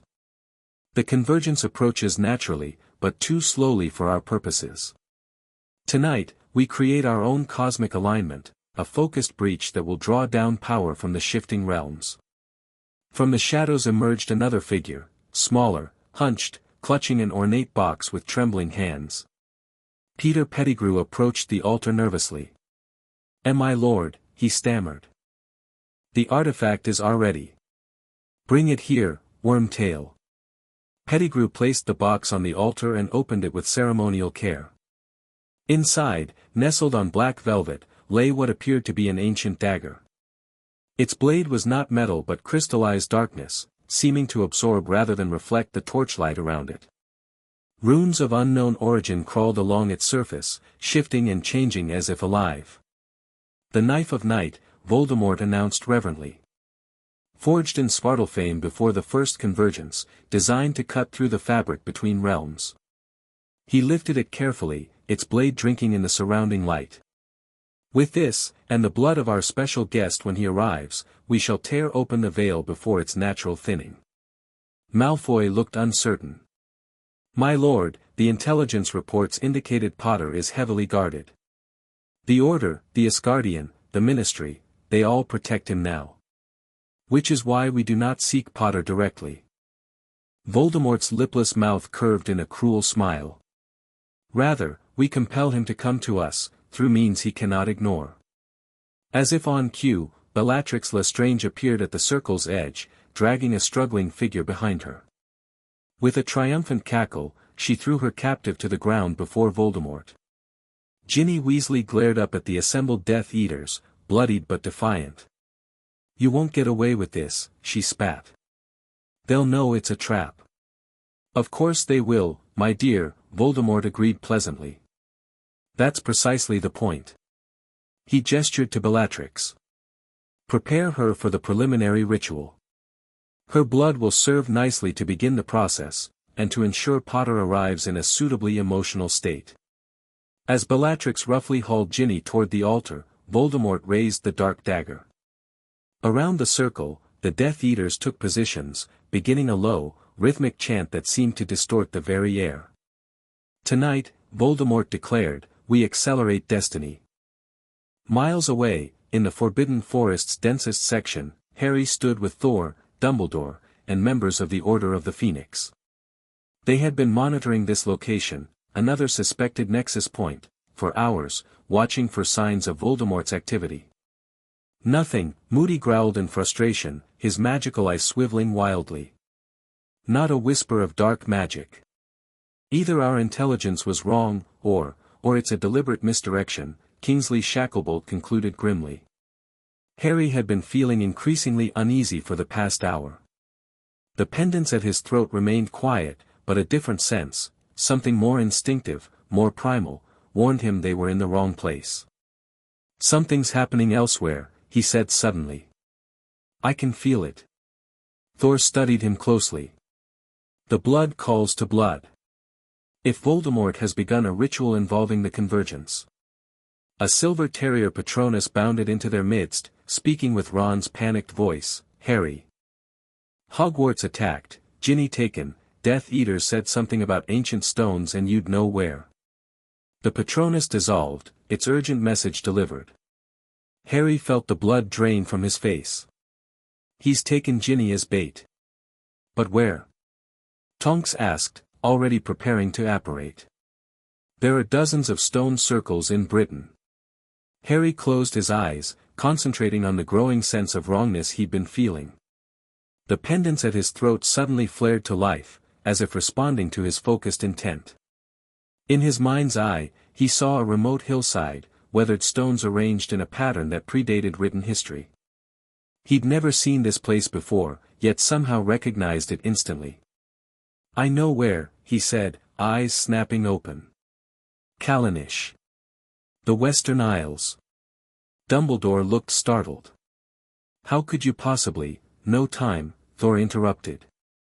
"If Heraldor knows, we must trust his instinct. The Convergence prophecy connects him to these events in ways we cannot fully comprehend." Quick decisions were made, forces divided. Some would remain to guard Hogwarts against further attacks, while a smaller strike team would accompany Harry to the stone circle. "I can get us there fastest," Thor declared, raising Mjolnir. "But I can only transport a few. Harry, myself, and Remus," Dumbledore decided swiftly. "The rest will follow by apparition once we've confirmed the location." Harry nodded grimly, thinking of Ginny in Voldemort's hands. The memory of her possession in her first year flashed through his mind, how Voldemort had used her once before. History repeating itself, with escalating stakes. Thor raised Mjolnir to the sky, summoning the Bifrost in a more focused, controlled manner than usual. Rainbow energy enveloped the four of them, and with a sensation of tremendous speed, they were pulled across Britain toward the ancient stones of Callanish. They materialized at the edge of the circle, immediately taking in the grim tableau before them. Voldemort at the center, dark dagger in hand. Death Eaters arranged in ritual formation. And Ginny, bound to the central altar stone, struggling against her restraints as Bellatrix drew patterns on her exposed arms with ceremonial paint. "Right on time," Voldemort called, seeming unsurprised by their arrival method. "The guest of honor and his escorts. How predictable you remain, Harry Potter." Thor stepped forward, Mjolnir crackling with barely contained lightning. "Release the girl, Frostspawn. Your ritual ends now." "I think not, Odinson." With a gesture from Voldemort, the spaces between the stones suddenly solidified into transparent barriers, separating Harry from his companions. "This is between the boy and myself. The prophesized confrontation of bloodlines." Dumbledore and Lupin immediately began casting spells against the barriers, while Thor brought Mjolnir down with tremendous force against the magical wall. It shimmered but held. "Ancient magic," Voldemort explained with evident satisfaction. "The stones themselves form natural channels for power. I've simply redirected their purpose." Harry found himself inside the innermost circle with Voldemort, Ginny, and several Death Eaters including Bellatrix and Malfoy. Outside, his allies fought against the barriers, making slow progress against the ancient enchantments. "You won't get my blood," Harry stated firmly, drawing his wand while simultaneously preparing to channel his Odin force. "Whatever you're planning with the Convergence, it stops here." "So confident," Voldemort mocked. "So certain of your righteous purpose. Has Dumbledore told you the full prophecy yet, I wonder? Or Thor explained exactly why Odin feared your bloodline's return?" Harry refused to be baited. "Release Ginny. She has nothing to do with this. On the contrary. Her connection to you makes her quite valuable." Voldemort gestured to Bellatrix, who pressed the tip of her wand to Ginny's throat. "And her blood will serve admirably to begin our working." With a sudden surge of Odin force, Harry sent a targeted blast of energy at Bellatrix, knocking her away from Ginny before she could act. The Death Eaters responded immediately, curses flying toward him from multiple directions. Harry moved with Asgardian speed, dodging and deflecting with both wand and wandless power. Months of intensive training in both Hogwarts and Asgard had transformed his fighting style into something neither purely wizard nor purely Asgardian, but a seamless integration of both traditions. Impressive, Voldemort acknowledged as Harry neutralized 3 Death Eaters in rapid succession. Your time in Asgard has served you well. But time is on my side tonight. He gestured upward. Above the stone circle, the sky was changing. The stars seemed to shift position, forming unfamiliar patterns. Between them, the darkness rippled with colors not normally visible in Earth's atmosphere, hints of other realms beginning to bleed through. The convergence accelerates, Voldemort explained. Even without your blood, the ritual has begun. Your presence alone, your Asgardian energy, feeds the process. Harry realized with horror that Voldemort was right. The pendants at his throat pulsed with increasing intensity, resonating with the energies building around the stone circle. His very presence was amplifying the effect Voldemort had initiated. Outside the barrier, Thor had apparently reached the same conclusion. Heraldor, he shouted. The Nexus responds to your Asgardian signature. You must contain your Odin force. Easier said than done in the middle of combat. Harry ducked another curse from Malfoy, retaliating with a stunner that sent the Death Eater sprawling. All around him, the air grew thinner, reality itself seeming to stretch like fabric under tension. Voldemort approached Ginny once more, dark dagger in hand. Your blood or hers, Harry Potter. The choice is yours. Neither, Harry growled, calling lightning to his fingertips. The sky above responded instantly, storm clouds gathering with unnatural speed. Yes, call the storm, Voldemort encouraged, his red eyes gleaming. Feed more power into the Nexus. Thin the barriers further with your Asgardian rage. Harry realized he was being manipulated, his emotions and power being used against him. With tremendous effort, he pulled back the gathering storm, centering himself as Thor had taught him. The lightning at his fingertips receded. Interesting, Voldemort observed. You've learned restraint. But will you maintain it while watching her bleed? He placed the dark dagger against Ginny's arm, drawing a thin line that welled with blood.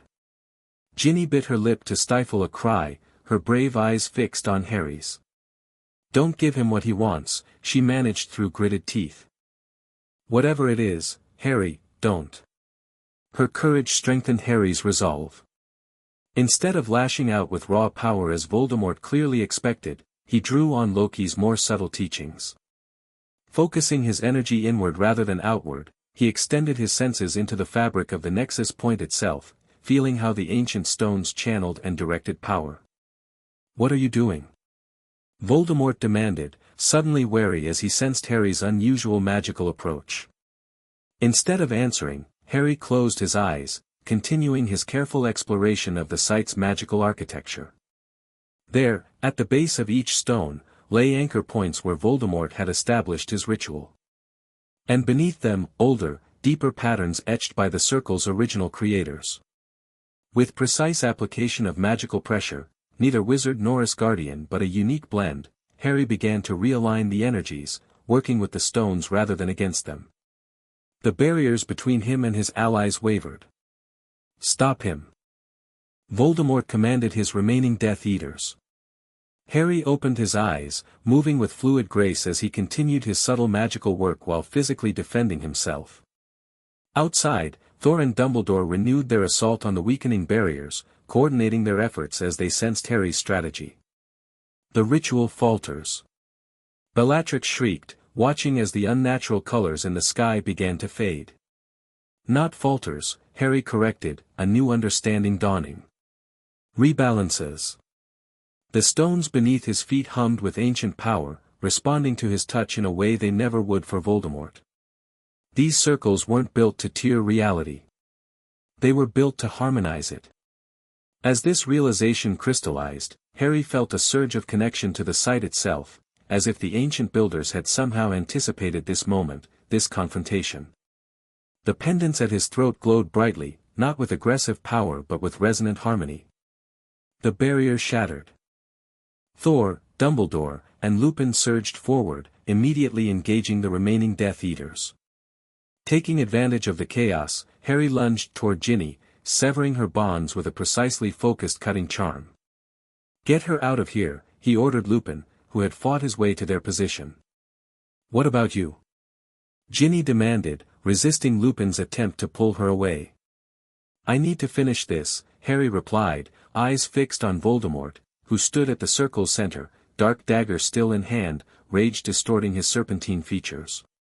You understand nothing, Voldemort spat as Harry approached. These monuments were built by primitive minds trying to comprehend cosmic forces beyond their grasp. I have transcended such limitations. Have you? Harry countered. Or have you just repeated their mistakes? Trying to control what should remain in balance. Around them, the battle raged between Order members and Death Eaters. Thor's lightning illuminated the scene in staccato flashes as he systematically dismantled Voldemort's ritual components. Your Asgardian philosophy doesn't impress me, Potter, Voldemort sneered. Power is power, regardless of its source or supposed moral implications. That's where you're wrong, Harry said simply. The convergence isn't about power. It's about harmony between realms, connection, not domination. Even as he spoke, Harry felt the truth of his words resonating through the ancient stones. The circle had never been designed to breach reality, but to celebrate and strengthen the natural connections between worlds during cosmic alignments. Voldemort's eyes narrowed dangerously. Enough philosophy. You've interfered with my plans for the last time. Without warning, he struck, not with magic but with the dark dagger itself, lunging at Harry with inhuman speed. Harry reacted instinctively, the months of combat training with Thor taking over. He sidestepped the initial thrust, caught Voldemort's wrist, and channeled a precise pulse of Odin force through the contact point. The dark dagger shattered, fragments dissolving into smoke that writhed like living shadow before dispersing. Voldemort howled in rage, releasing a wave of combined wizard and frost magic that sent Harry flying backward. He landed hard against one of the standing stones, momentarily stunned. Voldemort advanced, wandless magic crackling around his hands, a corrupted, frost-tainted version of Harry's own Asgardian energy manifestation. I may have lost the artifact, Voldemort snarled, but I retain enough power to end you, child of Asgard. Harry struggled to his feet, back pressed against the ancient stone. As Voldemort prepared to strike again, Harry felt an unexpected warmth from the monolith behind him, as if the stone itself was responding to his presence. Understanding dawned. These weren't just rocks arranged in a pattern, they were conduits, designed to channel and balance energies between realms. And right now, they recognized him as kin to their original purpose. Without conscious decision, Harry placed his palms flat against the stone behind him. The effect was immediate and dramatic. Power flowed through him, not from him, clean, ancient, balanced power that recognized the convergence not as something to be forced but as a natural cosmic rhythm. The standing stone illuminated from within, a warm golden light spreading from Harry's touch point and racing through patterns invisible until now, runic inscriptions far older than any language Harry knew. The light spread to adjacent stones, then to the entire circle, creating a network of radiant energy that illuminated the entire hilltop. Voldemort staggered back, shielding his eyes. What is this? Balance, Harry answered simply. The light continued to spread, forming a dome over the entire site. Where it touched the Death Eaters, they collapsed, their corrupted frost magic neutralized. Where it reached the injured, wounds began to heal. And where it enveloped the unnatural thinning between realms that Voldemort had initiated, reality itself seemed to sigh and settle back into proper alignment. Only Voldemort himself remained standing against the wave of harmonizing energy, his own power creating a dark nimbus around his body. No, he hissed. I will not be denied. With a final, desperate gesture, he directed all his remaining power toward Harry, a concentrated beam of malevolent energy that combined the worst aspects of dark wizardry and corrupted Jotun icecraft. Harry stood his ground, one hand remaining on the standing stone, the other raised to meet Voldemort's attack. The pendants at his throat, Mjolnir's kiss and Freya's crystal, flared with blinding intensity, creating a shield of pure balanced energy before him. The two forces met in a catastrophic collision of power.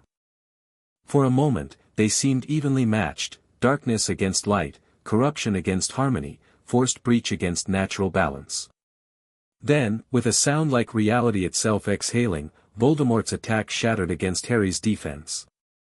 The backlash sent the Dark Lord flying backward, out of the circle entirely, his body smoking from the contact with pure harmonic energy. The golden light pulsed once more through the stone circle, completing whatever ancient purpose its creators had intended, then gradually faded. Above them, the sky cleared, stars returning to their normal patterns. The unnatural thinning between realms stabilized, neither forced open as Voldemort had attempted nor completely sealed, but properly balanced as the convergence required. In the sudden quiet, Harry sank to his knees, exhausted but triumphant. Around him, Order members secured fallen Death Eaters. Thor approached, placing a supportive hand on Harry's shoulder. "Well done, Heraldor," he said quietly. "The ancient builders would be proud." "I didn't know what I was doing," Harry admitted. "I just felt what the stones wanted. Because you stand at the crossroads, as the prophecy foretold." Dumbledore joined them, looking battered but satisfied. "Neither fully of one realm nor another, but a bridge between them. Exactly what the convergence requires." Harry looked around for Voldemort, spotting him at the edge of the hillside, clearly injured but still dangerous. Their eyes met across the distance. "This isn't over, Potter," Voldemort called, his voice weaker but no less hateful. "The convergence approaches regardless of tonight's setback. When the 9 realms fully align, we shall meet again." Before anyone could reach him, Voldemort disappeared in a swirl of black smoke, taking his few remaining conscious followers with him. "Should we pursue?" Thor asked, Mjolnir raised. Dumbledore shook his head. "Not tonight. We've won an important victory, but Harry needs rest, and we have wounded to tend." Indeed, now that the immediate threat had passed, Harry felt bone-deep exhaustion washing over him. Begin the next chapter without stopping. The end. Thank you for watching this video. Please be sure to subscribe to our channel and like this video.